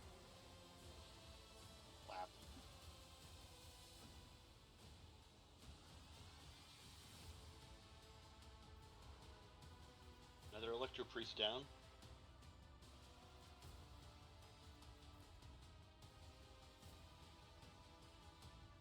Yep.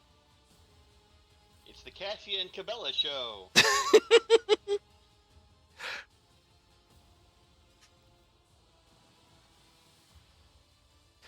Argenta's doing a little bit.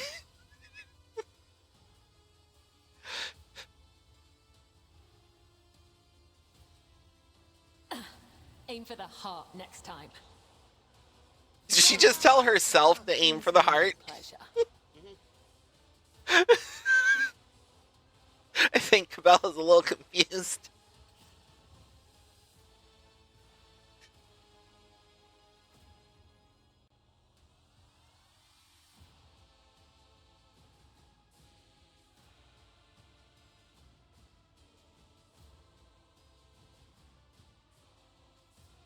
I also want to play Warhammer 40k Space Marine 2, but I don't currently have it.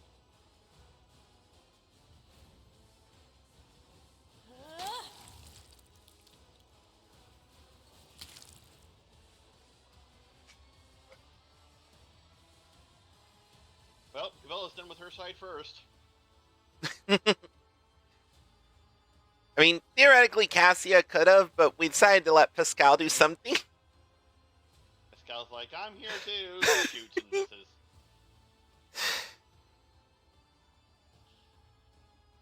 The problem is there was cover. Mm-hmm. I mean, he is a good damage dealer. I said that as if it was being like likely story, but no, that, I mean, I know that I was agreeing that was the problem. I didn't mean it to sound sassy. No, you weren't. That's fine. Okay.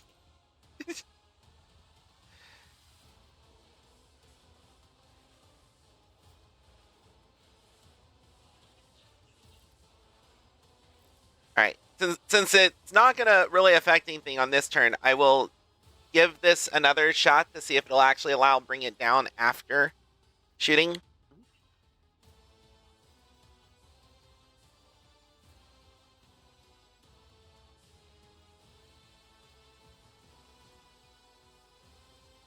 Okay. Your end was inevitable. Evaporated. Okay, now it's doing it. So it probably just bugged out the last time, that previous time. I just didn't want to risk it again after that. Or maybe something else was pressed and... I don't know. Yeah. I don't think Pascal's got an angle to do anything.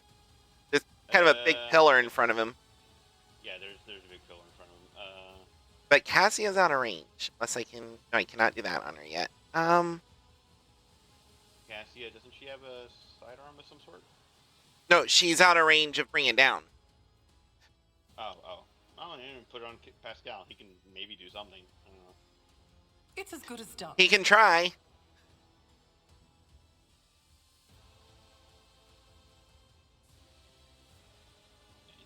He doesn't have line of sight to him. Either of them? Nope. Machine Communion out of range.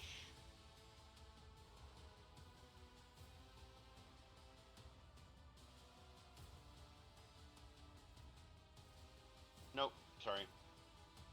Oh well. At least she could reach him to use it on him. Cassia's over there being like, haha, I'm faster than you. Now Heinrichs has got to turn back around.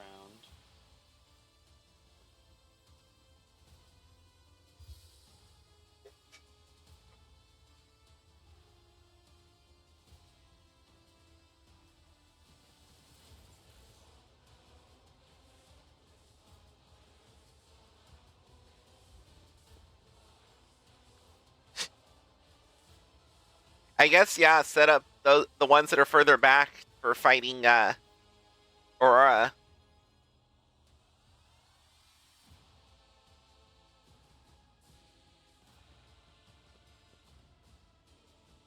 At some point, I know there is a plasma rifle, and that would really be nice for Pascal. But until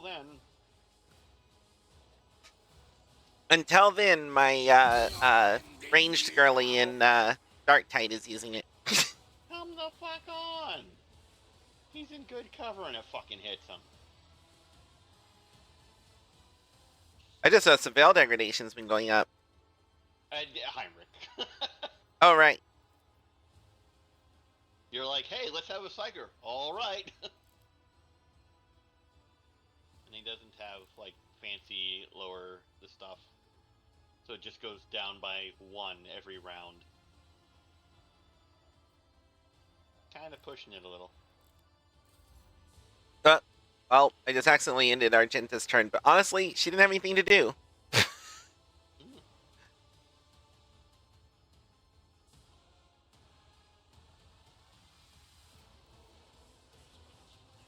I have read tomes of military tactics.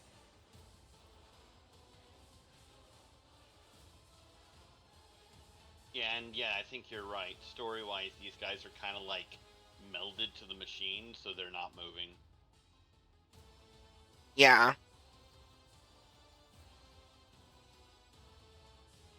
Still, you can notch of purpose into Limbo Stealth or Stare for more, whatever, I don't know. Or you can Isn't this a taunt job for the Pascal duty with life ability demands? to do anything.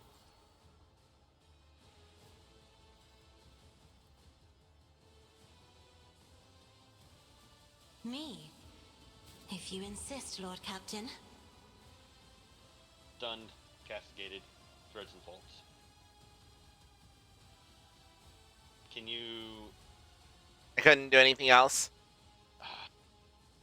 Oh, wait! Can you jump? Oh, wait. There's a path back there. There is.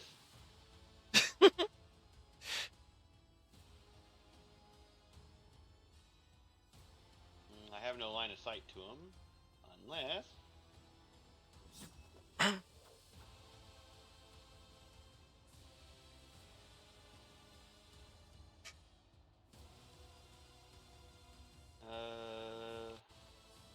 I mean, it's gonna miss. Flip shot. You critically hit.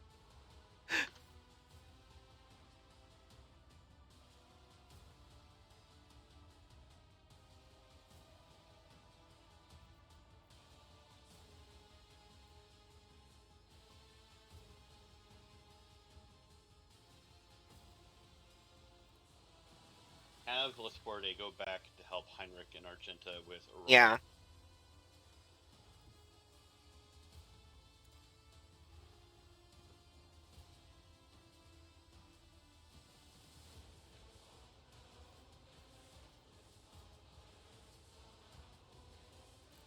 Hell, you can have Cassia go back as well.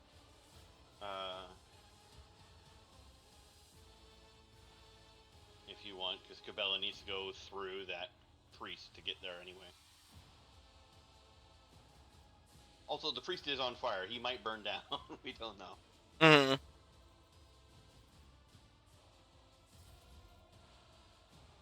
All right, Heinrich. What are you here to do, my friend? Ah, yes, you're here to cast spells. Got it.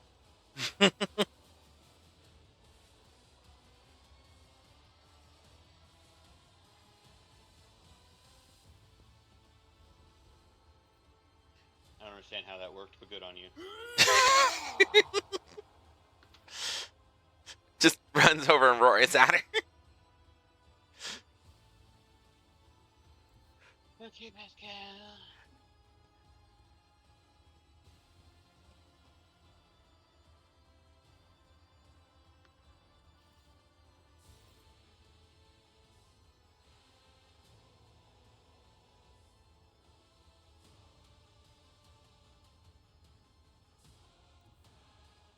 God Emperor, move through me. Be the fire in my heart.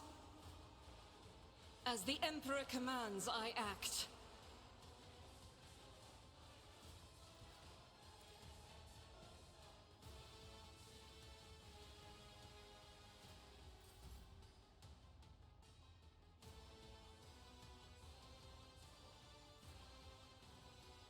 Right, leaving him for Cabela. Okay. Wait. Technically, I could just have Cabela do it now. But I don't think that's worth it. Sure. Because you're about to get a turn anyway. That's true. Saving onto our momentum. Yeah.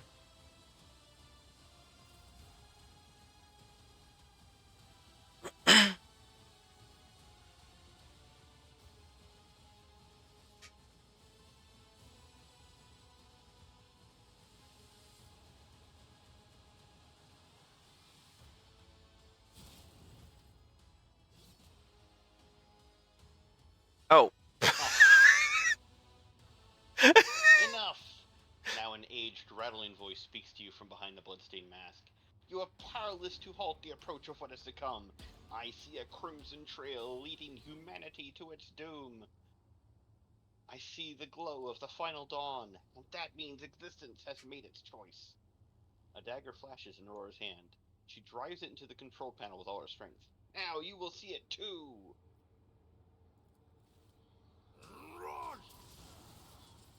Roar. Interesting phrase.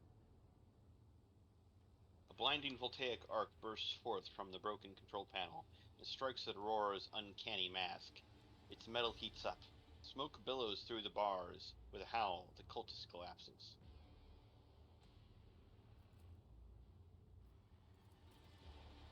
The light is gone. Was that it? The final dawn? But why was it so different from what our teacher promised? Aurora shakes her head blindly. Her voice is now the voice of an ordinary middle-aged woman, frightened and in pain. You'll pay for this. You will. You. The woman's body goes limp and collapses to the floor. Her iron mask hits the ground with a dull thud. Pascal examines the corpse with contempt, then concludes dryly, confirming purgation and termination. Bitch? Heinrich grimaces in disgust. The heretic took her secrets with her. Pity. The motley hues have rejected her, leaving only a grayish-green thread, the noose that the heretic put around her own neck. I have seen this many times before. No one can escape fear itself.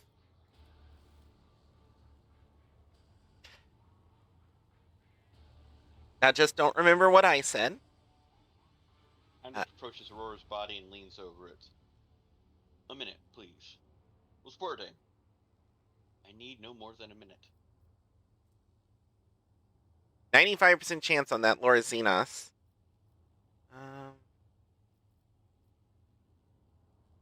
So, inspect the control panel damaged by Aurora. Test succeeded. The cogitator is probably well beyond repair, but your attention is drawn away from the sacred machine and toward the dagger sticking out of the control panel. On closer inspection, it turns out to be the lavishly decorated handguard of a sword, whose blade had been pried out. Its pommel is decorated with a strange adornment resembling an eye covered by a scaled lid.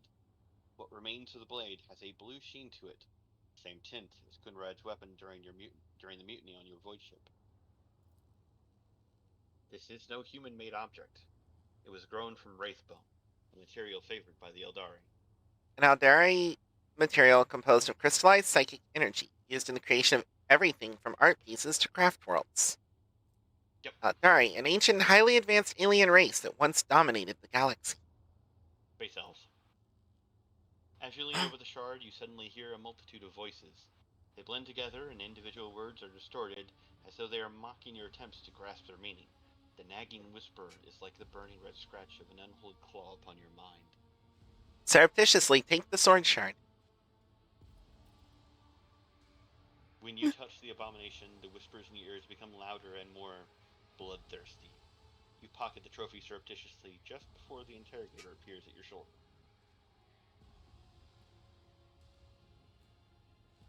Critical +3.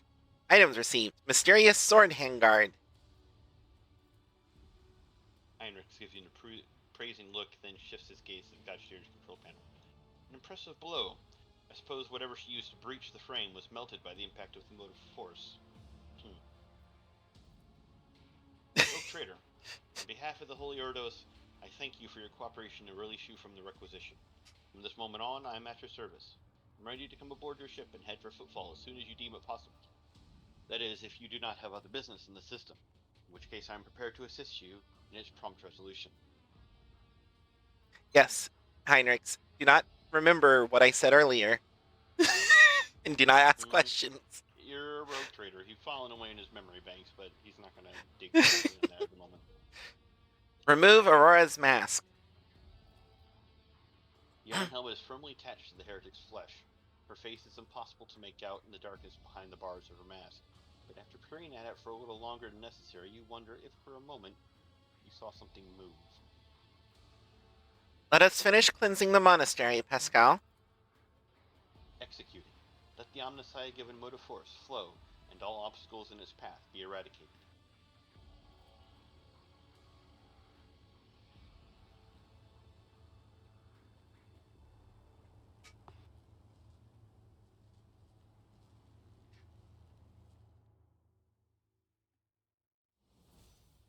Level up.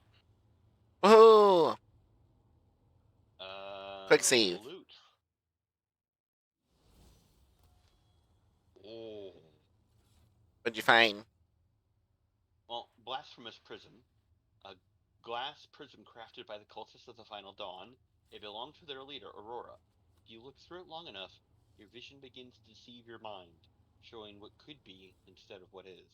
Also, Avenger Gauntlets. All attacks of opportunity deal an additional plus agility bonus damage. Well, that's good for you. Yeah, especially whenever I give you a free attack of opportunity. Yeah, I mean, I could slap it on Heinrichs. Not a bad idea.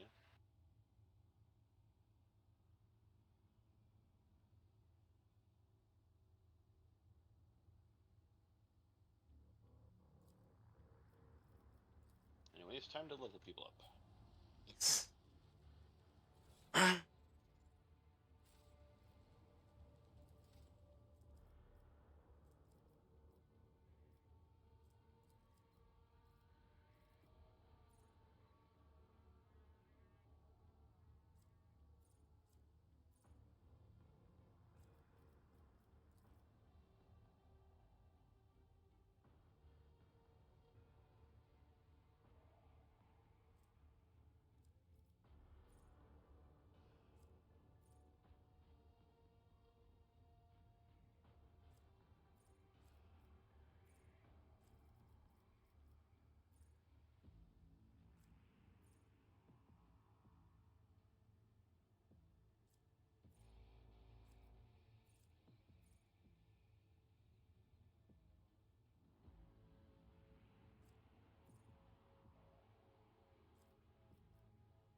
I'm picking up stabilizing factor for Heinrich.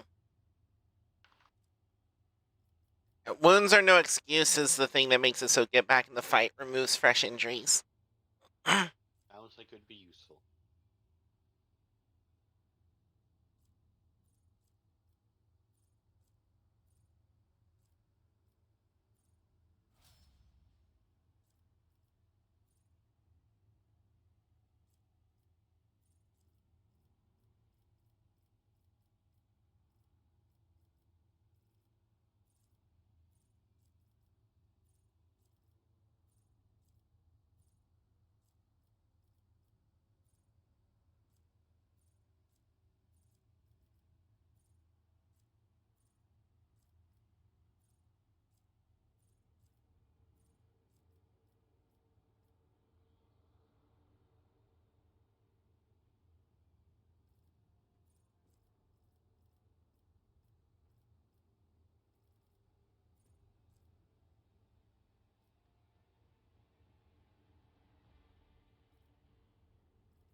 now have a 95 in commerce.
Thank you for the follow, EB.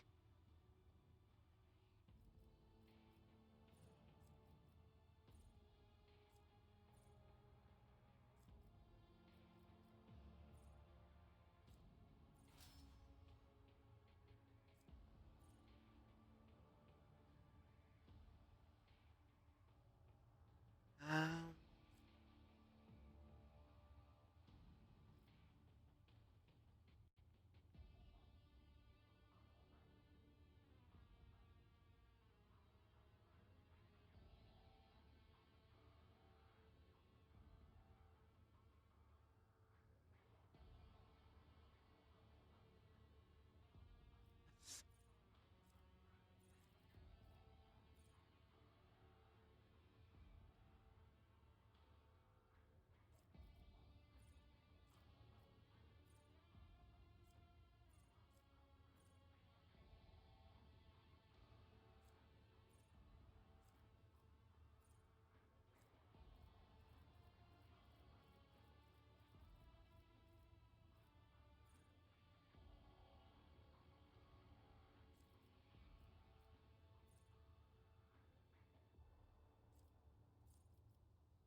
I could use second skin to make it so medium armor doesn't reduce Argenta's dodge. That would make medium armor better for her, but I wonder if it's not going to make a significant difference. I feel like right now we just don't have medium armor that's good enough to. I mean, like technically, right now the flak armor, for example, would be better than what she's wearing if she takes second skin, because it's like 10% more armor and it would be no dodge penalty at that point. Correct. But I don't know that that's worth dropping second skin or grabbing second skin for right now.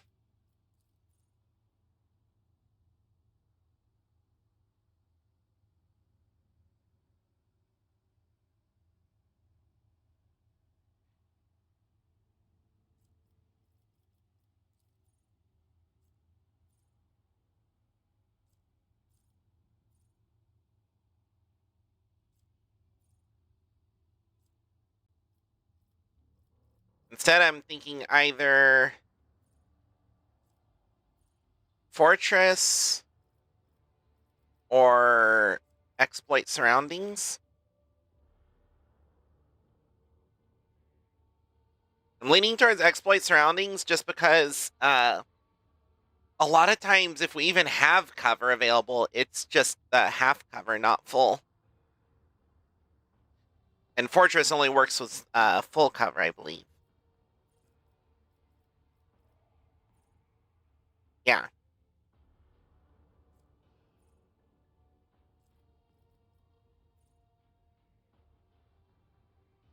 Or Integrity might also be a decent idea. While at full wounds, the soldier has plus 10 ballistic skill and plus 2 movement points.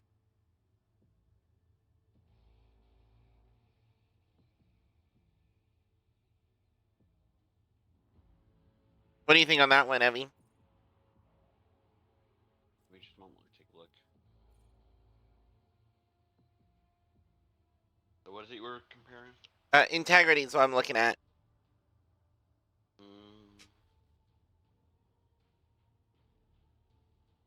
I like that. It gives you a little bit more movement and a little bit more accuracy. Mm-hmm. You're likely going to be at full wounds unless you run through some giant generator thing. And we are getting more ability to heal as well. So.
Maybe to support it. Also, I can also grab Nimble for plus 10% bonus to dodge. Nimble's pretty solid. I'll do that.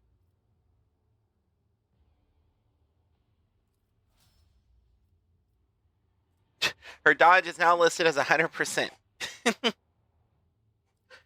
Minus the enemy's like accuracy nonsense and dodge negation. So like with her current armor, she's now dodging 65% of average enemies' attacks. Bell's at 105%.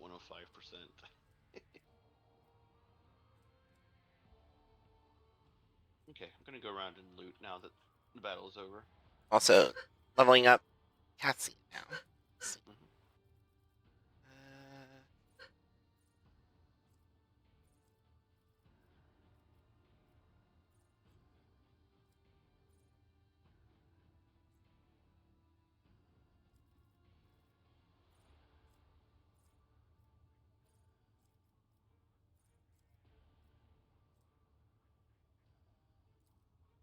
Right. Grabbing, well, I probably should grab Wounds Are No Excuse for Cassia also. But let me see what her Navigator stuff is.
Yeah, I'm grabbing wounds or no excuse for her.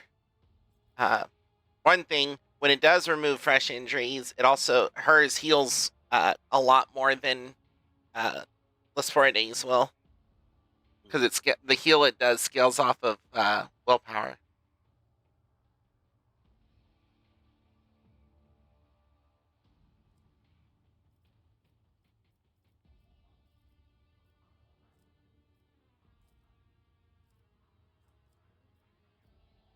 And she's going to have higher willpower in combat. Mm-hmm.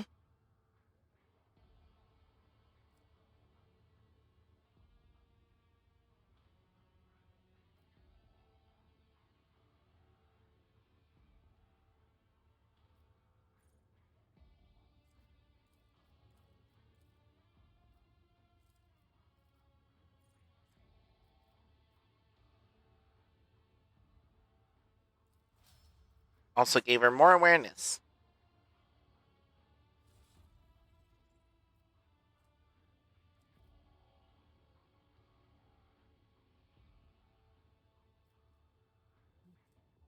Okay, let's get out of here.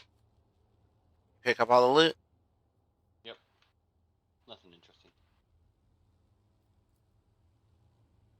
Miraculous fusion reactor.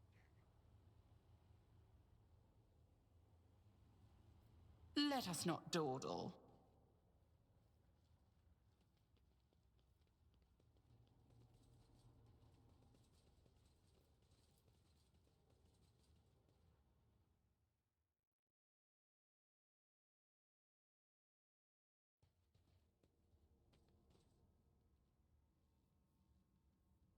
Hallowed electrodynamic cenobium greets its savior.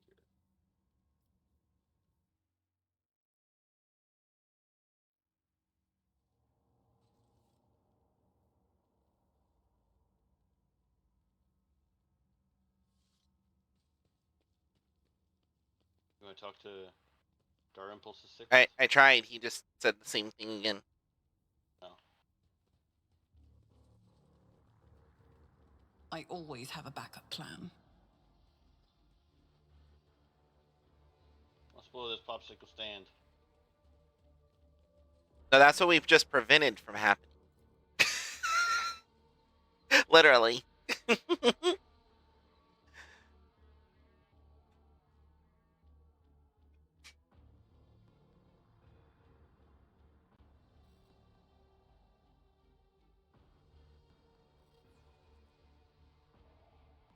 Dira can help you predict ambushers, or some ambushes.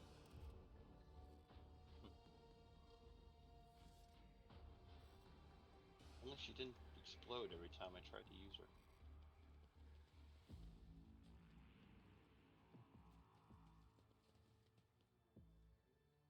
We'll cover the landing area, your ladyship. Glory to the Von Valancius dynasty.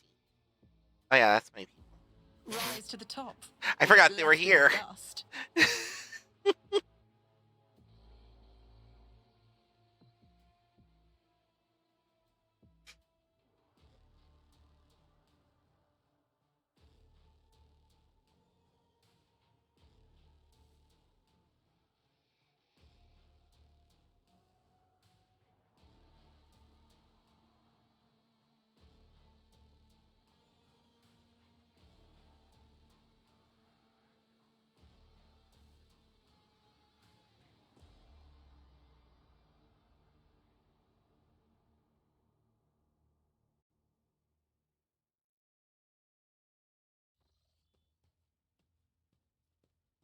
Ooh. Oh yeah, Rogue Trader. To the ship. I was somewhat brusque at our first meeting, and I would like to make up for it by expressing my thanks for your assistance in the electrodynamic cenobium. Your arrival could not have come at a better time. Unfortunately, my personal investigation has hit a dead end. I think I will have to call upon outside resources to continue the search.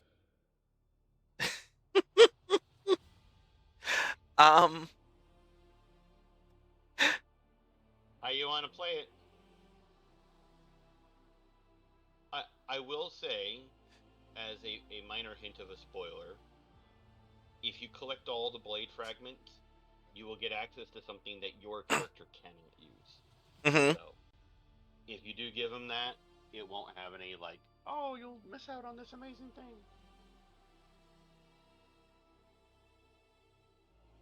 I mean, if I give him it, I can still. I don't know. I'm assuming if you give him the blade fragment, you'll be forever locked out of completing the Oh whole yeah, thing. that's what I But was figuring. if you do complete the whole thing, it gives you a weapon that your character cannot use. My character cannot use it. It's specifically it's a Psyker Force sword. Ah. And I think it probably will require Heretical to use, which means Hydra can't use it either. Well, my character doesn't know that though, and That's she's true. Oh, she's definitely keeping it. yeah. That is a shame. That's a shame. My missions do not always end in success. Unfortunately. Heinrich's piercing gaze rests on you for several seconds. Then he looks away. There is one more thing. The Lord Inquisitor gave me this item some time ago. He must have thought it likely that I would find myself aboard this vessel sooner than he. I was instructed to deliver this device to Lady Theodora. However, given recent events, I believe I ought to present it to you. This is an elucidator, a sacred machine capable of translating the languages of remote and lost worlds into Low Gothic. It can even process Xenos languages to a certain degree. Not without infelicities, but possibly well. You can romance him.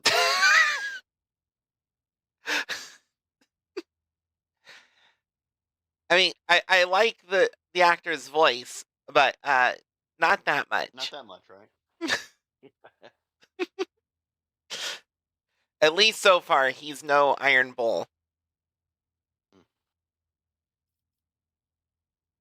Who is, though, these days, you know?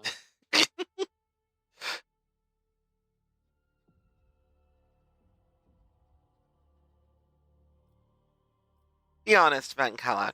Is this some kind of tracking device? Certainly not. The Elucidator is such a rare and complex creation of the Omnissiah that neither I nor any of my colleagues would dream of compromising its integrity. If you wish, have your tech priests confirm that there are no listening devices inside. A universal translator in the 40K universe. Yeah, this too is Archaeotech that came from, like, God knows how long ago. I also like how he doesn't sound at all offended by the question. Nah. If anything, he probably respects the question. Just in this case, it is definitely not. Or so he says. Perception test succeeded.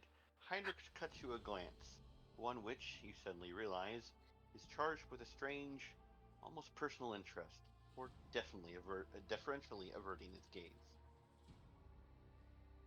He's trying to initiate the romance now. Apologies in advance if I unknowingly violate the protocol for conversing with someone of your elevated status. I think a slip in composure is to be expected when one is hosted personally in the Lord Captain's study. Seems like, would you like to give the other shard over to him?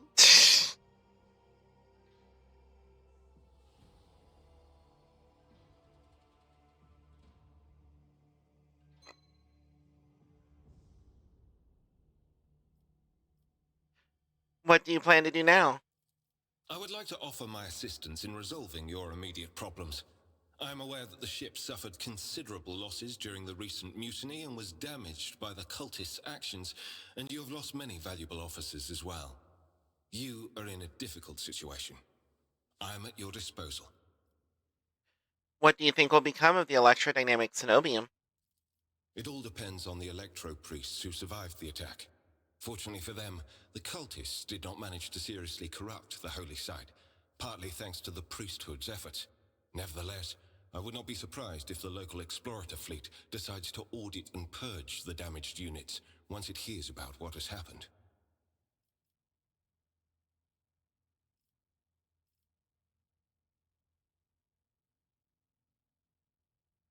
I don't know if 2 is entirely like a romance sort of hint. I think it may also just simply be I am not comfortable talking to a member of the Inquisition.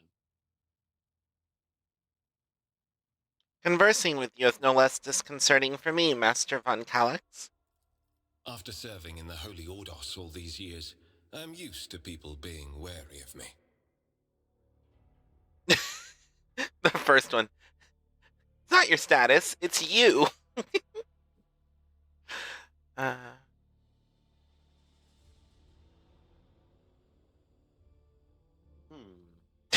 Number 2.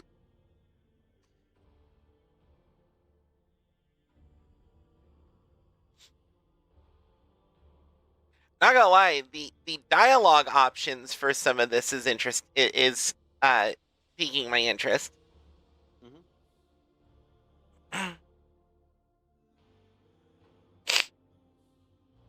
And it wouldn't be the first time that I flirt with one of the male romance options prior to getting involved with the lesbian options.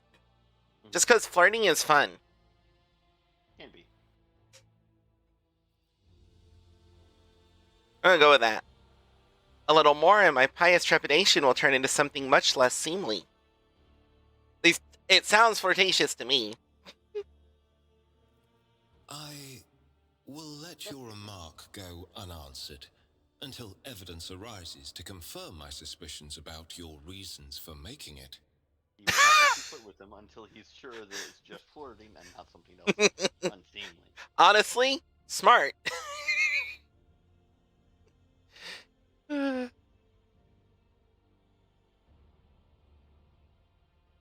Flirt, or more pressing matters. Why don't you sit down? I'd be pleased to devote more time to your visit. There is no need. Under different circumstances, I would welcome the chance to speak with you at greater length, but your subjects await. Like, nope. It's fine, really fine. And that's one of the things also, like, these flirtations work to make him flustered and uncertain in a way that can distract him from other stuff. At least that would be her reasoning. Just the way Lady von Valentius would want it. Thank you for your time. Please consider me at your complete disposal while I am aboard your vessel. Complete? Complete disposal, Yeah. He might need to learn to be more careful with his words around Lisport. Call him to the bathhouse. See what happens. Congratulations on the victory, your ladyship. The entire vessel was impatiently awaiting the news of your expedition's success. The rumors about you not simply saving the Tech Priest Monastery, but actually eliminating the source of the mutiny are spreading like wildfire. The Vox transmissions from across the world speak of nothing else. Governor Medina is expecting you at his command center to discuss matters. We are ready to depart immediately. Just give the order. I don't want to go to the governor just yet. We still have the prison riot to put down, and there's still that void ship lurking about in the system. I want to at least get those two things done before we go back to the governor. Sounds good.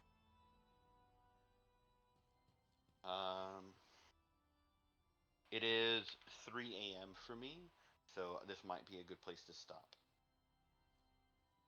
Mind if I do the bathhouse first? Sure. Because of course you will. I'm at your complete disposal. All right, here we go.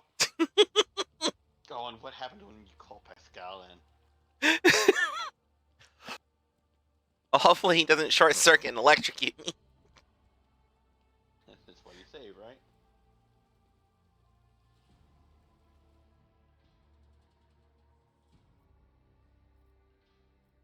I wish to see someone from my retinue.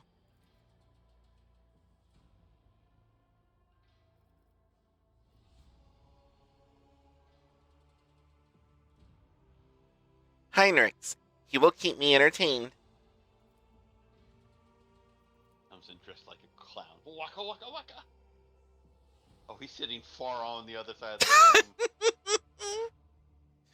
room. Is this a matter of terrible urgency, or an exasperated expression crosses Heinrich's face when he sees you relax in the water?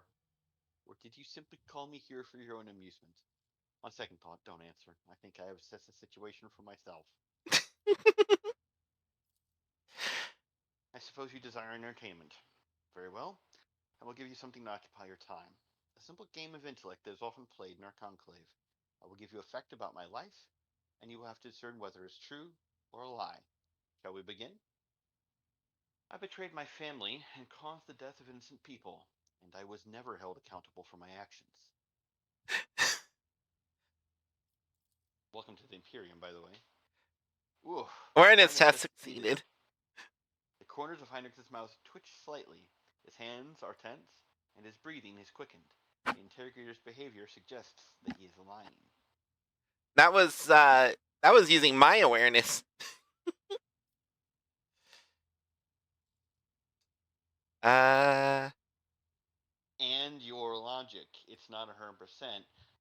It's using your awareness and logic because your party is a party of one at the moment. Yep.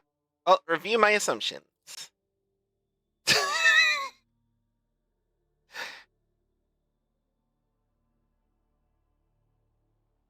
Heinrichs is an experienced interrogator and a biomancer. This is just a trick.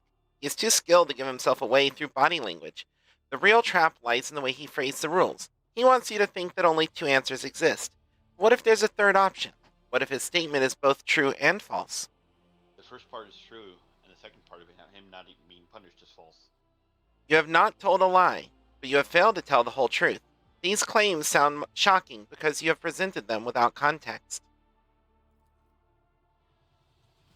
Impressive, Lasport, eh? I once belonged to a house of Imperial Knight pilots. God damn.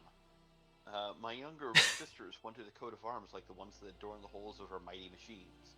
So one day, I stole a cutter and used it to remove the coat of arms from my uncle's knight. Imperial Knights, think of like mechs from MechWarrior, but they're like, you know, the size of a fucking mountain. Maybe not that big, but they're like impractically ginormous. Okay, Raven. Have a good rest. Hi, Raven. Imperial Knight, showering bipedal engines of war in the service of mankind. There was a scandal the next morning. Someone had defaced the sacred machine inside of our residence. I was soon discovered, and my uncle, kind as always, named me a traitor to the family and demanded my execution. In the end, however, I was merely reprimanded, and the guards in charge of watching the night were executed instead. I hope you've enjoyed our game together, Lasporte, but now I must return to my duties. Interesting. Call, Pascal. I can't call anyone else in the same. Ah. Well, fine, be that way.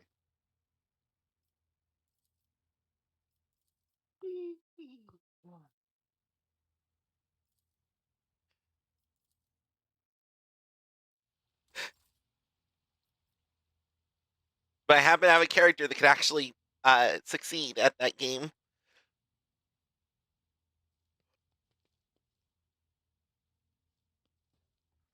Okay, need to save and stuff here, because I'm really Okay. kind of sorry to crash out. What? Did you see the weird little circle she just did? Nope. I clicked to go from the hallway to the middle of this room, and as she exited the hallway, she ran out, turned around, ran back, turned around, and then ran over to where she is. Did a full circle along the way. Did you save? Saving now.